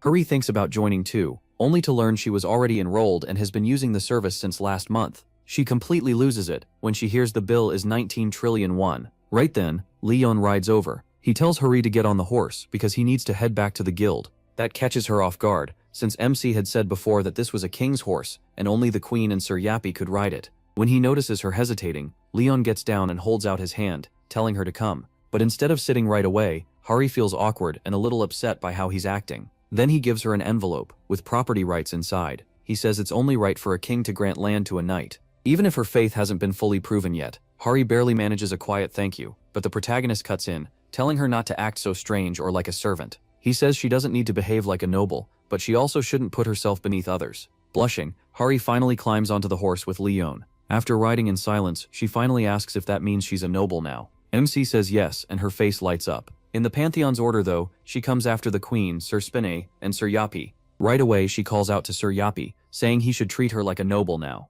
Instead, he smacks her with his whip. Leon gives them a sidelong look, clearly judging how childish they're being. Later, in Queen Beatrice's workshop at the Pantheon Guild, he stands beside her as she confirms the test worked, just like he thought. Demons really are using gates. The protagonist thinks back and realizes he's been suspicious ever since the Jeju Island gate. What looked like a noble quest was really about saving corrupted barbarians and killing a righteous knight. That makes it clear to him that the system and its quests aren't truly good. They're controlled by evil forces trying to steer the awakened. Leon tells Beatrice that Earth is now ruled by mana stones, and people won't stop chasing quests, even if they know something feels wrong, whether for money or other reasons. Since demons are clearly on the move, he asks if Beatrice can control gates too, because he's heard she can. Beatrice explains that she can control virtual spaces that have already collapsed, but she needs a way to judge which gates hold survivors, and which have demons. Then she smirks and suggests using one of Leon's holy relics as a beacon, which means she'll need a huge amount of mana stones. MC likes the plan, but wonders where to gather that many, though he already knows there are plenty of places to get them. The news spreads fast, and before long everyone is assembled to raid every gate in South Korea. Soon after, the Pantheon Guild is active across the whole country, bringing 1,000 warriors, including 4th-rank fighters and knight trainees, along with 2,000 from the Kirkuk tribe. They divide into 20 teams and head for gates all over Korea. The Pantheon Guild moves with incredible speed. Most guilds clear only 2 gates a month, but this one wipes out more than 20 in just 4 days. Meanwhile, Beastmen complain to Leon for killing their leader, since they believed he would save them. He mocks them, saying beasts pretending to copy human society are unbearable, and they'll all be destroyed. Because of that, one guild ends up controlling the gates across the Republic of Korea. After all the gates are cleared, Jinso's eyes go wide at the massive pile of items stacked in front of him. Yappy says the sorting is done. The total value is 38.3 billion won, and the auction price should be around 12.7 billion. That money is enough to keep them comfortable even after opening a gate. Leon then turns and says the next gate mission will be handled by a small team of elite warriors. He also orders that no one report anything about this operation.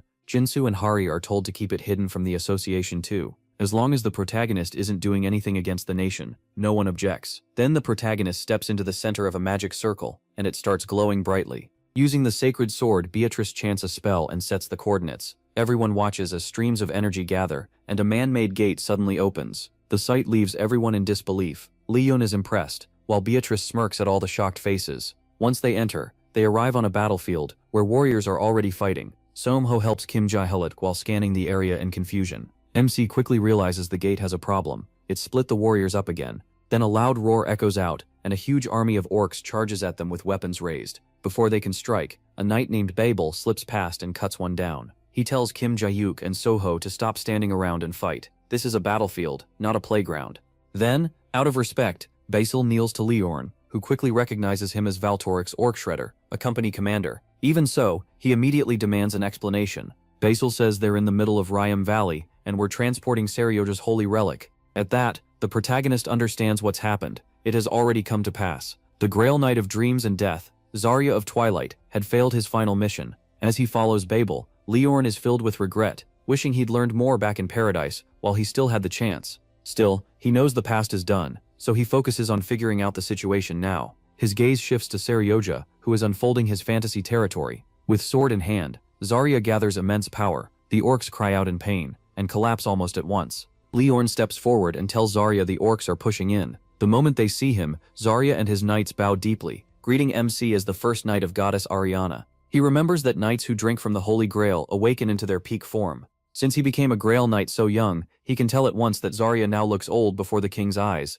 meaning this is the height of his current self. Noting that Zarya hasn't changed much, Leon tells him to rise and explain everything. Zaryo says they recovered the sacred relic and were heading for the Empire's border when they were attacked by orcs and followers of the beast god, so some knights stayed behind to hold them off, while the others moved the relic, splitting into 5 groups as a decoy. The protagonist asks which team has the real relic. After a long pause, Zaryo says it's the 5th group, heading southwest. That team is led by Zaryo's past self. Elsewhere, Zaryo laughs as Daesung wakes up after being knocked out. Daesung is relieved to find the bear that attacked him is dead, and Hari is there too, realizing they've been separated all over again. Zaryo is surprised to see other knights here. He never thought anyone else would be reckless enough to try this. Then a system window appears, telling them to help the Grail Knight Zaryo of Twilight deliver the holy relic to the Lionheart border. Seeing their confusion, Zaryo says they're behind on the news because they've been out in the middle of nowhere. Daesung repeats the name to make sure Zaryo of Twilight, but Zaryo tells him that honorable title belongs to his future self. Right now, he's just a mission knight, carrying out a mission.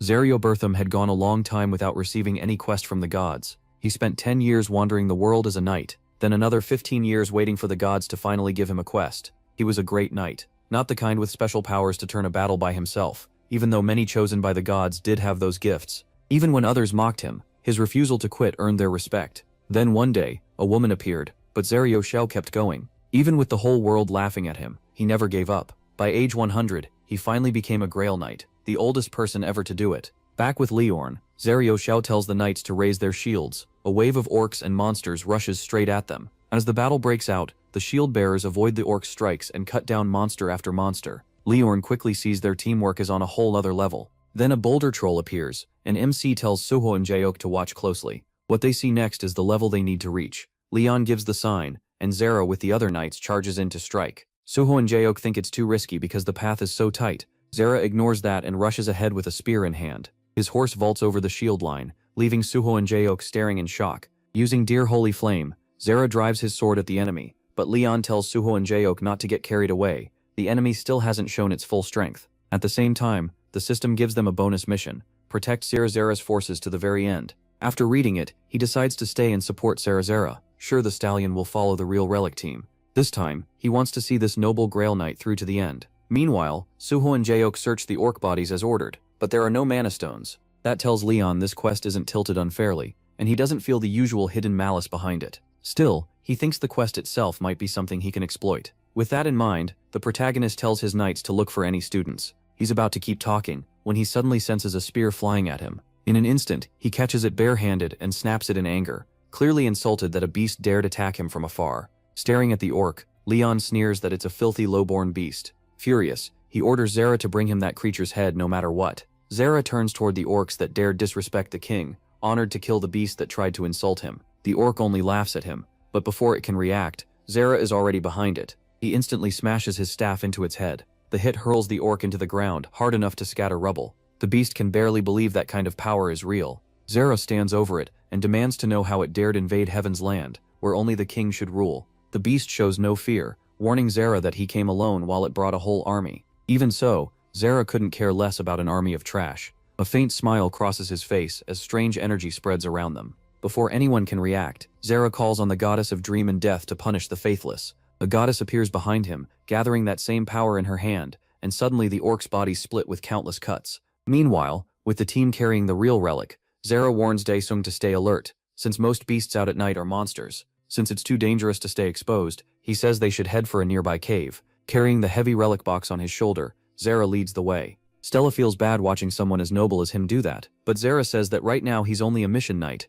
No one really understands what he means, but they make it to the cave. Once inside, Zara uses divine power to seal the entrance with a plant-like barrier. After they settle in, Stella carefully asks if he can watch over the relic box for a while. His answer surprises her. Zara says she should give the orders, because a kingdom knight outranks that only confuses everyone more. They still don't understand how Zara's past and present connect. Seeing that, Zara explains the goddess rewarded him. After all his years of effort, Plethu gave him a power when he became a Grail Knight that lets him summon a version of his past self into the real world. The Zarya, standing here now, is 85, the age when he received his mission from the gods. He also warns them not to expect too much strength from him, because he's far weaker than the true Grail Knight. Then a terrifying roar echoes out and everyone jumps to attention. Zarya's smile vanishes. He tells them to stay quiet because the threat is very close. Daesung and Hari grab their weapons, ready to fight, but the noise above them gets louder. Suddenly the ceiling caves in. Zarya yells for everyone to move, and a demon servant drops down from above. To stop it, Zarya drives his sword into its open mouth,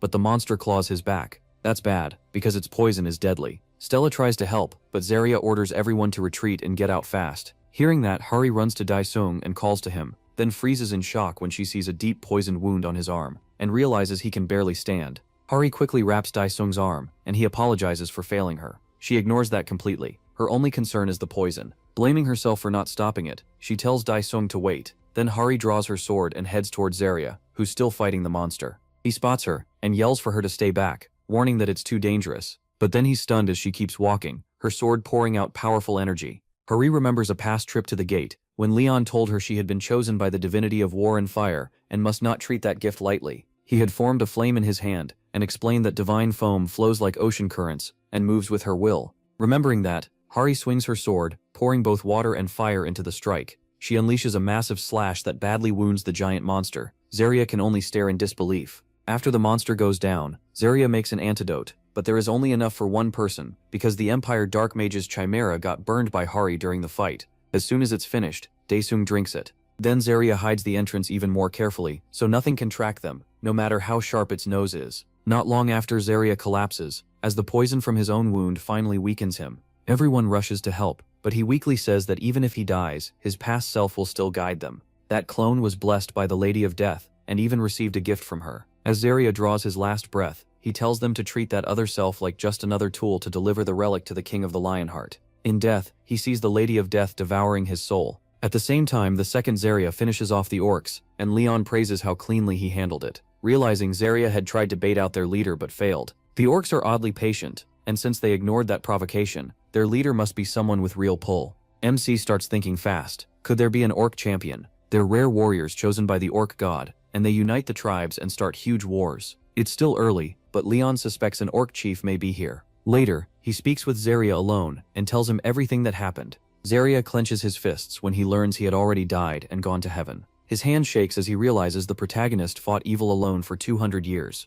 Crushed by guilt, MC tells him there's nothing to apologize for. From that, Zarya figures that if an orc killed him, then the great chief is probably here. He agrees. The champion chosen by the orc god is on this battlefield, and is using this as an experiment, with loot only a side goal. But Leon has a new purpose now, to stay beside his friend until the very end. Later that night, in the orc camp, the protagonist starts a fire. Orcs live a lot like humans. They eat, drink, and sleep, which makes them easy targets for a night raid. Watching the camp burn from above, Leon smirks as the orcs die below. Behind him, Zarya shares everything he knows. He thinks MC's arrival has already changed the story of his death. If this gate really recreated the kingdom exactly as it was back then someone equal to the King of the Lionheart, the strongest Grail Knight, will surely appear. A few days later, a man in the orc camp screams in rage, unable to understand how their enemies have kept attacking for 3 straight days. They have 10,000 orcs, yet they're getting hit day and night. What angers him most is that only 2 people, Zarya and Leon, are doing it and killing thousands. As he tells his underlings they need to act, the sliced corpse of an iron bear crashes into the tent. It was the toughest and strongest of them all. Then the champion of Helkan walks in, the one who killed the iron bear. Enraged, it grabs the man by the throat, furious that the opening was supposed to happen yesterday. The man struggles, but he knows he's helpless. The champion may even be stronger than a Grail Knight, and it fought Grail Knights in its youth. The champion of Helkan throws him down and orders him to ready the army for tomorrow's attack on the Grail Knights. Both the champion of Helkan and the skunk's great warrior will take part. As it leaves, the man thinks they might actually win with 2 champions of the orc gods on their side. Then a loud blast suddenly rings out. The man and the other beasts with Helkan's chief and find a giant spear with a letter attached to it. This challenge letter has been sent out every year since the Lionheart Kingdom began. Its message is simple: a duel. Helkan's champion tells the man to accept. Sure, this is their best shot at killing the Grail Knight. Somewhere else, the knights thank Beatrice and her people for arriving in time and taking down the monster before things got worse. A worried female knight asks where Soho and Jahyuk are. Beatrice says their job was to support Zarya Bertham and the main force, so if the king isn't there, then he must be with another relic convoy. Even so, she tells them not to panic. She put a tracking spell on everyone, so they should reunite soon. Beatrice assumes Suho and Jae-huk are with the king, but she can feel Daesung and Hari moving with another squad. What really bothers her is that Syria Spinny is completely out of range. At that moment, Spinny is drifting in space, checking the pull of gravity, and watching the gate fire off a satellite. The machine can only collect limited data, but what looks like a planet turns out to be huge valleys divided by a sharp imperial border. Then it catches a strong signal. It's coming from a Lionheart Knight. To Spinny's shock, the knight looks right at him. He removes his helmet and angrily tells Spinny to leave. Back on the battlefield, the horde marches forward, roaring. Jahyuk can feel the attack is about to start. He says this standoff matters. They need to study the enemy and learn what really happened. If his group holds here, the relic convoy will have an easier time. Remembering past transport failures, Jahyuk still has doubts, but Leon stays calm, trusting Beatrice and Spinny to manage it. With the protagonist's nod, Zarya steps out front, but before he can attack, the orcs start yelling, fired up because Helkan is watching. Their noise annoys everyone on MC's side, especially MC. Then Helkan's champion Balbazar walks onto the field and boasts that no one can beat him, demanding an opponent. Leon just grins and mocks him as a frog in a well, then tells Zarya to bring back his head. Following the order, Zarya draws his sword and declares Balbazar will die here. Balbazar doesn't even take him seriously. He attacks first, but Zarya slips past it and mocks him right back. Certain he has won, Balbazar slams down his axe and cuts Zarya in half. He lifts the axe in victory, as the knights stare in disbelief. Then Zarya's body changes. Smirking, he calls Balbazar a beast, not even worth comparing to humans. His divine skill, fantasy domain, made Balbazar think he had already won. Zarya rushes in to finish it with his aura of execution, but Balbazar catches the sword with his hand before it lands. The moment he senses divine power, Balbazar howls in jealousy and counters with his giant axe, blasting Zarya across the ground. In that clash, Zarya feels Helkin's power. Even hurt badly, he forces himself back onto his feet, gripping the wound. Using the last of his strength, he charges Balbazar again. They trade blow after blow, each trying to finish the other, but Zarya starts falling behind and takes more damage. Balbazar is hurt too, yet still grabs Zarya by the collar and slams him down. Zarya clenches his teeth as the axe comes for his head. The axe crashes into the ground, and Balbazar assumes he's dead. Leon only smirks. He knows Zarya won't die that easily. At the same time, Zarya rises, ashamed. He wanted this win to honor the king, and instead he's getting crushed. In pain, he ties his hand to his sword's hilt, sets his stance, and rushes the beast again. Balbazar waits calmly for him to come close. The instant Zarya enters range, Balbazar's axe carves into his shoulder, mocking him as a weak human. Long before this orc campaign, when Leon was still a war knight, he stood with the other knights and asked Zarya his name. Once Zarya introduced himself, he recognized him as a royal knight who had served for 50 years. He then brought up taking down the orc champion, and Zarya agreed at once, only asking for the lowest rank possible. He wanted no fame, just to keep living by his own code. Back in the present, remembering that day, Zarya thinks of how Leon first came to him. He coughs hard, with pain tearing through his whole body. Balbazar decides Zarya is finished, and lifts his axe for the last blow, then stops when he sees Zarya holding it in place. Memories flash through his mind. Leon reaching out and calling him a loyal warrior. Power floods back into him, and Zarya swings while praying to the great lady who rules the end of all things. In an instant, he drives his blade through Balbazar's heart with the death-resistant power of great divine law. Before Balbazar can understand it, he drops dead. The field goes silent for a full minute. Then Zarya pulls his sword free and raises it in victory. Leon's side erupts in cheers, while the orcs can only stare, bitterly let down by Balbazar. But the fighting still isn't done. Maghar, champion of the sorcerer god Gukrok, steps up and challenges Zarya next. Even after losing so much blood, Zarya still tries to fight for the king. He takes one step and nearly falls, but Leon catches him and praises his courage. The protagonist tells him to rest now, promising to watch over his final moments and bless them. Then MC faces the enemy and brings out all his relics. Golden light pours from his body, and a giant lion spirit rises behind him, wrapped in flames. Meanwhile, Spinna looks down at the planet and tracks movement. The Empire and the Lionheart Kingdom have formed an uneasy alliance. The Sacred Relic Convoy is still on course, though 2 other teams have already been wiped out. Even so, the Pantheon Guild members are safe. At the same time, more and more orcs and heathens keep appearing. Spinna spots something off and quickly separates from the shuttle. Moments later, an explosion destroys it. Back at the battlefield, Leon has cut down everything in front of him. He turns to Zarya and reveals he has a grail. If needed, he'll stay with him to the very end. Zarya collapses and tells him not to waste his time, but Leon asks him to accept the ascension rite. Zarya begs him to save his divine power, yet the protagonist says the orcs and heathens will fall back, so he won't need to fight again except to push off the last stragglers. Too worn out to resist, Zarya just looks at him. MC kneels as fierce energy surrounds him and starts the ritual. With full respect, he asks Zarya to pray to the divinity he serves. Zarya folds his hands and begins. Before him, the goddess's spirit appears. As his last breaths fade, Zarya prays for his king's land to grow and for all his worries to disappear. At the same time, Leon rests a hand on his shoulder and prays that Zarya may drink wine in her banquet hall and that his name will never be forgotten. He promises they will meet again in the gods' banquet hall. As he says goodbye, Zarya vanishes, leaving his old friend behind. At the same time, another mystery begins. The orc chief's subordinate apologizes for failing to beat their enemies. Still, the chief, seated on his throne, says that if fate wants it, he will face the Holy Grail Knight himself. Farther into the forest, Zarya's clone peeks from behind a tree and tells Hari's squad to move. There are no signs of monsters ahead. Hari studies Zarya and carefully asks if he remembers anything from before, meaning the memories of the other clone who traveled with them. Zarya says it feels like he inherited the original's memories, but sadly, he remembers nothing about this squad. He adds that, at this point in time, he's a mission knight of 87, while the king was both a Grail Knight and a War Knight. That makes Hari even more curious, so she asks if Zarya knew the king as a child. Stella is just as eager to hear stories from Leon's younger days. With a small laugh, Zarya says the protagonist made a huge impression on him back then, because he was the youngest Grail Knight ever. He goes on to say, MC became a mission knight at just 16, a role usually given to kingdom knights doing charity work. Since His Majesty was heir to House Dragonia, he may have skipped a few steps, but he still did the job amazingly well. Leon wiped out an entire orc village alone, and stopped a group of heathens in the middle of their ritual. Those feats soon became at 20. He was chosen by the goddess of light and justice.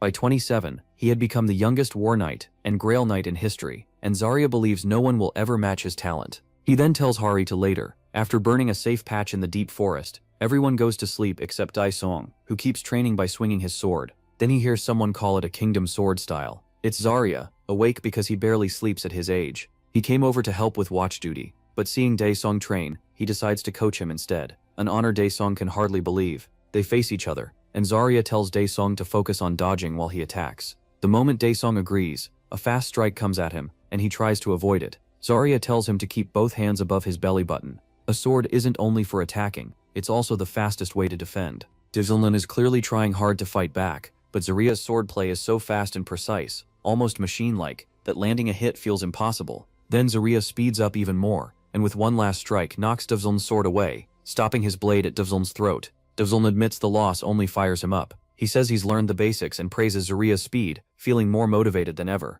Then he sits beside Zarya and asks how he compares to Hari. Zarya tells Daesung that Hari is insanely strong and learns faster than almost anyone. That hits Daesung hard and he starts thinking he'll never measure up. Zarya says that way of thinking reminds him of his younger self. People used to tell him to quit, but he never listened. When you're trying, other people's words don't matter. So he tells Daesung not to give up and to stay brave. He says to fill himself with courage, love, and hope, then show those things through his actions. The next morning, they reach the Empire's castle. Zarya knows that once they get through, the road leads straight to the kingdom, which makes Daesung realize the Empire borders Lionheart. That leaves him wondering why the mission still isn't over, if they've already made it this far. Right then, the castle guards stop them. Hari steps up without fear and says they're here. A moment later, someone calls out in welcome. The voices belong to the head of the Magic School of Light, Imperial Guards Commander Ser Bolthart, and the Heavens Observer Starduth. With a nasty grin, Ser Bolthart asks what members of the 13 electorates are doing here. He also notices this isn't the real Zera, but a clone. At the same time, orcs start closing in around them.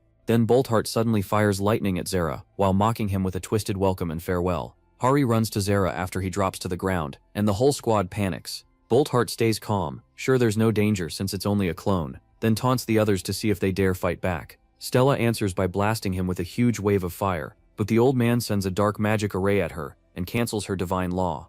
As the head of a magic school, he knows how to counter divine laws, and he calls hers weak. Stella flushes with anger and shame. Using magic to study miracles like that feels like a direct insult to the gods. Bolthart just sneers, calling them fools for clinging to old ways of divinity. Daesung calls it out. The Empire was working with the orcs from the start, and the relics are their target. Bolthart bursts out laughing. He says the relic will let him study the gods, and push their progress even further. But before he can move, a figure appears overhead out of the shadows. It's Beatrice, wrapped in divine power. She feels the pressure from his spell, then strengthens herself with a double recovery of mental fortitude. Bolthart keeps his magic circle active, and calls her power vulgar, saying it reeks of seductive magic. Beatrice just shrugs and says she was born that way. Bolthart pretends not to care, but deep down he's bitter that she has such twisted power without effort. The short old man can't hide how stunned he is by Beatrice's strength. Daesung and Stella, meanwhile, still have no idea who she is. Bolthart orders her to show herself, then stacks multiple deadly spells to kill her, but Beatrice doesn't even flinch. She brings up a hexagonal shield and stops the whole barrage. Then she catches a hidden attack coming from behind. Bolthart had slipped in his Lamentar's lightning technique. The old men laugh. Sure, she's finished. But Beatrice survives, and the rage in her eyes makes it clear she plans to wipe these freaks out. Mana starts gathering around her in huge amounts, and in the next instant she casts Death Eye. The circle turns into a giant eye that fires endless magic shots everywhere, draining the mana from the air itself. Seeing that, Bolthart throws up a shield to protect himself. Beatrice mocks him, saying it's nothing compared to the king's power. She can tell the magic here works just like the magic in her own world, but she still can't understand why they throw it around so carelessly. While keeping Death Eye active, she says they're too busy staring at what it does now to grasp what it can really do. Then, in a flash, she steals the short old man's magic. At the Empire's guard post, Zarya wakes up. He quickly realizes the Empire betrayed them. Hari, Stella, and Daesung suddenly hear his voice in their heads through Beatrice's power. Zarya tells them to call for reinforcements, because he senses something strange from the enemy. If this fight drags on, he warns, things will only get worse. In another place, Spinny crashes to the ground at high speed, his body badly wrecked. He starts reporting a major system error, and says urgent repairs are needed. But a Lionheart Knight grabs him, checks him over, and angrily demands to know why there's no divine power coming from him. Sir Zarya tells the others to get out of the valley. They jump onto their horses and try to flee, but the Empire's soldiers catch up anyway. One of them yells for the group to stop. One Empire soldier attacks Hari Havo, saying the demon god's advent and the Kanua of merciless destruction are involved. They warn Stella to stay alert, protect the holy relic, and kill the enemy. Even so, Hari Havo answers with the divine law. divine sword descent, cutting into the Empire's forces. That technique is strong enough to bring down high-rank demons in one strike. From Cersaria's view, the Empire should never survive the divine sword, which means this enemy is stronger than expected. The Empire answers by mocking Cerzaria as nothing but a weaker copy from before he became a Grail Knight, and says Zarya is trying to stop him. He arrogantly adds that if Zarya wants to kill him, he should at least be a real Grail Knight. This makes Zarya wonder, since when the Empire had the right to speak about Grail Knights. Hari Havo then calls on the glorious Knights of Lionheart to listen. It is Stella Vermillion's order. They are to stand firm and raise their swords because they may die there that day. Furious, the Empire spits back that they are beasts who threw away their free will, worse than animals. Then Stella suddenly collapses. It looks like the Empire's victory is near. Still, Sir Spinny refuses to give up and stays set on defeating the Empire, though they point out that his current form isn't enough. Sir Spin asks how the goddess could ever choose someone as lacking as him to be her knight. The Empire mocks him and asks what he can possibly do now. Sir Spinner answers that those who give themselves to the quests of the gods live like beautiful flowers blooming from unshakable faith, and that shining honor was always his dream. He raises his swords toward the Lady of all things, the ruler of the dead and the sinners among them, the one who guides mortals at their lowest. People used to say facing her was impossible, a sign from the gods to give up. But this knight always challenged the impossible. He never cared about winning anyone's approval, and he never believed something had to stay undone just because it looked impossible. He kept making the impossible real, and that is how he conquered death. The goddess of death once looked on him with kindness, and ordered him to face what could not be done. At the same time, Stella comes back to her senses and realizes she cannot die, fighting her way through the shrouds of death. The Empire starts to see it's actually about to lose to a knight-errant, and wonders if its transformation into a demon failed. One teammate tells the Empire it's not over yet. Lionheart's border is still at least half a day away, so they can keep tracking them. The Empire agrees, determined to recover the relic no matter what. Stella rises again, and the Empire orders his men to kill her, because no one there will be spared. Then a meteor shaped like Vulcanus suddenly appears, stunning everyone. He tells the Empire he'll burn it to ashes, the only mercy left for something tied to death. The Empire admits Vulcanus is arrogant, but Vulcanus asks if it even understands why it gets to call itself an empire. It's only because they allowed it. They let it proudly claim independence, and they allowed its pointless spread of territory. The Empire can hardly believe the power, the speed, and the endless mana, thinking no human should be capable of that. Still, it wants that power for itself, and is ready to pay the price. Vulcanus is stunned by that godlike pride, and says the Empire has no idea what it's like to gain everything just by praying. The flames of enlightenment keep burning. Cerzaria enjoys watching the Empire get crushed, and even thanks them for arriving in time. Leon, needing to send off an old friend, asks Stella if he may join the battle, and she agrees. She has no need to keep all the glory for herself. Seeing the two of them act so casually enrages Cerzaria, who wants to kill them on the spot. Zarya then asks if someone really summoned a meteor. Leon says it has nothing to do with them, since Vulcanus never shows mercy to evil. Zarya then demands to know why he's here, calling this the hour of divine punishment, the flames of war. Vulcanus arrives and greets the owner of Lionheart. Beatrice reminds the protagonist they need to gather everyone before the gate closes. Even though he has plenty to ask Vulcanus, the moment is too urgent, so Leon asks for something that can represent him. Vulcanus gives him a dagger, then leaves. MC realizes from this that Vulcanus is still alive and not in the god's paradise. Hari is glad to see him back and asks if he's alright. Someone gives the holy relic to Leon, and he thanks everyone for their hard work. He opens the relic box. At last, the final relic is theirs. After that, he tells everyone to move out. Meanwhile, at the Pantheon Guild on the Naju Plains, Park Soo-jin steps out of her car, wondering what was so urgent that she got called in like this. To her, the Pantheon Guild now feels more like a tourist stop, and with an item that amazing on offer, who wouldn't be tempted? Then she notices Yaga Spinny blocking her path, and the system scans her face, identifying her as Hunter Association Evaluator, Senior Manager Park Soo-jin. It confirms her IDs and the Hunter Association member data tied to them. While it contacts His Majesty, she's told to wait inside. She sees a banner for the Hammer Challenge, and thinks about trying it, but the 5 million won fee is way too high. Then she learns the price drops by tax bracket, and since Sojin is in the second class, she only has to pay 500,000 won. She's thrilled by the massive discount, but also confused about how the machine knows who she is. But the machine only guessed, and it was pure luck. Assistant Manager Han welcomes Sujin, and asks how she's been. Since she's here to appraise an item, Sujin asks where to go, and Han leads her there. Han brings her to Sir Spin's room, where he checks if she's from the association. Sujin introduces herself as Park Sujin. Sir Spindy then tells Hari to bring in the artifacts. A moment later, Hari returns with them. That alone tells Sujin these items are pretty rare. She starts by examining an Orc Champion's axe. Next is Vulcanus's Ritual Dagger, a legendary item. Last, Hari shows her the epic item,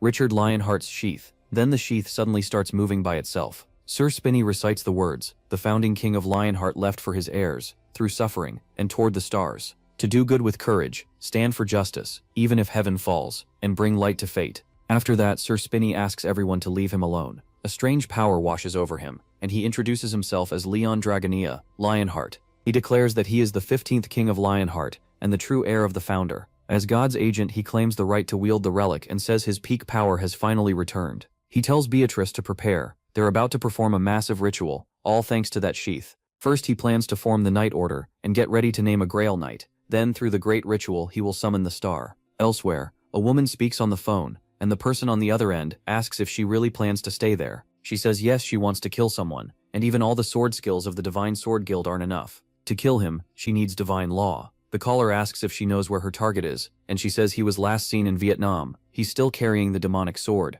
Back at the Pantheon Guild, the morning drill is horseback attack and defense training. The session keeps going, and Suhu keeps getting beaten up. Soon the result is announced. The defenders win, and it's time for the next group. Everyone checks if Suhu is okay. The same thing repeats until the students finally win, ending the morning training. Leon Dragonia, Lionheart calls out anyone who failed on offense. Foot soldiers are slower than cavalry, so he tells them to charge again and use their speed better. The trainees are wiped out, barely able to move, and figure the men-at-arms are set on winning. Meanwhile, they get potatoes and sweet potatoes for a snack. They complain about surviving on sugar and salt water for so long, saying gate missions at least came with real meals. The induction ceremony is coming soon, and after that they'll finally get proper food. That ceremony will also connect them to the gods. Since they've been studying the gods whenever they can, they now need to learn divine law to become royal knights. They also have to choose the god they believe in most. One student says he'll probably choose Ariana of Light and Justice, and Pados of War and Fire, since Leon told them those two matter most for knights. Nearby, three girls talk about Sir Yapai, a Grail Knight of Hato, god of steel and blacksmiths. One of them says she saw him running some kind of charged hands-on experiment last time. Suddenly, Sir Yapai appears on the screen and says his ability isn't for making money. He adds that its sound wave detection functions can't be compared to a living creature's. Student Jaehyuk is then told to change clothes and head to the entrance because his guardian has arrived. In the Pantheon Guild lobby, Jaehyuk's mother is waiting. He asks why she's here, and tells her to get to the point because he's busy. She realizes he's just like his father. She asks why he asked to leave their guild, but Jaehyuk shuts her down, saying it's none of her business. While they talk, a man at the counter says the guild is top 10 in Korea, and that Jaehyuk would have a bright future there. Elsewhere, Lee Yunsheng asks the students what makes the Pantheon's gods different from cults. One student hesitates, wondering if comparing the Pantheon to cults is disrespectful. Beatrice answers that the Pantheon's gods actually exist. The protagonist pushes back and asks if anyone can prove a cult's god doesn't exist. Another student says that as far as he knows, those gods don't perform miracles. Lee Yunsheng asks if a god stops being a god just because no miracles happen. He reminds them that Demara once appeared to them as a scarecrow. Then he points out that many Pantheon gods still haven't shown themselves, and asks if that means they don't exist. Can anyone guarantee that? Xiaobeiyun, Soyan raises her hand and says the Pantheon gods are different because they truly help people. They answer prayers and create miracles. That's their proof. Leon asks her if, since she follows the divinities of war and fire, and also justice and light, she's received any answer from them. She assumes her faith just isn't strong enough yet. MC tells them they've all misunderstood something important. Then thunder suddenly rolls across a clear sky. He knows some of them will take that as proof of God's existence, because they think gods are there to grant wishes and answer prayers. Charyeon, Soyeon thinks she asked for rain, just not while she was under it, so maybe the god is keeping her dry. Leon warns her not to bargain with gods. They're gods, not genie lamps. He says everyone is free to choose what god to believe in, from a pantheon or not, and even a god that may not exist can still leave behind valuable teachings. He also warns them about people who promise rewards for faith, and says belief shouldn't be kept just to get something back. Then the goddess appears and greets the students, who get thrilled just hearing her voice. But she quickly tells them to calm down. Getting carried away like this will only hurt them in war when focus matters most. Leon figures they need a few more Grail Knights, since there are only 3 right now, counting him, and in his eyes, Hari Havo has the best shot at becoming one. A few days later, at the Pantheon Guild's Naju Plains branch, people from One Brilliance show up, yelling that only those who trust the dragon god can reach heaven, and everyone else will go to hell. Soon, almost all of them are shouting for the dragon god's mercy. 2 men watch in disbelief, wondering if they're insane for screaming like that in front of the Pantheon Guild. But the dragon god's followers keep going, calling others heretics and servants of Satan and telling them to leave. Sir Yappy shows up and asks what they think they're doing. They're way too loud. He tells them to quiet down. They don't have permission to yell like that here. Then the machine attacks and orders everyone out. Later, the One Brilliance men come back and stand in front of the Pantheon Guild holding apology signs. Suryeonshine tells them to leave and never come back. They refuse to move, so Suryeonshine starts hitting them. He asks if they have a death wish. The leader runs off cursing Suryeonshine, yelling that he's not fleeing because he's scared. It's because Suryeonshine's evil. Others watch them bolt. When the One Brilliance man catches up to his group, they ask if he's hurt. He brushes it off, annoyed, saying it was nothing, and that Suryeonshine couldn't really do much to him. Mr. Choi asks if the job is done. The man grins and says they got it all on camera, then reveals the hidden camera in his tie. The two of them check the footage on their phones. Mr. Choi smiles as he watches Soryapi threaten to kill the One Brilliance members. He says that's enough, and now he'll show the Pantheon Guild just how useful Korean law can be. The next day, Mr. Choi opens his laptop expecting the news to be tearing into the Pantheon Guild and flooding the internet. Instead, the site is full of articles about his own side. He can't believe it and asks why they're the ones under attack instead of the Pantheon Guild. Elsewhere in the Pantheon Guild, Soryobi happily announces that One Brilliance's server is down. Jaeyeom walks down the street, staring at old family photos. He says he came because he was told to, but he's still unsure. He thinks about the God who gave him that miracle, believing he wouldn't be doing anything right now without him, just remembering that God makes him shiver in fear. Eventually, he heads home and rings the bell. His mother greets him warmly, and he quietly says he's only staying for one meal, but then the God calls his name, ordering him to punish her with heaven's judgment. He says this is Jaehyuk's test. At the same time, his mom tells him she made kimchi stew his favorite, and asks if he wants pastries first. Jaehyuk ignores the voice, sits down and asks why she isn't eating with him. She says she already ate. Then she asks how the food tastes. As the voice calls his name again, and orders him to punish the heathen, Jaehyuk looks at her smiling face. He tells his mom it's good, and she smiles and urges him to eat more. That night, he sits alone in a park. The God of Heaven and Thunder speaks again, calling them evil heathens who follow a false religion, a cult. He orders Jaehyuk to punish them. Jaehyuk weakly says she's his mother, but the God answers that some things matter more than blood. Following a false god is an unforgivable sin, he says, and again commands him to punish the heretic. Jaehyuk finally snaps, screaming at the god and asking why he has to do it if the god is so powerful. How is he supposed to take down a huge cult by himself, especially when his own mom is part of it? Then Leon appears behind him and asks if this is his hometown. Startling Jaehyuk, Jaehyuk turns and greets his majesty. The protagonist sits beside him and says he already knows what's going on, leaving Jaehyuk asking how. MC says there was no way he wouldn't know after all the chaos Jaehyuk caused in the guild. Jaehyuk drops to his knees and apologizes. Leon tells him to stand, then asks the God of Heaven and Thunder how he could dump that kind of weight on a child. The god coldly answers that he decides what burden his servants can bear. He says if the cult needs punishment, he should handle it, but the god refuses. He wants Jaehyuk to do it and prove his loyalty. The protagonist accepts that. After that, MC looks at Jaehyuk and asks why he kept this from him. He explains that another group tried to destroy their reputation, but Sir Yappy already hit back. Now they've declared war on that side, and on their gods too. Leon tells Jaehyuk it won't be much of a fight. Jaehyuk quickly objects and asks about his mother, but he cuts him off, saying he's not some madman who kills people for nothing. He says he only plans to teach them a lesson. Then the protagonist stands and tells Jaehyuk to take him to their base. One Brilliance's leader, Park Yongshin, was born in 1990, and lived through the Great Cataclysm at just 12. Back then there was no academy, so people learned by surviving. Yunxing later became a well-known A-rank hunter,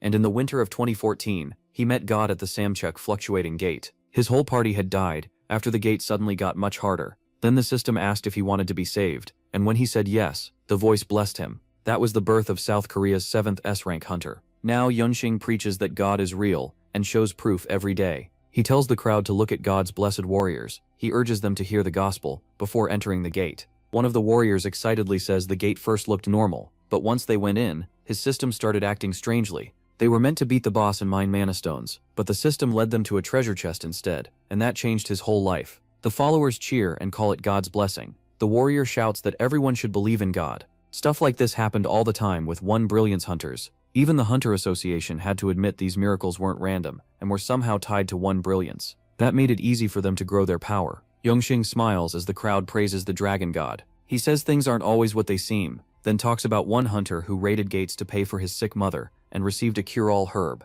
and another with no talent who suddenly leveled up.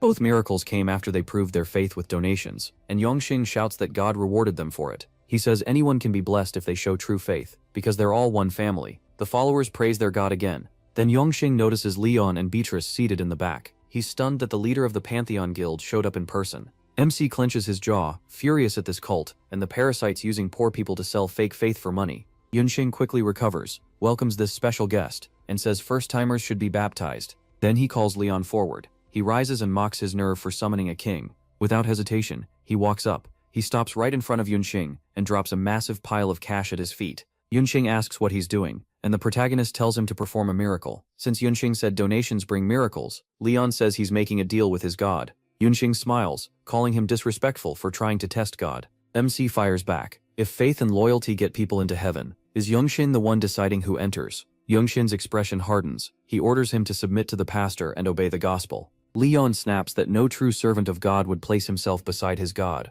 then calls Yunxin's faith filthy and disgraceful. Yunxin sneers, acting like the protagonist thinks he's above everyone. He points straight at him and calls MC an unbeliever, a servant of demons, and says he must be driven out of the dragon god's holy place. The crowd joins in, shouting that he is a demon and should be thrown out. Zhao Haiyuk, sitting beside Beatrice, figures his majesty can handle it. Yunxing laughs and calls Leon disgusting, when someone else in the back also yells that the protagonist is a demon. Zhao Haiyuk stays seated while Beatrice can only cover her mouth in shock. MC Dragonea, Lionheart can endure a lot as king, but there are 3 things he never lets slide. First, insulting someone's parents, because that disgraces the whole family. Second, insulting the gods. To Leon, mortals have no right to do that. He turns furious that some filthy cultist would dare compare the king of the Lionheart to a demon. And that's the third thing, calling him a demon. He roars that they all deserve punishment, and the whole crowd freezes. He pulls out his pendant, forms a spell, and declares he'll punish every one of them for their false faith and vulgar mouths. Yunxing goes pale.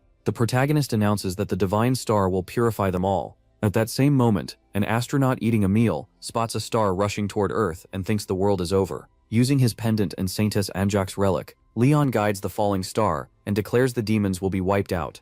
Yunxing can't tell what MC is doing, while the hunter from before thinks he's lost his mind. Beatrice rises and signals Sir Yappy behind her. She lifts her hand, uses her power, and says it'll be quicker if everyone sees for themselves as she blasts open the ceiling. Everyone is left stunned. Yunxing calls her insane and demands to know why she did that. Leon casually says he summoned a star, and Yunxing insists he's crazy. Then a shadow spreads over them, and he looks up to see a star weighing about 68 billion tons falling right at him. He summoned Meteor Mickey. He signals Beatrice, and she says she's ready. Together they trigger divine power. Beatrice wraps the meteor in her power, while Sir Yappy loads divine ammo that changes its properties. The 3 strike together and destroy the meteor. Yunxing's face loses all color. Even the system curses. Yunxing starts begging his god, drops to his knees, and shields his face, only to realize the meteor stopped inches from his eyes. He can't believe it. Leon stands there calmly. Beatrice says it was amazing, and after checking it, Sir Yappy says the material matches nothing in the database. The protagonist walks up to Yunxing and asks if he understands his sins and how long he thought he could hide in the dark.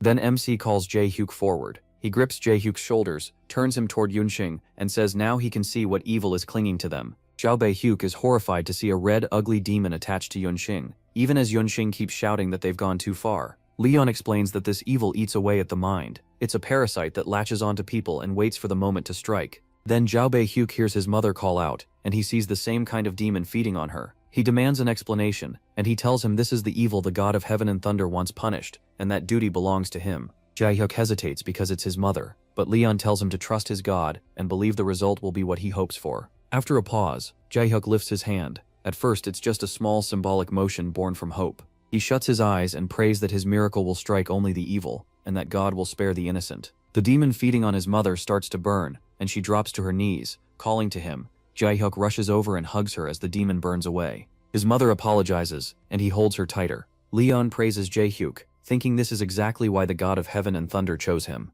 Then the protagonist turns to Yunxing and tells him he's next. He destroys the demon attached to Yunxing, and Yunxing blacks out. The smaller demon tries to escape, but Leon crushes it. He reflects that these demons slip into society, just like the evils of pleasure, corruption, and curiosity. At least Yunxing was never in direct contact with them, so his soul stayed intact. MC draws his sword and kills the last demon, asking if it could save itself the way it promised to save everyone else. People soon gather around the meteor site as One Brilliance collapses. For 10 years they had pulled in millions and built influence in politics, business, and the hunter world. Now the meteor incident puts One Brilliance in the spotlight. Yunxin holds a press conference and announces that, starting today, One Brilliance will merge with the Pantheon Guild, and all its funds will go to the Guildmaster, His Majesty Leon Dragonia Lionheart, the Divine Human. He also says their raid team will now serve as the Pantheon Guild's men-at-arms. A reporter asks what their connection to the Pantheon Guild is, and Yunxing answers that he is the true savior and messenger of the gods. so everyone should seek the real faith.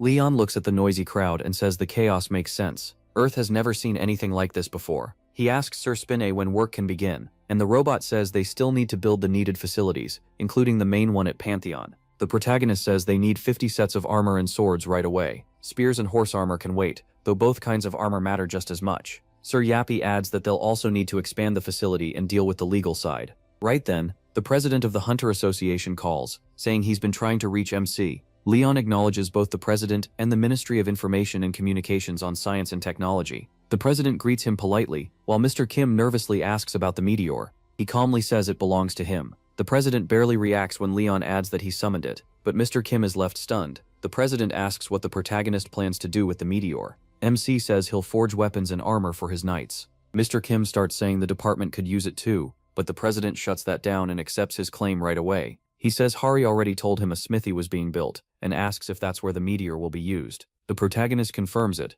Then the president asks whether the facilities and legal steps to use the meteor are still being prepared. When Li Yunqing says yes, the president gladly offers the Hunter Association's help. He says they'll handle the taxes, permits, and any legal issues, even make a new law if needed. MC asks what he wants in return. The president says he wants a piece of the meteor, and a set of armor made by Sir Yappy. Wearing gear forged by the divine blacksmith would be an honor. He agrees and says he meant to give him one anyway. Still, he warns that artifacts from the Star Iron Smithy can't just be handed out. They may not be divine relics, but they're just as precious. The president asks once more if Hari will be getting a Star Iron Smithy artifact, and Leon nods. The president says that whenever Hari comes by the association, they'll inspect it or have it properly evaluated since she's still one of their employees. The protagonist agrees and shakes the president's hand. Then the president pulls out another file and says there's something more MC needs to see. He watches a video taken inside what looks like a gate, but the president explains it's actually footage of a battle in Vietnam that happened on Earth. He brings up the Wandering Demon Sword and Chon Ji-ho, its current host, then tells Leon the 6th demonic human is heading to Japan.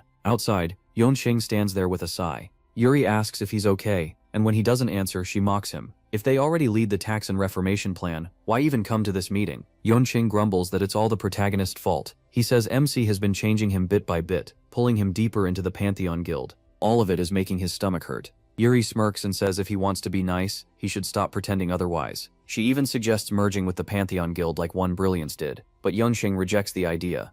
Right then Swa walks up and greets them. Yuri tells her she hasn't changed one bit. Swa says she knows they turned down their medicine, and Yuri answers that it didn't match their guild's image. Then they head into the meeting room. Inside, Jin Swa welcomes them. Yongwan notices Park Jung-zoo and Kang Jin-song there too. Huang Yonha and Huang Guillaume-chul are also present, along with other guildmasters. The old man Jin Swa teases Yuri, saying she's dressed all wrong. Yongwan quickly takes off his jacket and offers it to her. Jin Swa immediately asks when the two are getting married. Yongwan hurriedly denies it, insisting they're not together. Jin Swa starts shouting that by their age he already had 6 kids. The other guildmasters silently write him off as an old-school boomer. Blowing cigar smoke, Jin Swa declares that he'll kill Chan Ji-ho himself. Someone tells him he can't decide that alone, and Jin Swa snaps back, asking who would dare stop him from killing his own son. At that moment, the door opens, and Li Yan walks in. He heads straight for Jin Swa at the head of the table, and Yongwan thinks he is a boomer too. If Jin Swa is a boomer man, then the protagonist is the boomer king. MC makes the opening move by telling Jin Swa to give up his seat.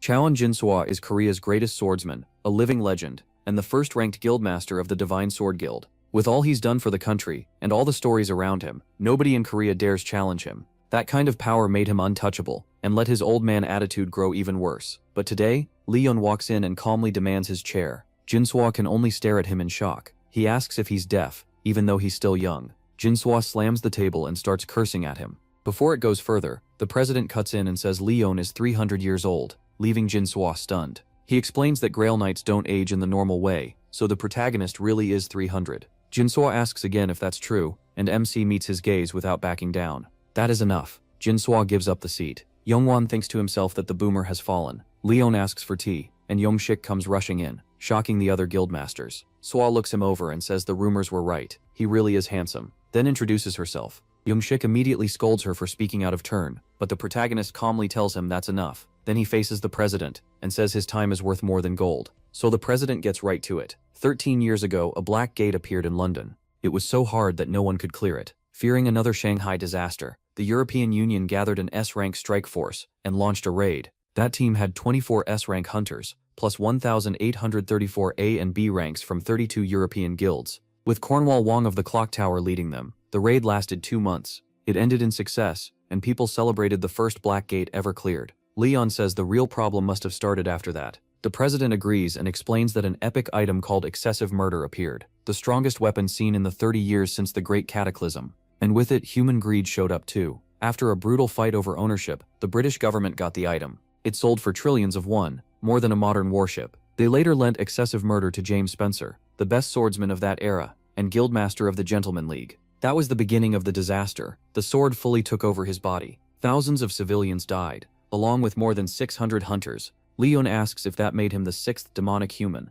and whether he was killed. The president says yes, they killed the host, Sir James. But the demonic sword got away, flying into the sky and disappearing. Since then, the same cycle kept repeating. They find the host and kill them. It happened in Mexico, Australia, Cambodia, Spain, and then Korea, 4 years ago. When the sword reached Jinchuan Jiho, the heir to the Divine Sword Guild, the president tells MC that Chuan Jiho is Jinso's son, and the grandfather of Chuan So-yeon, who now belongs to MC's guild. After that, he shows him the list of guilds joining the raid on the demonic sword. They are Pantheon, One Brilliance, Divine Sword Guild, Golden Lion Guild, and Phoenix Guild. Another guild leader raises a hand and says he'll join too, but someone else hesitates, saying the whole thing feels wrong, and he doesn't see what they'll gain from it. The protagonist answers that they'll gain honor and fulfill their duty as knights and nobles. That duty is what gives the people something to lean on. Yunsheng starts crying and shouting praise at Leon, calling him their savior. Yunsheng closes his eyes, wishing he had nothing to do with this. The president starts to mention Japan's offer of 10 trillion won, but MC cuts him off and says they'll take it.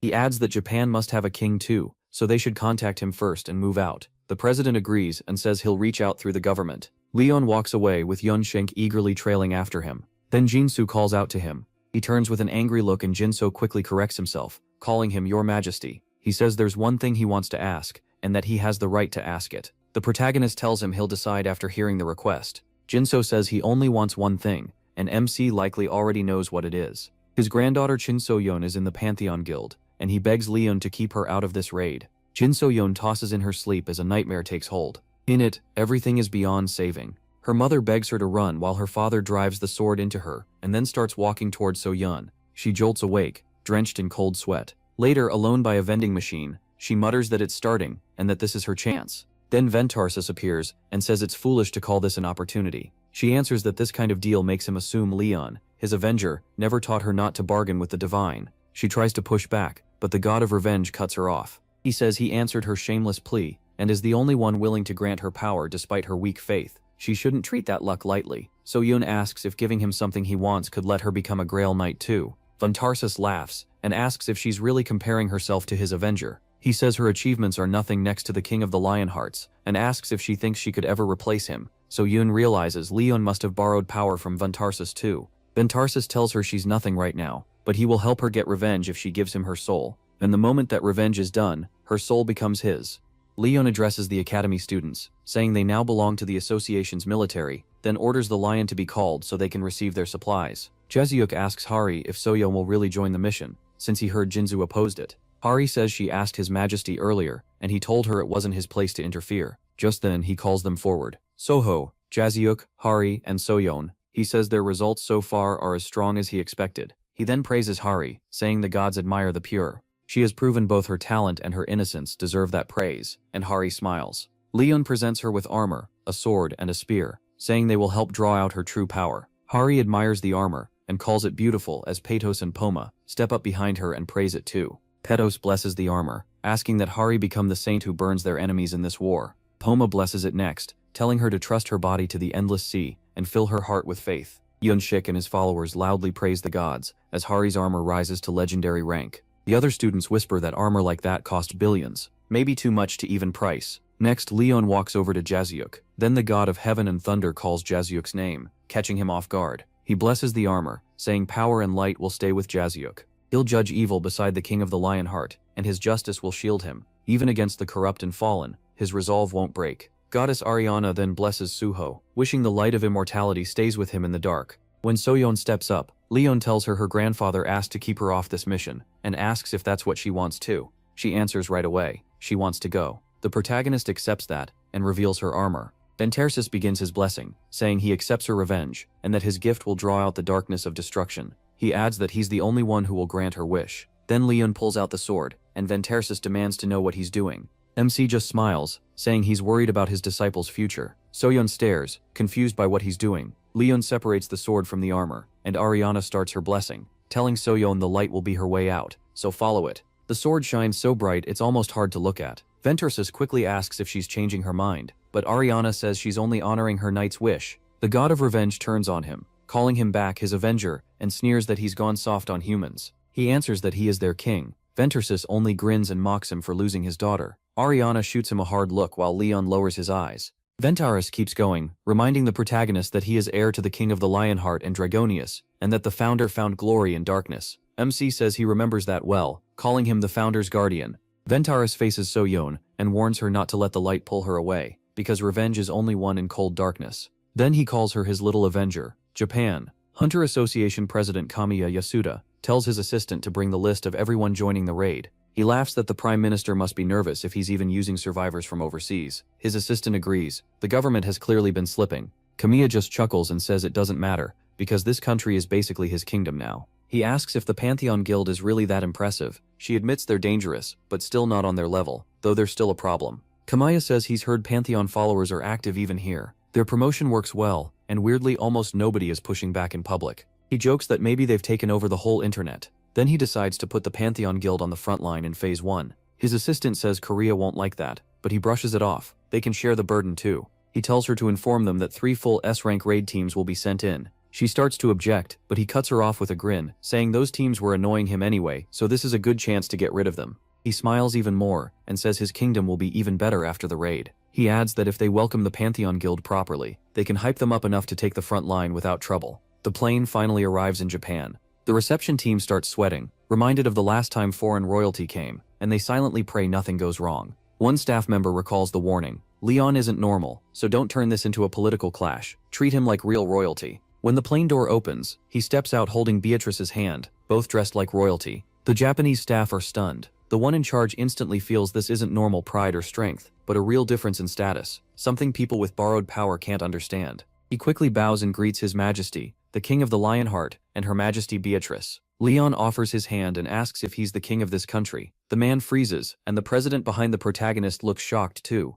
Just then, Kamiya walks up laughing, saying that misunderstanding makes sense since MC comes from another nation. Kamiya explains that the man is only a cabinet representative. He then introduces himself as the president of the Japanese Hunters Association, and reaches out to shake his hand. Leon looks down at the offered hand. Then he grits his teeth and asks how a peasant dares try to touch a royal body, ordering Kamiya taken away at once. Kamiya burns with anger, thinking the protagonist has a lot of nerve treating him like that in his own country. A hunter named Takeda steps in, calls MC rude, and demands to know how he can talk to their president like that. He smirks and asks why he should care about the rank of peasants. That pushes Takeda over the edge, and heat waves start pouring off him. The representative begs him to stop, while the Korean president watches in total stress. Leon smirks again and says Kamiya hasn't trained his dog well. Blaming the owner, he starts drawing his sword. The Korean Hunters Association president wipes away sweat. Kari asks what they should do, and he admits he has no idea, as they watch the protagonist pull the blade free. Takeda looks ready to fire back, but a messenger suddenly rushes in with urgent news. The wandering demon sword has appeared.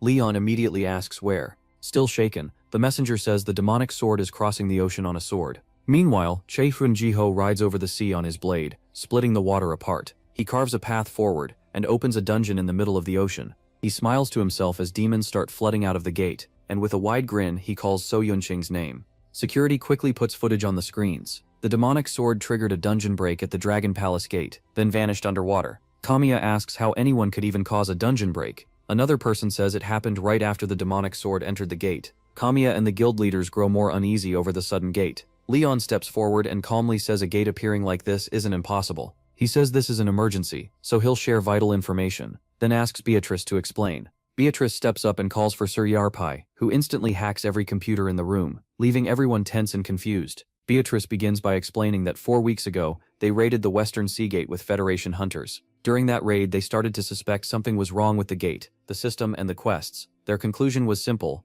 gates can be made artificially. Everyone is stunned. One person points out that this destroys everything they thought they knew about gate raids. Leon stays calm, and says that even if the truth changed, their job hasn't. He orders everyone to prepare for war. They need to face the monster's descent and hunt down the demonic sword. Kamiya agrees, saying the wandering sword is strong and is likely trying to draw the coming monsters to him, so they form a special unit to respond to the demonic sword fast in any emergency. MC nods and leaves it to him. With that, the meeting ends, and the demonic sword raid officially begins. They put together a plan right away. The Japanese Hunters Association will head to Wakayama, the Korean Hunters Association will move toward Kochi, and the Pantheon Guild will go to Miyazaki. All three teams head out at once. Later, security reports to Kamiya that monsters in Tokushima, Miyazaki, and Wakayama have been pushed back. Kamiya praises the speed, saying the Koreans moved fast. It only took 30 minutes. Then security reports that a giant cannon has fallen from the sky. Kamiya checks the report and calls Takeda, asking for an update from Team 4. Takeda says he'll look into it and wonders if their detector is malfunctioning. When Takeda reaches the site, he finds Team 4 completely dead. He wonders if the demonic sword was here and how he moved without being detected. Takeda reports back that Team 4 has been wiped out. They find a massive hole inside a dead monster, and Takeda suspects the demonic sword hid inside it to avoid detection. Suddenly, security warns him that Team 2 has also been wiped out, leaving him stunned. At the same time, a messenger rushes to the Korean Hunters Association, with news that the demonic sword has appeared again. When asked where, the messenger says Wakayama, and that 3 Japanese S-rank hunters are already dead, with Takeda now gathering every team he can except the Pantheon Guild. Yongwon asks why they aren't calling the Pantheon Guild, and the messenger explains that when they tried, a monster shot down their plane. They then redirect their own plane to the target area. Once they reach Wakayama, Takeda thanks them for coming. The Korean hunters quickly assess the area, and Jinso asks if they were only meant to stall the demonic sword. Takeda says the demonic sword is far stronger than expected,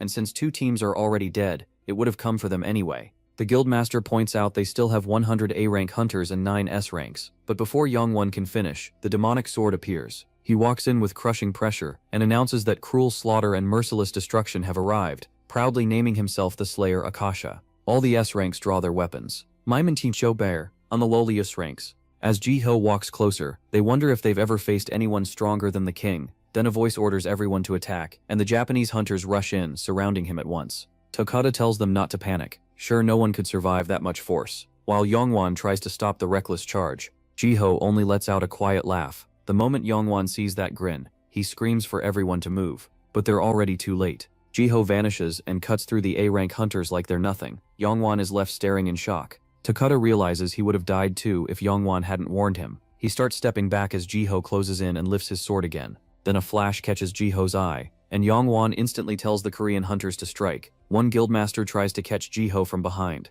but Jiho slips away with ease, leaving the attacker frozen. Jinsu laughs and calls them weak. Then a storm of swords suddenly tears toward them. The Korean guildmaster answers with limitless swords, using 1,000 swords falling petals to push back. Jiho darts through the air to attack again, but another rain of blades crashes down. More hunters are taken out in the chaos. Jinsu asks if this is the same enemy they fought before. The guildmaster says he battled Jiho in Ulsan, but he's clearly much stronger now. A healer runs to Takeda in a panic and tries to treat him, but she cries out that her healing won't work. Something is wrong and she's never seen this before. Yongwon checks the condition on them and finds several debuffs stacked together. He lets out a long sigh, realizing that's not even the worst part. Jiho may be as strong as Archduke Demon Rakchar, or even stronger. Jiho laughs coldly, and they force themselves to focus. Whatever happens, they have to kill him here. Jiho steps forward to face him, and the demonic swordsman laughs, saying he knows Jiho's fate, and asking if he's blood-related to the vessel. Jiho glares back, and says he has no son like that. Jiho snickers and asks where his granddaughter is.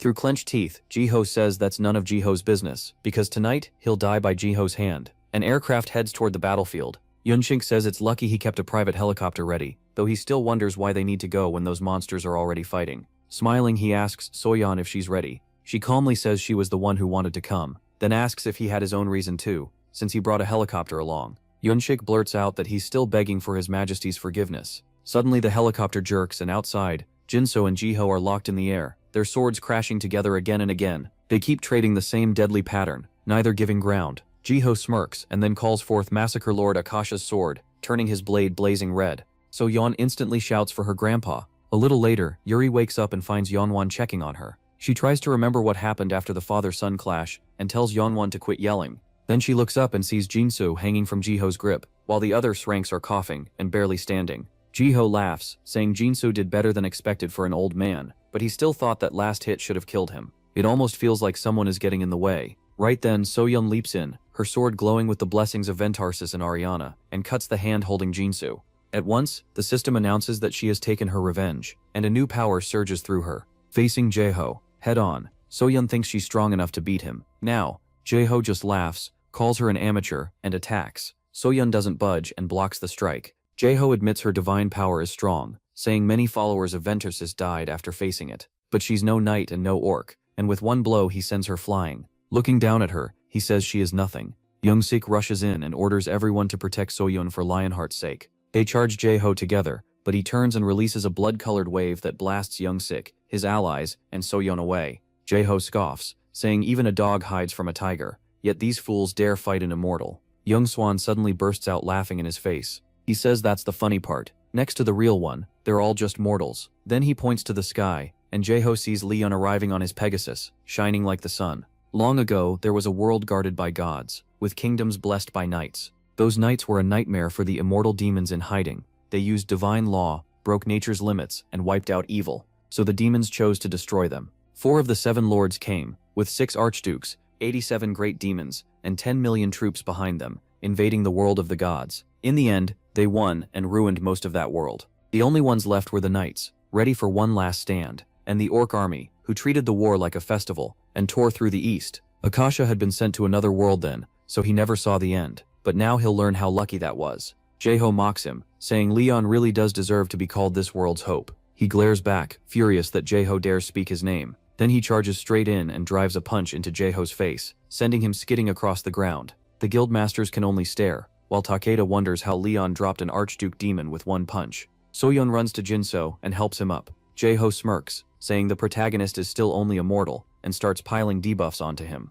Jinsu watches nervously, thinking even his majesty might not win under that many curses. Leon keeps walking forward, each step heavy with history, and answers by stacking even stronger buffs on himself. Jinsu stares in shock, realizing MC has reached something no human or demon should be able to touch, a legend beyond compare. They face each other as Jaeho shouts that he is the end of all life, but he calmly says he's only the end of Jaeho. Then both of them go all out. Elsewhere, the blocked roads in Japan are packed with cars, and people start shouting, asking when traffic will move. The control team keeps telling them to wait a little longer. One impatient man complains that even the news has no updates. He turns to his wife and says maybe they should just walk, but a huge blast cuts him off. The parents instantly shield their child and ask if he's okay. Haruta looks out the window and tells his parents that people are fighting in the sky. His father looks up and wonders if they're even human. Back in the city, the 2 monsters keep clashing, their blows shaking buildings and spreading panic. Jaeho laughs and charges Leon again, but the protagonist calmly uses Divine Sword opening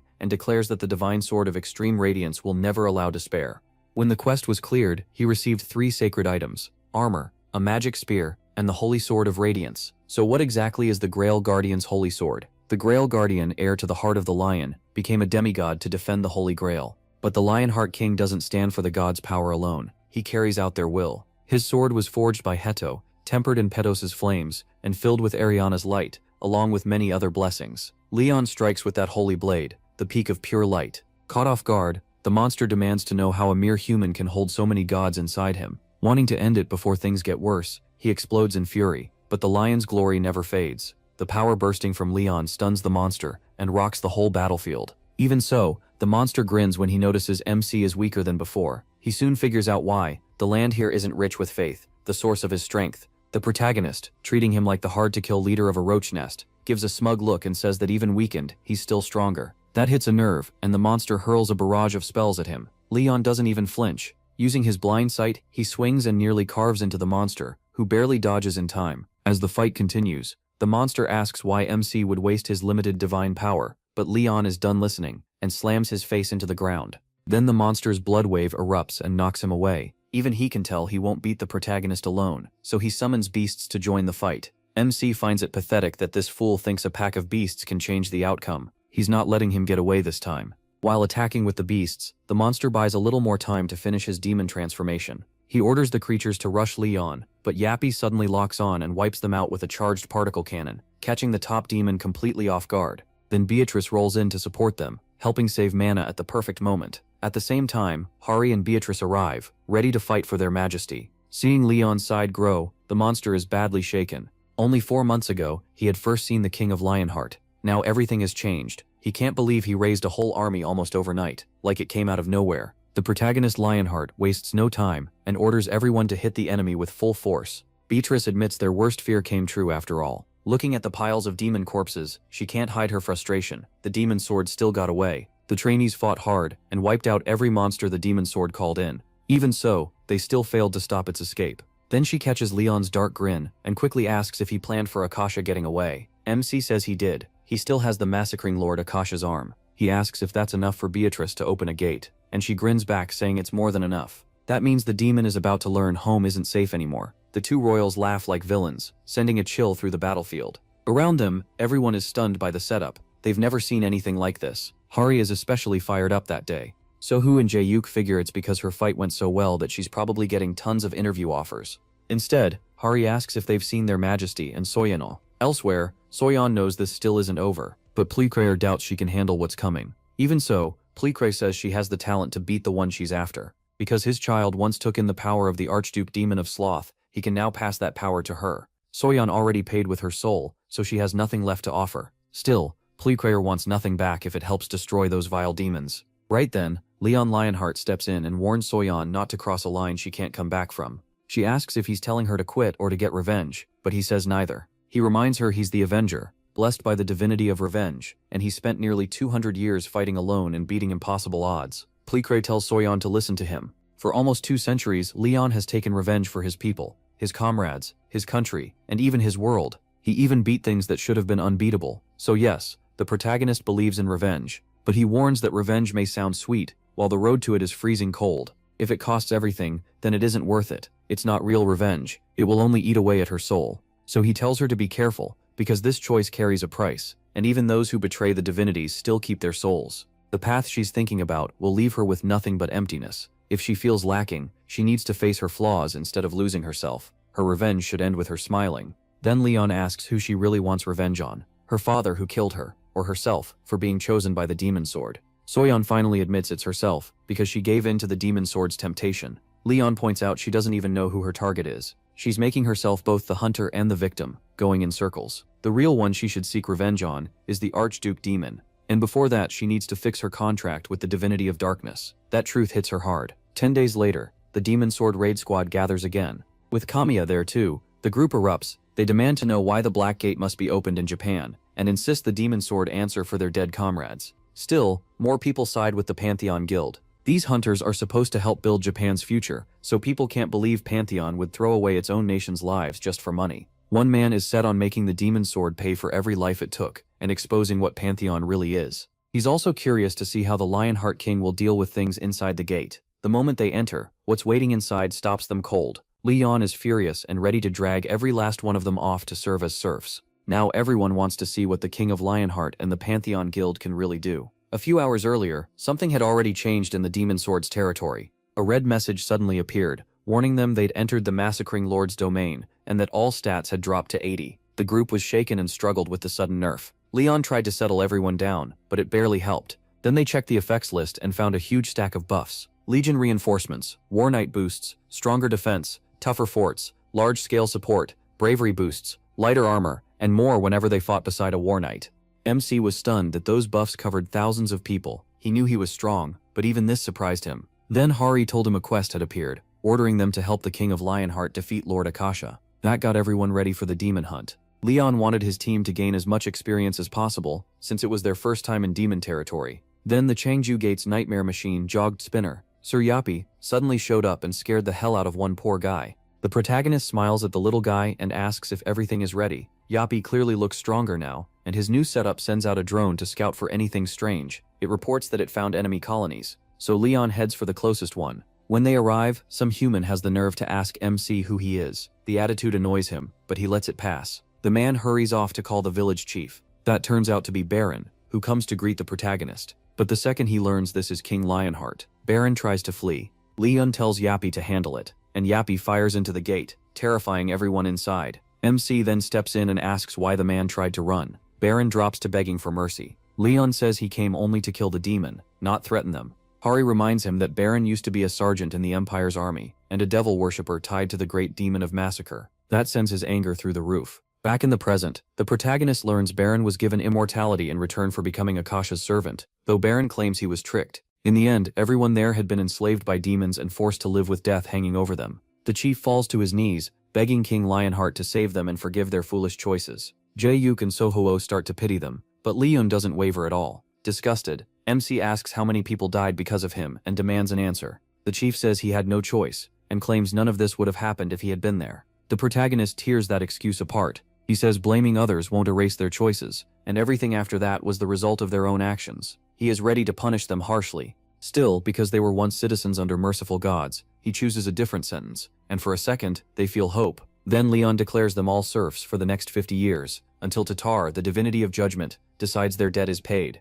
The old man writhes in misery, refusing serfdom and even begging to die instead, but the goddess herself confirms the sentence as law, so they have no choice but to obey MC. After that, he and his team keep moving, raiding colony after colony, with 5,034 laborers, now following behind them. Suryapi then reports that a demon army is coming, most likely Akasha's men. The group gets excited. They finally have a real fight to test their buffs. Leon, though, has another idea. He decides to send the serfs to the front first. The new serfs are horrified when they hear the protagonist plans to throw them into the front lines. He tells them that even if they lose limbs or spill their guts, they still have to kill the enemies ahead. That's all their worth amounts to, on this battlefield. The serfs protest, asking how this can be fair. They never agreed to be sent out to die. Leon answers that they already accepted their punishment. Until it's over, they obey every order, so they can forget about freedom. Then the demon army arrives and gets confused by the townspeople standing there, yelling at them to get back where they belong. MC cheerfully orders the sobbing serf army forward, and they march on the demons anyway. At first, the demons think it's a mistake and prepare to slaughter them.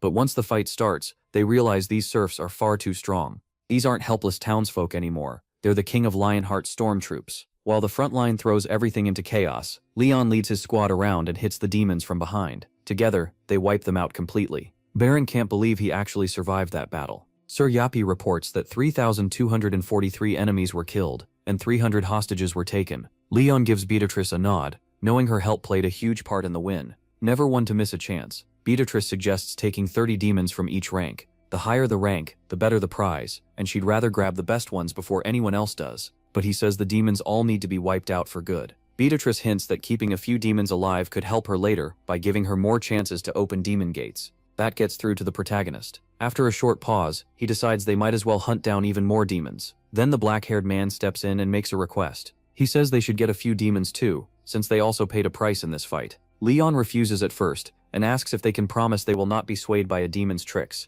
The man cannot give a clear answer. Even so, MC lets them take 3 demons he had personally mended. He checks the cage himself and picks the best ones for them. One weak demon starts making pointless threats, but Lionheart silences him with a quick strike. He also warns them that demons are good at tempting people, though his mending should weaken that a bit. Leon hands over one demon for now, then says the other 2 will be prepared after they return in 2 days. As they start talking about attacking the fortress, the black-haired man asks if he plans to use the serfs as the front line again. He says they already lost around 20 men. Then he drops the real number. They actually lost 900 in the last battle. That completely shocks Leon. He quickly asks if that count includes the serfs too. At that moment, the black-haired man realizes just how hopeless humanity's future may be. Meanwhile, Lord Akasha learns that his request for help was ignored because he no longer has the authority to command anyone. He curses the orcs for losing their lord in the last battle, and grumbles that Lionheart's attacks have made his recovery painfully slow. Worse, his body is starting to break down because the vessel is waking up. Now Akasha desperately needs a top-level vessel, and Cheen comes to mind. Leon asks Cheen if she truly wants to save her father and get revenge the right way. She says yes right away, even if it costs her life. He gently pats her head and tells her not to forget to protect herself too. Then he gives her an earring, a star iron artifact filled with the power of the dream divinity. It can guard the mind, and Beatrice made it for the trainees, because she knew the coming battles would be brutal. Leon admits that if she fails, she will become a demon vessel, and he will have to kill her himself. Xiaoli stays firm, and says she will not resent him. For now, she chooses to trust him. The protagonist smashes through the gates and orders her to stay with him. In the next instant, his golden blade tears into Lord Akasha's castle. The attack terrifies the demon, but Akasha is thrilled when he sees Chown there. To him, she is the chance to turn everything around. He orders his minions to hold them off for 5 minutes so he can take his new vessel. While Chown fights the minions outside, Akasha jumps her from behind with the demonic sword. Chown is caught off guard. She still attacks the Archduke and demands her father back, but Akasha wants something else. They battle hard until he finally grabs her. He is obsessed with becoming complete by using Chown as his perfect vessel. Then Chown hears her father's voice telling her to run, but Akasha sneers that she is already too late. In an instant he possesses her and takes full control of her body. He knows how dangerous her potential could have become, and even though he lost his old essence, he is thrilled to gain such a strong new body. Now all he wants is to escape and grow stronger again. But Leon is done letting things slide. He plans to finish it here. A fierce fight breaks out at once between MC and Akasha, with Akasha enjoying every moment in this new body full of promise. She carries the sword skills of every vessel she has possessed. She knows Leon is human, but his skill is sharp enough to match a demon. He suddenly laughs and tells Akasha that learning many techniques means nothing, if she mastered none of them, just what he would expect from a parasite. Akasha snaps at the insult, calling the protagonist a mere human who has only lived 300 years, then slashes at him with the demon sword. MC stays calm, and says she copied the weaknesses along with the techniques. Then he slams her into the ground, and pins her under his foot. Akasha taunts him, asking if he can really kill his beloved knight, but Leon reminds her his justice does not bend. Without hesitation, he lifts his blade to strike with full force. With Chown pinned under his boot, the demon keeps trying to shake him, asking if he truly has the nerve to kill his beloved knight. He goes silent for a moment, but his sword never wavers. The demon then calls the protagonist the real monster, and he rejects that instantly. He says he is no monster, he is the king of the Lionheart. His power surges, covering the sword in golden light. As the blade comes down, he changes targets. Instead of stabbing her, he strikes the earring protecting her mind. The result is wild. Lord Akasha ends up bound like a helpless slave, completely under Beatrice and player's control. Beatrice opens with a smug comment, and player eagerly joins in. Both are clearly enjoying this. Akasha sits there stunned, finally realizing this was no accident. The Lionheart gods were behind it. Shaun had let Akasha possess her on purpose, and the trap worked perfectly. Beatrice says she was never going to refuse Leon's request, while Playo adds that capturing an Archduke demon's soul is reward enough for everyone. Shaun, however, has no interest in talking or staying here any longer, so she asks to leave. Seeing how fed up the temple's saint is, Beatrice lets her go at once. Plecky watches her saint leave and thinks she is a very strange one, especially for using dreams that way. Akasha, on the other hand, is furious at being ignored. As a last try, he screams for Shaun to accept him, promising her the power to destroy anything she wants. Shaun barely reacts. She gives him a cold side glance before walking over and punching him in the face. The hit leaves a huge dent. Beatrice looks pleased, and Pleku even praises Shaun for finally putting more strength into her legs and back. Akasha still sees Shaun as worthless, so she answers with a brutal kick to his head. Later, Shaun sits beside her father's bed and falls asleep in the chair until she wakes to his gentle hand patting her head. Tears fill her eyes at once, and she throws herself into his arms, hugging him tightly. After that, Shaun asks what he wants to do now. He says he wants to make up for what happened, even if it was not fully his fault. The memories still haunt him. First, he plans to visit the Pantheon Guild and look for a way to heal. Shaun is not happy with that idea, but she shyly reveals that a divinity chose her. She was allowed to use divine authority in exchange for handing over the Archduke demon's soul. Now she wants her father to return to the guild as guildmaster, while she helps the Pantheon Guild herself. Her father looks at her and asks if that is all she wants to say. Shaun blushes again, and he realizes his daughter has grown more than he knew. Outside, Leon quietly enjoys some tea, until Grandpa Chien walks over and interrupts him. When MC asks, the old man says he has been coming to the hospital for days, then asks why MC is here. He says he came to check whether Chien's father still carries soul marks, or traces from the old demonic swordsman's techniques. If he does, purifying his soul will be difficult, and he needs to know if even he can handle it. The old man worries there may be other demonic swordsman souls left inside, but Leon says there are no apostles in this world anymore to guide lost souls. After hearing that, the old man bows and thanks the protagonist for saving his son and Shaun, then promises to do anything His Majesty asks. MC says he would welcome another hand in wiping evil from the world. Grandpa Chien eagerly offers to swear brotherhood with him for that cause, even saying he can be the older one. That bothers the protagonist a bit, since the old man does not really hold the kind of rank to be called his brother. Grandpa Chien proudly says he comes from the 37th generation of the high-class Shan family. Hearing that, Li Yunqing says if he truly wants brotherhood, he should convert to their faith. Grandpa Chien agrees right away, and even plans to bring other guild members too. Still, MC says he needs time to think about the sword brother part, since the old man is not easy to deal with. After that, Grandpa Shaun asks if he is leaving. The protagonist tells him to enjoy the reunion after 4 long years. A moment later, Li Yan feels a call in his soul, and knows it is time to use the serfs against giants. In the forest, a bald giant casually picks his nose, while MC's group watches in silence. While everyone else just stares, he calmly figures the giant is around 9 meters tall. A few days after Lord Akasha was beaten, Hari and the trainees were promoted to the protagonist's Kingdom Knights, and given their first mission, kill the giant using only serfs. Jangyuk tries to clarify, asking if the serfs are just bait for the real strike. MC shuts that down. He wants the giant beaten by serfs alone. That only confuses Jang-hyuk more when Leon says old records claim it has been done before. Seeing their faces, he sighs. The Earthlings are still stuck in their old way of thinking,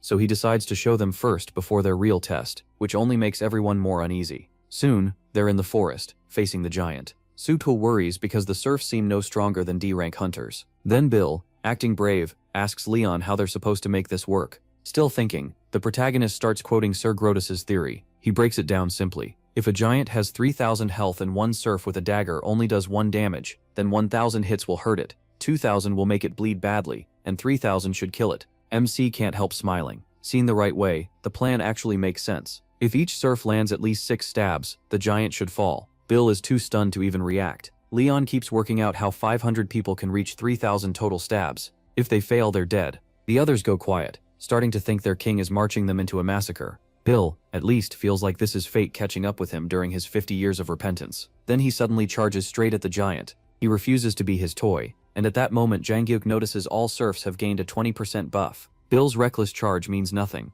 The giant moves faster than expected and crushes him instantly. The protagonist and the others are stunned, and the protagonist can't believe that idiot failed to land even 1 stab. Then Jang-hyuk blurts out that the buff just changed from 20% to 20,001%, leaving everyone confused. That's when MC realizes the Bible's 20% buff marks that the giant has absorbed 200,000 units of blood. After figuring out Sir Gratus's hidden power, he bursts into wild laughter. When everyone looks to him for an answer, he just tells them to go kill the giant, or die trying. After a hard fight, the group finally brings the giant down, though several serfs die along the way. Still, the win raises their anti-giant attack power to 20,144%, and the buff becomes permanent. Leon closes the book, impressed by serfs. No, Hari and Jang-hyuk are left completely shaken. Hari, knowing serfs are supposed to spend 50 years repenting, quietly asks if it's really right to drive them into deaths like this. Leon says God must love her innocence, which catches her off guard. Then he bluntly explains that Lionheart's serfs are nothing like normal people. To prove it, the protagonist grabs an old serf and forces him to confess what he did back when he was human. The old man admits he killed someone, raped the man's wife and daughter, ate their flesh, and offered them to demons. Leon even asks which crime he enjoyed most. The old monster says sacrificing young children to massacre demons was his favorite. The moment he says it was thrilling, MC has heard enough and sends him flying with a brutal kick. That confession is enough to wake everyone up. Jang-hyuk and Suko are ready to drag the old freak straight to hell. Leon explains that even people who can do some good still become evil if they choose evil, and that makes them unworthy of life. The only reason they get a chance to repent is because they haven't fully become demons yet. Then he promises each night 500 serfs and gives them a challenge. Whoever kills the giant while taking the least losses will become knight captain. The serfs may have gone mad, but the results eventually came in. Hari, not exactly bold, still managed to keep 88 serfs alive. Jang-hyuk's messy commands caused chaos, leaving him with just 32. Next was Suho, but this task didn't suit him, and his blessing wasn't meant for leading serfs. Chai and Soyeon did far better, ending with 154 serfs still alive. During the battle, Chai and Soyeon asked a trembling young serf if he wanted revenge for the person who died in front of him. At the same time, Playu happily locked onto revenge targets and gathered souls to strengthen itself. Back in class, Leon looked satisfied with the results and named Cheon Soyeon, the knight captain. He praised how well she used revenge contracts to control the serfs. When she asked, the protagonist told her he was proud of her, and that brought out a real smile. Then Leon suddenly turned to Soyeon and explained that Serf Thradas created the Serf Challenge to reduce the number of serfs. Sadly, Soyeon's blessing of light was never suited for commanding them. Even so, MC says with a grin that Soyeon has a real gift for marching serfs straight into danger. He even offers him extra serfs as a reward, completely throwing Soho off, while he laughs and laughs. Later, at the Pantheon, Naju, Leon, and Demera are deep in thought because Gunrar's seedling has stopped growing. Demera points out that raising a Trayman seedling in this land won't be easy. The protagonist wonders if the soil is the issue. Demera says the land has her blessing, so the real problem may be the difference in divine power. So MC tries pouring Lionheart's magic into the seedling. Demera thinks the answer may lie in the nature of that power. Leon's strength is great, but it isn't pure because he carries too many divinities. Demera says her Grail Knight might have managed it, but for now they're just hoping for luck. He figures that seeing his old comrades in paradise might help him understand what to do. Demera immediately rejects that idea and refuses to let him stay in the realm of the dead too long. The protagonist insists he can handle it, but Demera asks what he'd do if Castilla wanted to spend the night with him, or if Zura asked him to drink with her, Gillingham challenged him to a duel, or Roxley wanted to settle old business. Could he really turn away from memories like that? What starts as a short visit could easily stretch out. 1 second late becomes longer, and by the third he may not want to leave at all. so that path should only be used when there's no other choice. At that point, Leon understands. Later, Beatrice runs into MC after he checks on the sapling. She asks what kind of power it has, and he says it's the sapling of his old friend Gunrar, the sage of the woods. He explains that Gunrar spends a lifetime preparing a seedling, which grows into a saint tree, the heart of the forest, and the only way tree men create new life. Leon says he wants his friend's people to flourish here. With a saint tree as the center of the temple of Ermine, the forest and tree goddess Demera would be able to descend here. When Beatrice asks more, the protagonist explains that if Demera came down with her full divine power, she could wipe out most demons with ease. Beatrice thought divine strength came from the size of a god's faith alone, but MC says it mostly depends on the god itself. As an example, the lion heart inside him is like a saint tree that creates divine power on its own. It's basically a perfect anti-demon force that cleanses corruption, which is why demons can't go near a saint tree. Beatrice quickly sees how valuable that would be, and an idea hits her, since demons love hiding among humans. Soon everyone gathers near the field. Leon plants the sapling himself and leaves the rest to Beatrice. She gladly takes over. Then a new gate suddenly opens, colorless like a void, and the sheer energy of it freezes everyone in place. No one has ever seen a gate like this. Beatrice immediately warns him not to underestimate it. Leon decides to check the gate himself, with only his elite group, ordering everyone below Kingdom Knight rank to stay behind. While Jae-yuk and Soho are still trying to process it, the others are already wishing them luck. Then the protagonist's elite squad prepares to head into the unknown. A moment later, MC and his team step into the gate. The others pass through fine, but he gets thrown away from the entrance. Something is clearly wrong with this gate, and even those below Kingdom Knight rank can feel it. It's a fluctuating gate. Leon instantly knows something is wrong when the gate won't accept him. Then he realizes why. A version of him is already inside, so the gate shuts him out. Hari and the others, though, get through without any trouble. When Hari turns back to see what Leon thinks, he's gone, and that alone terrifies her. No one can believe this is happening again. Beatrice quickly works out that the protagonist was blocked from entering. She decides to cancel everything and pull the team out first, so they can figure this out. Then comes the real shock. Someone can tamper with gates. Jae-yuk suddenly yells that the gate is about to close, and everyone panics. Beatrice feels the gate changing, like it's about to collapse in on itself. Worse, the mana coming from it is something she doesn't even know. In the end, she can't hold it together, and the gate disappears. Hari completely freaks out when Queen Beatrice coughs up blood. Trying to control the gate reversed her mana flow. She quickly asks Yubi what it sees, and Yubi confirms it. The gate is gone. Jae-yuk is so shocked he looks ready to freeze up. Before anyone can recover, a monster army rushes Leon's elite squad, while they're still unprepared. There are beasts everywhere, and Jae-yuk counts 5,354 nearby. Everyone jumps onto their horses and runs. Jae-yuk checks on Beatrice, and she admits she's out of mana. On top of that, the gate dropped them in the worst place possible. Then Suho shouts to Hari that a huge enemy force is right in front of them. Without Leon, they're trapped. The monsters are ready to rip them apart, but Yappy fires a railgun blast to stop them. It still isn't enough, and the situation keeps getting worse. A pack of beasts suddenly jumps in from a blind spot, but the King of Thunder wipes them out in one raging strike. Right after that, his army charges in and takes control of the battlefield. They move under military divine law, and their spearhead formation crushes straight through the monsters. Their leader says he came because he sensed strong divine power here, though he doesn't know who any of them are.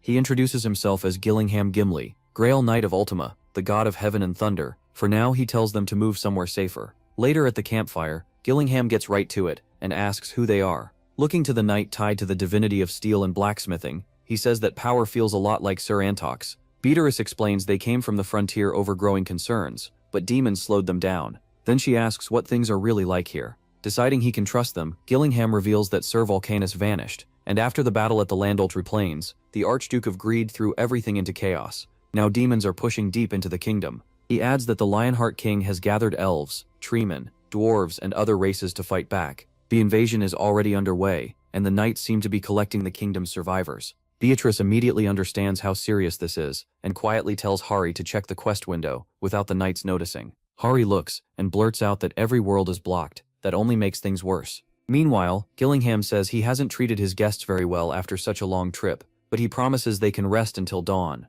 The next morning, Hari and the others head out and are stunned by the sight of a huge castle. Gillingham proudly calls it the Pantheon, the last shrine of humanity. The group is left speechless, because they're about to meet a Lionheart King they've never known. This is Leon Lionheart's 63rd year on the throne. A powerful demon named Malice appeared, but by the next year he was dead. Then Chaos Demon Arts bring disaster. Gillingham dies, the king dies, and 980,000 demon worshippers fall alongside 1,330,000 soldiers and the Empire's 13 electors. Manon, Grail Knight of the Divinity of Sea and Waves, and Killian, Grail Knight of the goddess of life and fertility, also die. Around 3,000 of the 14 kingdom knights fall too, along with 270,000 soldiers and 10,000 knight-errant. Altogether, 22,700,000 people from the empire and kingdom lose their lives. In the winter of the 66th year, the second raid on the demon army begins, and it ends with the empire's collapse, the elven forest burned down, the mountain dwarves slaughtered, and the East Sky Kingdom destroyed.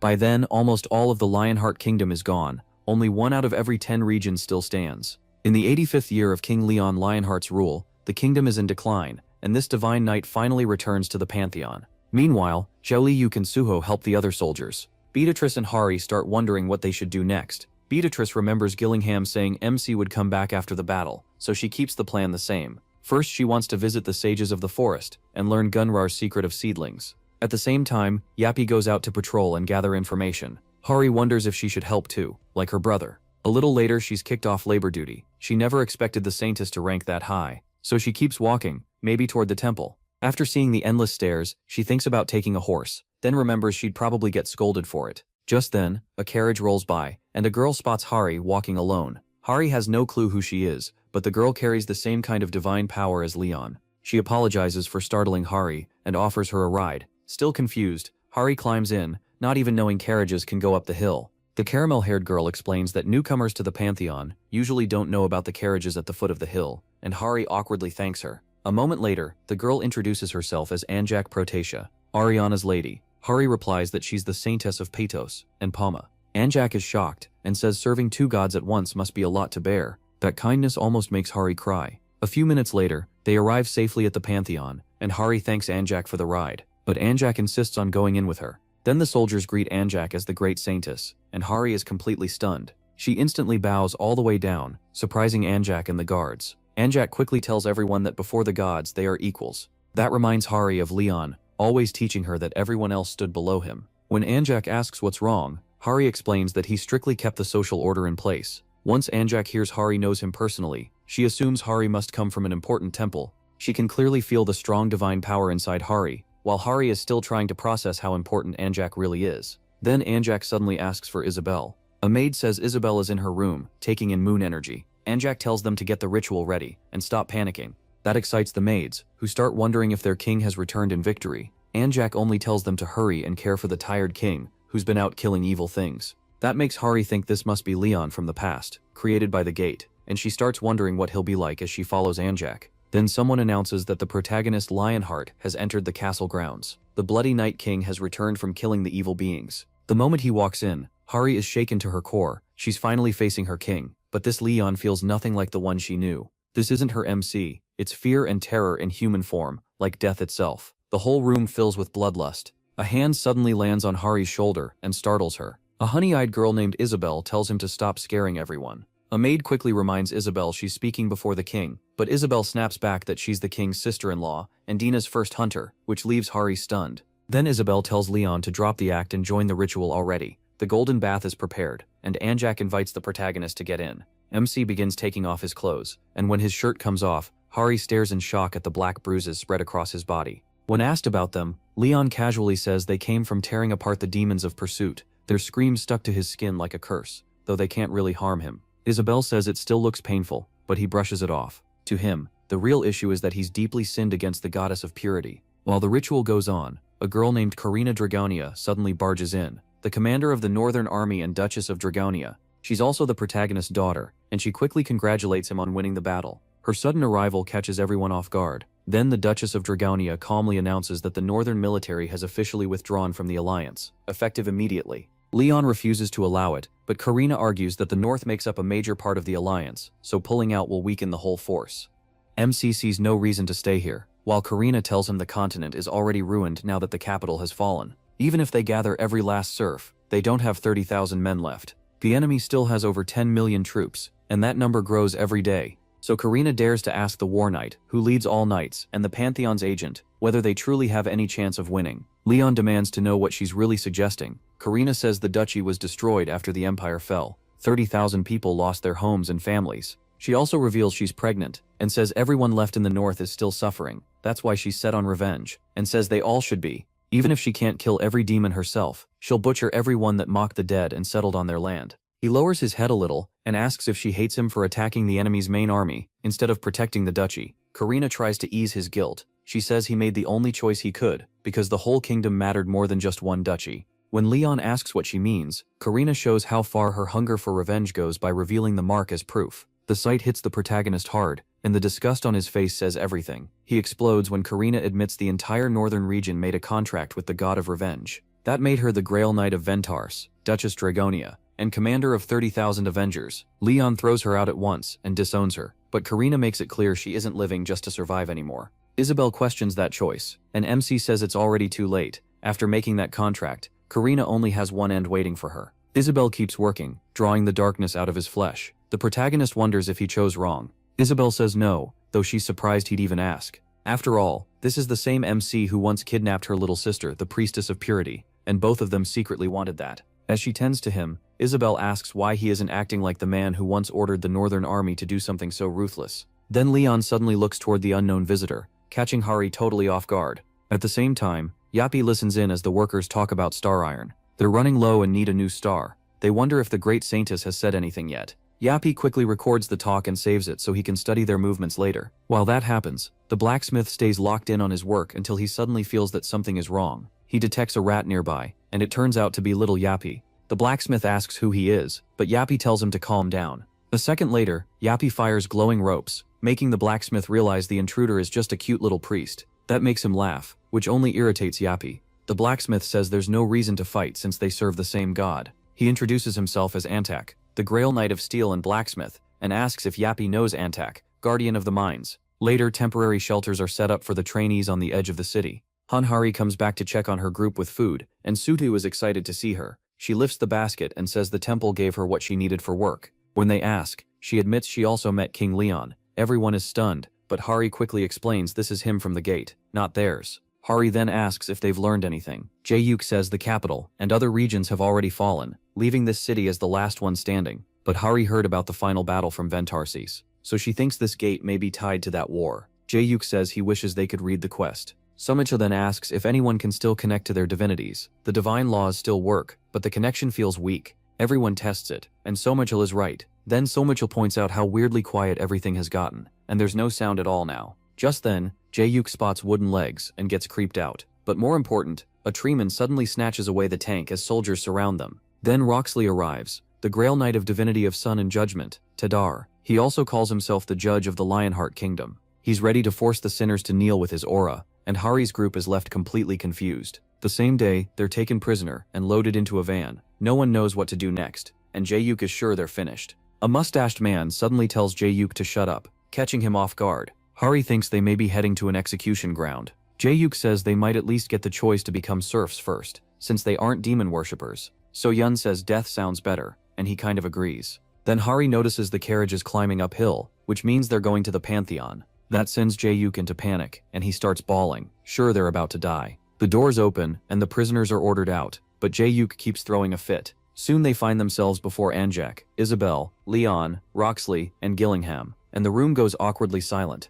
A tub of holy water sits between them, and the protagonist orders Roxley to throw them in. Roxley draws his blade and commands the sinners to get into the holy water. Shaking all over, Jae-yuk wonders if they're about to get waterboarded or something. Roxley's furious yelling sends Jae-yuk jumping in first, with Suhu and the others right behind him. Leon confirms they aren't demons, since their bodies didn't melt. Not only that, Anjak says they all carry divine power, so they can't be demons. Gillingham agrees he doesn't doubt them either, but Roxley still isn't convinced. He knows demons can use all kinds of tricks, and even though he trusts MC's closeness to the gods, he still knows nothing about these people. Jae-yuk realizes they all think he can't be wrong, and that scares him. According to Gillingham's report, there were two more, a woman with the divinity of dreams and death, and another worldly being with the divinity of steel and blacksmithing, strong enough to be called saints. After hearing that, Leon says he'll handle the questioning himself, and tells the others to step back. He then relaxes a little, and lets Roxley manage this part. By the protagonist order, the hall is cleared so he can speak privately with Hari and the others.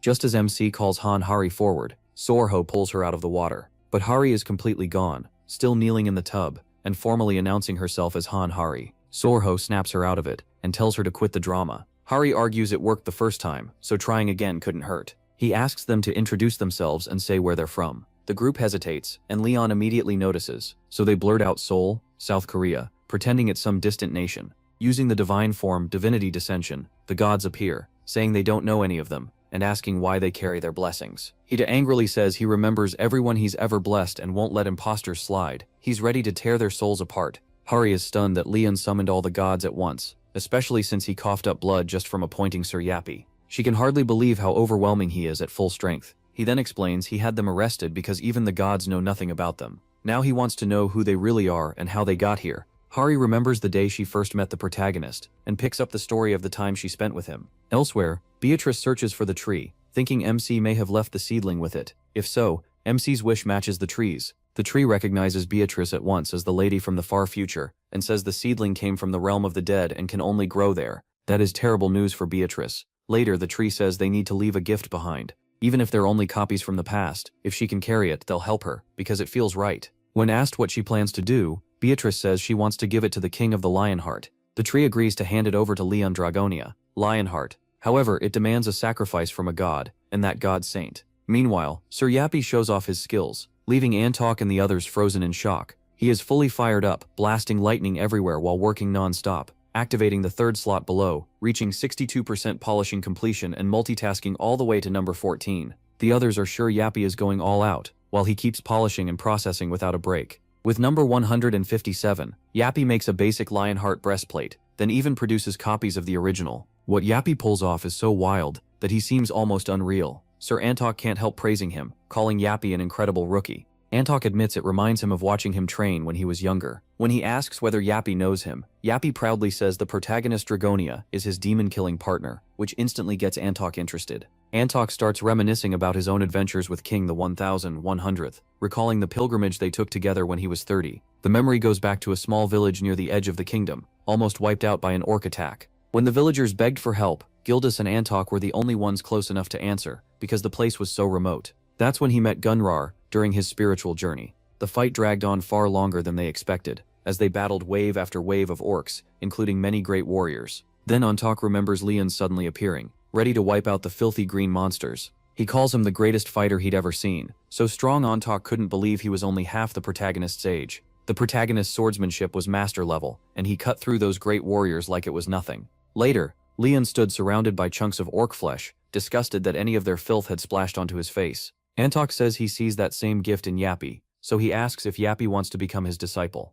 There's a brief pause before Yappy starts bouncing up and down, amused by the idea of taking Antok as a mentor. It turns out Yappy still looks down on mortals. Antok asks if Yappy even knows who he is. Yappy confidently says he knows the Grail Knight of Steel, but adds that Antok is still just a mortal and nowhere near his perfect programming. That throws Antok for a second, then makes him laugh. This little tin can really thinks he's a man. Antok gets ready to show Yappy what he can do. After that, Antok keeps forging with Yappy beside him. He admits Yappy's work is near perfect, way faster than anything he can make. The second Antok brings down his hammer, Yappy points out a flaw that would make the weapon unstable. Sweating hard, Antok explains he isn't only making weapons. Then he suddenly speeds up like he's having fun now. He finally says forging is art to him, steel shaped from the soul, brought out through perfect skill. Still, Antok says passion matters more than technique alone. With hard work and bursts of passion, Antok happily finishes a suit of armor. That makes Yappy realize Antok's method might recreate Leon's armor, the thing he couldn't do before because he was missing that last 0.01. Yappy says he still lacks enough data, and this new info is vital. Antok gets excited and asks if he'll become his disciple. Yappy quickly reminds the mortal he's only here to observe the process. Antok takes that as good enough and pats the little machine like he'd accepted. Then Gillingham arrives with news. MC has summoned Antok to the castle. Later, everyone sits at one table while Leon stares out the window. Isabel breaks the silence and says this should be the final grail. She asks whether Knight Gillingham could take on every demon if Kingham ordered it, and he answers yes without hesitation. Feeling the same, Isabel tells the protagonist her sacrifice will open the way to the future. He accepts, while the others sit there in silence, weighed down by it all. Isabel says she'll carry the sin for now until the final grail where she'll offer herself. Then Isabel steps forward, admitting she never thought she'd commit a sin like this. Leon feels guilty for asking it of her, but Isabel tells him it's fine. Even the man who stole her sister's innocence is still a king worth serving. Since the demons took their land, they can't perform the ritual needed for the final grail, so this is the only way to get the star iron. Lifting her crossbow to the sky, Isabel feels like she's no longer the hero of this story. Apparently the goddess of the moon and purity was never meant for battle. For her followers, Isabel had granted strength to those forced to live in loneliness. With that, she pours everything into the arrow, ready to show her best shot, the kind a true archer never misses. But in her heart, she apologizes to the moon for what she's about to do. It is unthinkable for a moon saintess to shoot down the moon, the greatest sin her goddess could allow. The lightning arrow tears up into the sky, as the whole city watches. A moment later, it pierces the moon and creates the Milky Way. Gillingham can only stare, too shocked to believe it's real. In that instant, Leon calls out to the great saintess Anjak, who launches divine magic into the sky. Gillingham watches the plan work, as Antok guides the moon fragments toward them. Then Isabel suddenly collapses into MC's arms, coughing blood and saying it hurts badly. Even so, she explains Dina's kindness cut the recoil in half. Leon grits his teeth, praises her sacrifice, and vows to carry her burden from here on. Then Gillingham warns him that the moon fragments are changing course.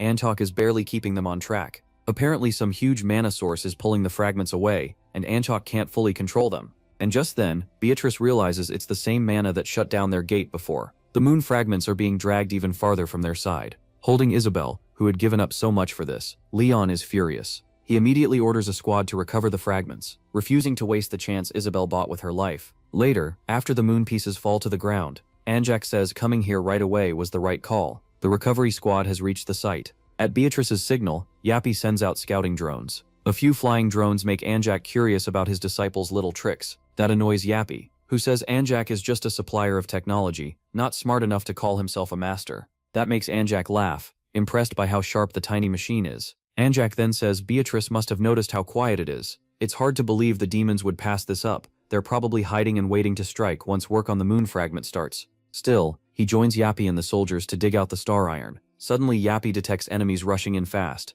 A swarm of monsters charges toward them. Just like Antok expected, he warns Beatrice they still need more time, so they have to hold the monsters back as long as possible. He tells Yappy to start taking them down. Beatrice steps in to stall the horde by using Lamontar's rage, unleashing a blast so strong it shocks Antok. Even nobles usually can't cast great magic like that. Beatrice explains magic had to evolve in a more destructive way to fight against divine law. Even so, she tells Antok to hurry because more monsters could arrive any second. Antok and the others work twice as fast, like their lives depend on it. In a few minutes, Antok shouts that they're done. But right when they think they can relax, he spots a fireball dropping straight at them from above. Stunned, Antok yells for everyone to move. The group freezes for a split second, as a cloaked figure watches the fireball slam into the ground. Yappy, also called Sir Spina, instantly senses a monstrous presence nearby, and it's Colossal, the demon lord of wisdom and pursuit, the same one who once destroyed Sir Jagspiner's world. Colossal rises into the air through the rumbling blast, while Yappy manages to shield Beatrice.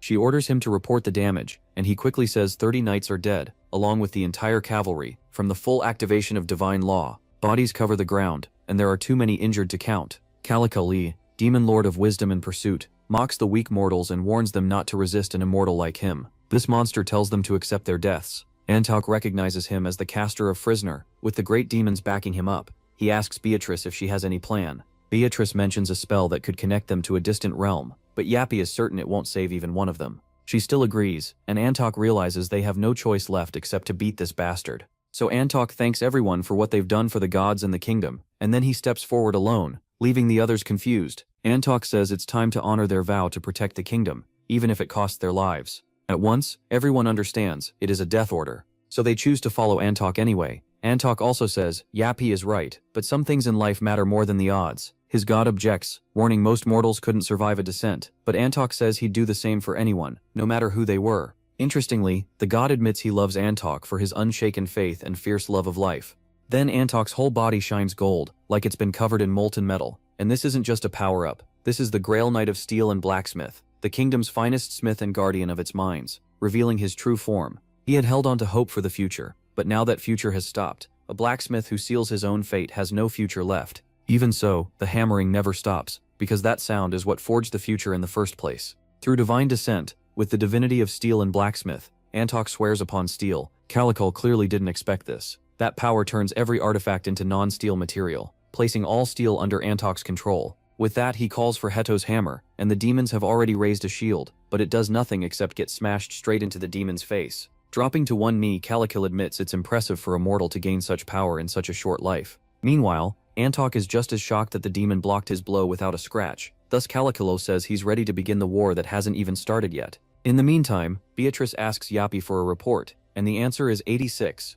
For Yappy, dragging this out is nothing new, he's seen worse before. Beatrice asks if he has any idea to buy them more time, knowing the demons will figure things out sooner or later. Yappy says he does have a plan, but the success rate is only 2.7. Beatrice decides that's enough, saying a mage usually trusts reason, but tonight she's betting on a miracle. Meanwhile, Calico praises Antok's raw strength for breaking through spell after spell with only a hammer. He starts to understand why the demons fear the strongest species in this world. Looking at the so-called lowest Grail Knight, Calico wonders how terrifying the man at the top must be. In the end, he admits their strongest knight might kill a demon lord, but Antok still hasn't reached that level. As Calico unleashes a barrage of spells, Antok orders Steel to defend, raising Heitinho's anvil while standing firm with his huge hammer. Antok spits back that the demon's lack of faith is exactly what twisted them. That hits a nerve and angers Calico, but Yappy suddenly cuts in. Yappy triggers the self-destruct, priming the force reactor core to explode. Antok yells for him to stop, but it's too late. The choice has already been made, and a massive blast tears through the battlefield.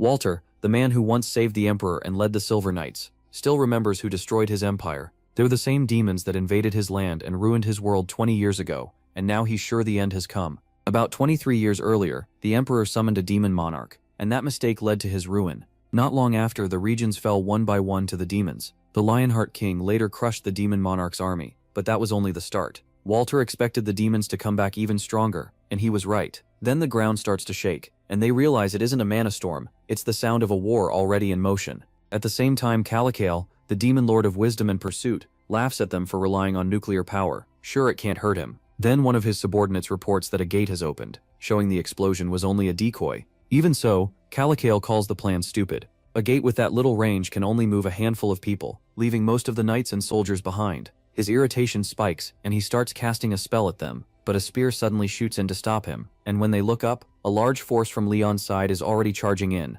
Calicale doesn't hesitate and fires back with a powerful spell, badly wounding the whole group, including Antok and Beatrice. In another area, Antok's injuries are so severe that the blast leaves a huge round hole in his upper stomach, and he needs help right away. Even so, he tells Beatrice to take him to the blacksmith. When they get there, Ser Spine says Antok is dying fast, but Antok already knows. From the day he accepted this mortal fate, he understood it would end like this. As a steel knight born from iron, he always knew his time was short. With one last chance to leave something behind, he names Spinna his first and last apprentice, and begins his final lesson. As he works the forge, Antok tells Spinna about his life, how he set out on a quest, met the future Lionheart King, and trained under a master smith he could never surpass. Still, even if he never outdid his teacher, the knights who carried his swords and spears used them to protect the kingdom. Though his body weakens and his sight fades, Antok keeps pouring everything he has into the steel, determined to leave proof he lived. He tells Spinny to do the same, to put his will into metal, forge weapons for the right people, and shape the future with every strike.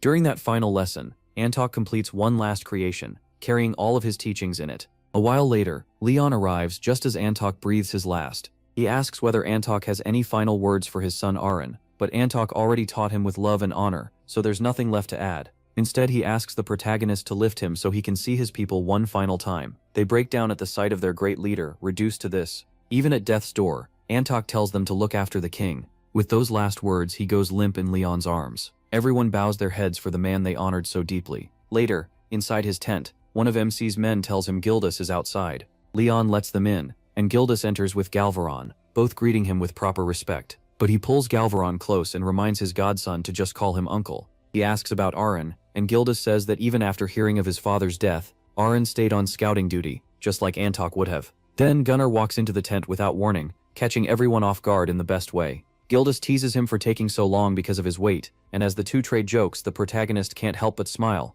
It brings back the days when they trained together, and he realizes these old bonds are a gift. Antok may be gone, but they still have so many good memories of him, that grief doesn't need to be all that's left. As he pours wine, Leon admits he always figured Gildas would be the first to go, and Gunnar agrees. Then, MC says Antok's final moments were full of honor, so they should send him off with love and respect, as friends. They raise their glasses to Antok, their fallen friend, whose legacy lives on in the weapons he made, and the people he shaped. He then asks Gunnar about the finished item, and Gunnar says it's flawless. The blacksmith's divinity blessed it, and the sages approved it too, though the essence still has to be added.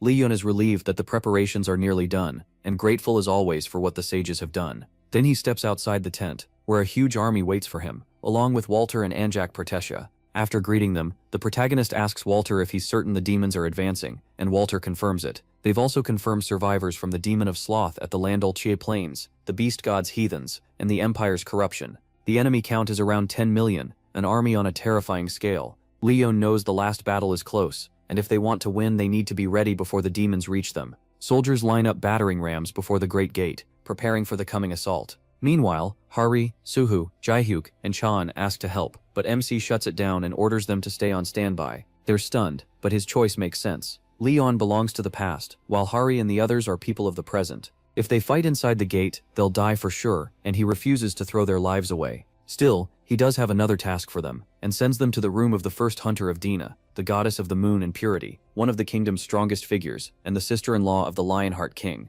Her name is Isabel. Harry and the others are clearly shocked to see her, and Isabel notices right away. She explains that the pantheon has many gods, but one stands above the rest. Among them, the 7 gods are the strongest. Even with her eyes damaged from the earlier attack, Isabel calmly uses magic to open a chest. Inside are relics tied to shields, sea, waves, war, flames, heaven, and thunder. She explains that water, fire, and lightning have long been seen as nature's fury. There are other gods too, she says, but these relics are the ones that matter now. Hari can hardly believe it as she looks at the divine relics, left behind by past Grail Knights and Saints. Even after seeing them, the group is still confused about why Isabel is showing them this. Then Isabel tells them the truth. They're meant to inherit these relics, but the relics still haven't accepted them as owners. She says the future should be left in their hands, because the king believes they must survive this war no matter what. Isabel knows she'll die soon, so she's sure they'll use the relics better than she can. But earning the relics' approval is up to them. She then turns to Chan and asks for a favor later, something only Chan can do because of her divinity.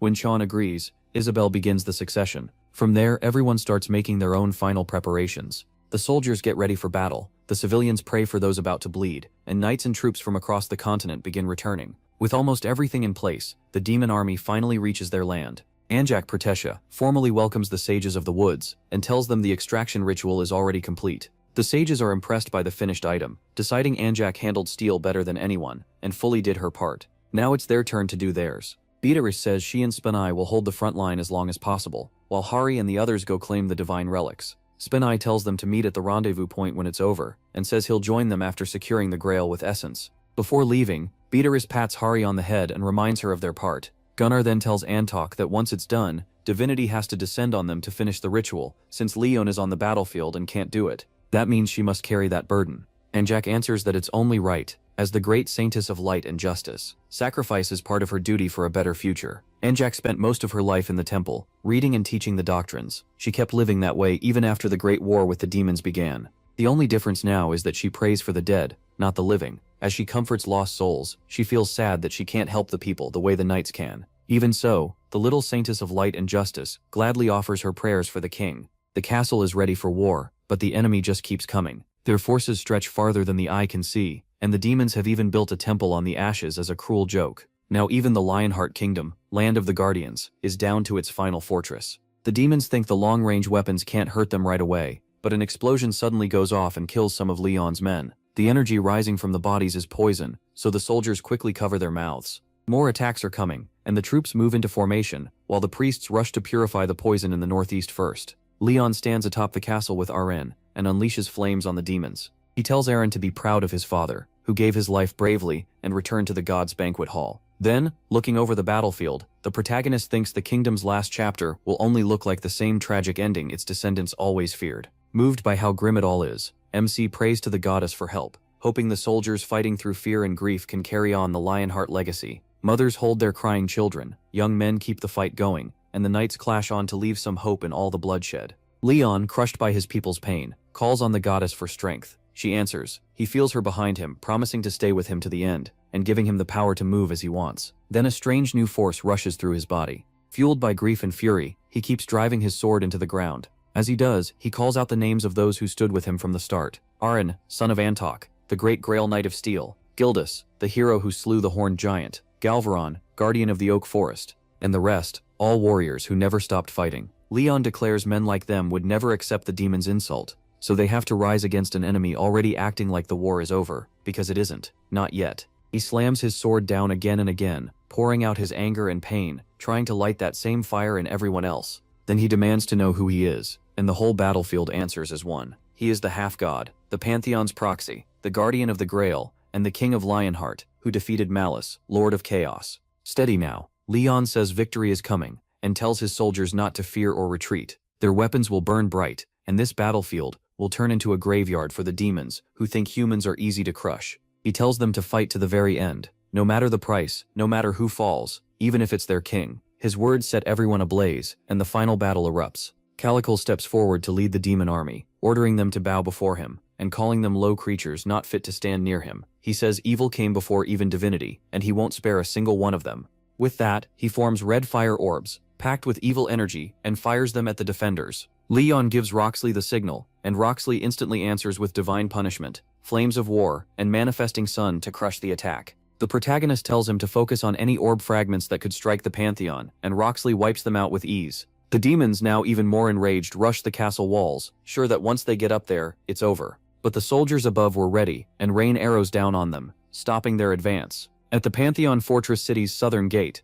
Gildas smells the meteor shards, and realizes even the fragments are poisoning the land into a wasteland. Restoring it will take ages. He also hears roaring, and knows the demons have broken in through the eastern gate. The knights on the roof stay alert and keep fighting. At the same time, Arin takes on Doomgore, the great demon of massacre and destruction, proving some knights don't need to be Grail warriors to be monsters in battle. He vows to kill Doomgore himself, knowing Leon and Roxley can't leave their post. So Arin jumps high and charges straight at him. Inside the castle, Hari and the others finish syncing with the relics, but Jae-yuk still doubts himself, feeling unworthy to use them. He even thinks about quitting, convinced this war was never theirs, and only Spino and the king will make it out alive. Even so, after killing 3 lords already, he believes he'd beat most enemies without much trouble. Hari understands why Jae-yuk feels that way. Leon always wins. He wiped out every demon before and later reached Hari's group at the Black Gate, so part of her thinks he'll win again. But then, a thought suddenly hits her. She remembers the final Grail plan had been abandoned. They only came to the gate to ask the king for help.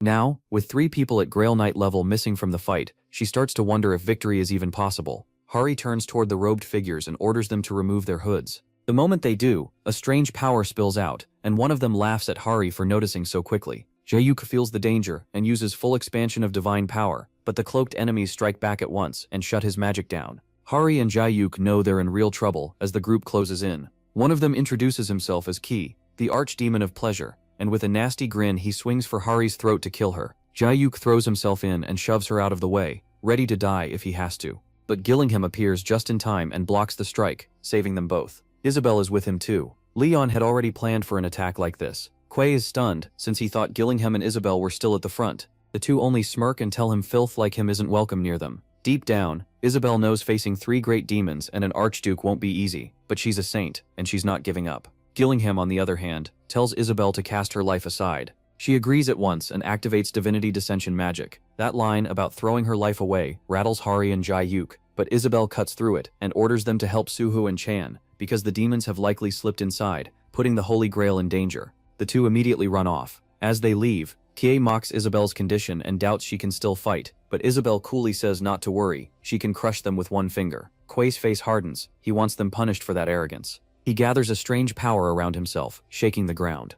Elsewhere, Sotu and Chan are barely holding on, surrounded by demons, and getting pushed harder by the second. Chan is gasping, already near her limit. She loses focus, and a demon lunges at her head-on. But Hari and Jae-yuk arrive just in time, and Hari unleashes Twist, burning the whole group down in one shot. They think it's over, but more demons rush in and now a great demon appears with his followers. He orders Hari's group to move aside, but Jae-yuk knows he has to hold this thing back until Spinny and the Queen arrive. Before he can cast, vines yank all 4 of them away. They panic at first, then relax when they realize the tree sage saved them on Anjak's order. She thanks them for guarding the chamber, and says the extraction is finished. Then she explains that this Holy Grail holds the essence created from the forest sage's wisdom and knowledge. Hari can feel its huge power right away. It seems holier than any relic she's ever seen. Meanwhile, the great demon keeps trying to break through the door, making it clear they don't have much time. Worried, Hari asks what will happen to them after the Holy Grail is complete. Anjak smiles softly and says, "This Grail was once a failed plan, but Leon changed his mind and brought them this far. This Holy Grail proves he still hasn't given up on the future." Hari starts crying.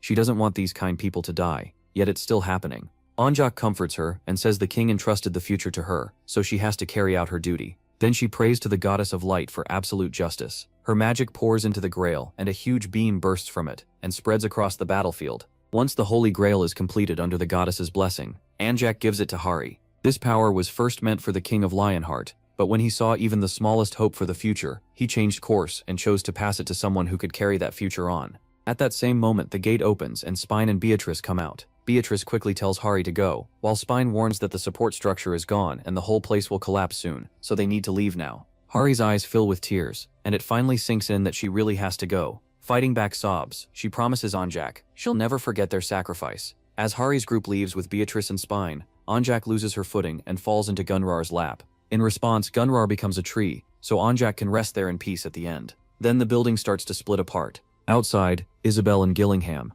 after defeating the demons and protecting the Grail, are left gasping on the main grounds. They gave everything, and as the building caves in, they're satisfied they finished their duty. The battle is moving toward its end, with the fight between the Lord of Wisdom and the Guardian of the Holy Grail nearly over. For a moment the battlefield quiets, but the demons have already breached the walls. Walter asks the king if he truly plans to keep fighting a battle they can't win, and Aaron is furious just hearing that. Leon, though, stays completely calm. He tells Walter there are still people fighting behind these gates. The knights haven't surrendered. Walter snaps back in anger, unable to understand why this must continue when only more people are dying. Even so, MC asks him to let them fight on for their honor, for the citizens Walter wanted to protect, and for everyone in this world who still carries honor until their last flame burns out. The world may be fated to end, just as the prophecy said, and this battle may be history repeating itself, but that doesn't make it pointless. Leon made different choices for the people from Earth, and for the self he'd become. Even if they can't outrun fate, they can still leave behind one seed of hope, so they decide to open the main gate.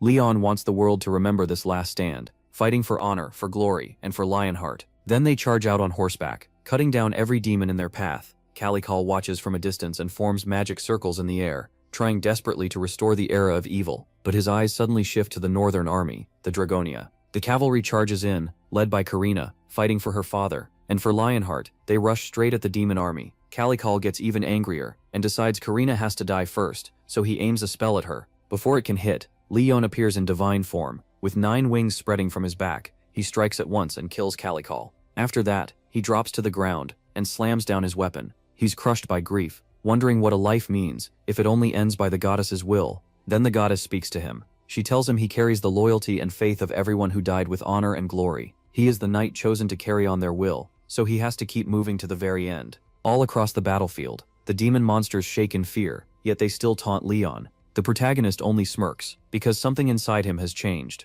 Now he doesn't just want victory, he wants them to feel shame and humiliation too. The war he fought alone for 200 years starts here. So MC cuts down the weak demons one after another. His fate is to beat every injustice and trial, and that fate ends in victory. Meanwhile, Hari and the others return to Earth. No one has much to say. Some cry, while others keep reliving the sacrifices they witnessed. The king, who had been waiting on Earth, only gives a quiet smile. At the same time, Spine watches the recording of the last moments he shared with Antok. Even after Hari's group came back, life didn't change much. Still, Hari slowly gets her bright energy back, and the rest of the group seems more grown up. The change isn't huge, but they are moving forward. As for the Holy Grail of the Moon, Leon is impressed when he sees it in the future. He never expected that asking Beatrice about the seedling would lead to this, though he remembers Gunrar and the forest sages were the ones who made the plan. It was like an arc, put everything on the one most likely to survive, so the future could be saved. Once the world was beyond repair and near collapse, the goal was to protect whatever still could be saved.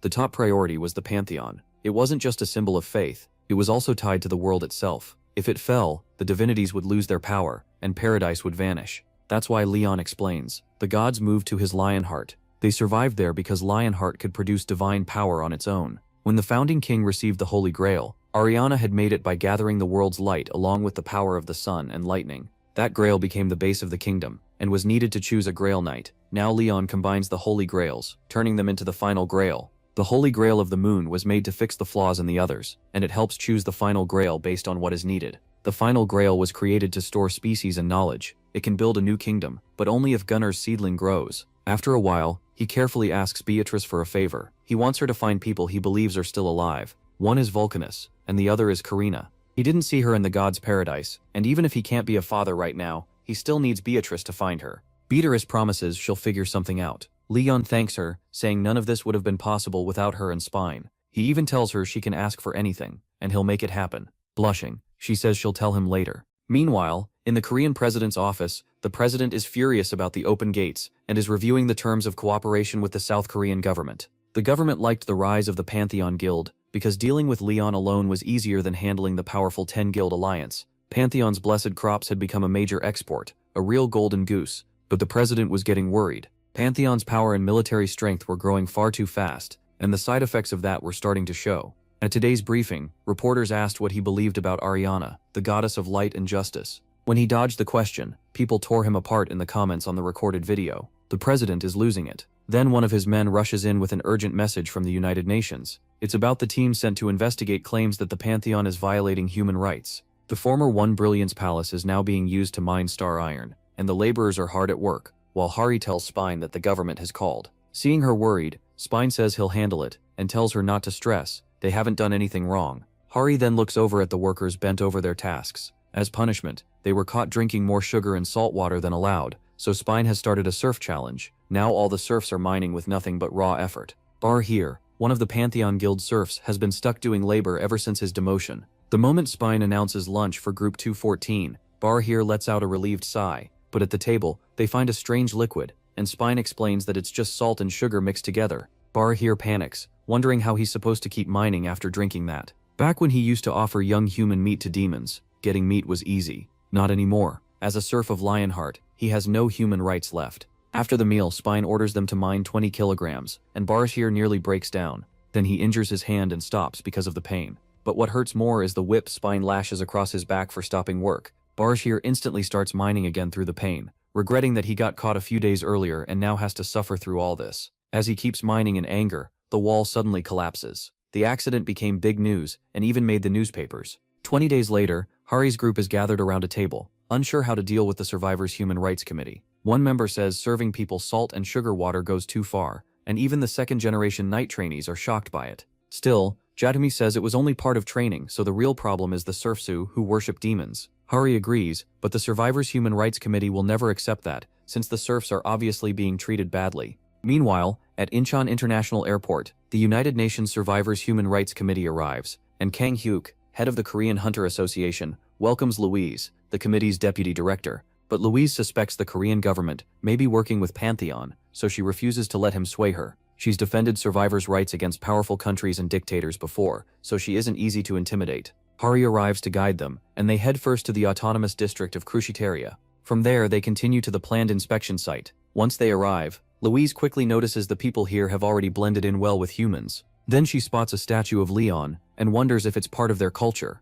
After that, she asks Hari whether the Crucitarians have trouble with fishermen, since she heard they live by the coast. Hari explains that MangaCapped isn't just about fishing, they focus more on shipbuilding and heavy industry, and even the fishermen work together with the Crucitarians. Louise keeps pressing them about jobs, making it clear all of this is supposed to help the protected people survive. Even so, Hari stays calm and explains that people work in government-run ocean cleanup, collect sea trash, and farm. Louise seems a little more at ease, and starts another question, but then a sound suddenly rings out, which terrifies Louise. She demands to know what it was, and Hari calmly says it might be the Cruciteria commandos training. Louise doesn't get it, so Hari explains that more than 3,000 Crucitarians are warriors, and the king ordered them to train in the water. After looking into things, the team realizes the people here have adjusted really well. They understand their strengths and weaknesses, and use them to live smoothly with the locals. Everything looks fine, but Louise still can't match that with the rumors that someone this helpful mistreats his captives. In the end, she decides those rumors must be wrong.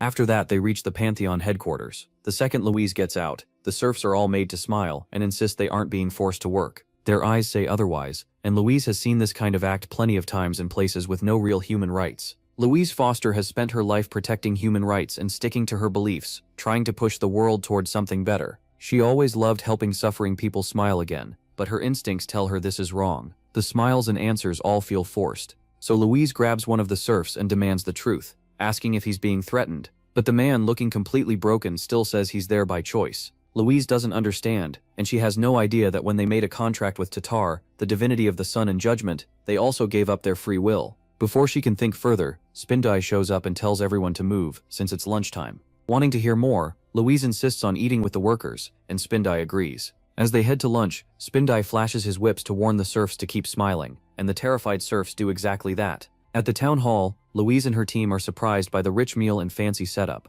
She wonders why there's no meat, but doesn't think much of it because of the country's food culture. Hari shows them how to eat it, and when Louise takes a bite, she instantly feels better. Naju's famous crops really do make her feel full of life. These crops can heal all kinds of illnesses, so Louise is shocked they'd serve something this valuable to employees. A few workers refuse the food, but overall the meal goes well. Afterward, Hari and Louise keep walking and talking. That meal was so good. The Human Rights Committee never realized those blessed crops act like poison on anyone with evil in their heart. Elsewhere, Dennis from the United Nations gives a report about sending the Human Rights Committee to the Pantheon. While speaking, he addresses the one listening as a great being. By then, the demon's followers had already slipped into Earth, not only as regular citizens, but also inside governments, and even the World Hunter Association. Their real plan is to bring Earth down, and the first move is giving orcs more and more rights. If orcs ever become the main species, Dennis believes chaos will break out for sure, so he tells the Great Being he doesn't think the government can stop any of this. The Great Being agrees, then tells him to sway the media, and push Leon even harder. To do that, he shows Dennis footage of the Star Iron Mine Wall, giving way and killing countless people. Dennis also watches a recording of Leon telling his men to load the Surf's ballistas. After seeing all that, Dennis shakes with pain and anger. Now he wants to punish the protagonist, the king of the protagonist Dragonia Lionheart. But he still hesitates, worried they could get exposed. The Great Being calms him down, and says the artifacts he handed over will protect Dennis during the inspection. But everything flips in an instant. 1 second, Dennis is ready to go after the king of Leon Dragonia Lionheart. The next, the whole Human Rights Survivors Committee is hanging from pillars while civilians shout for them to be burned alive. Spina orders the knights to start the trial, and without waiting, they step in with fire. Even in 21st century South Korea, the stakes are raised.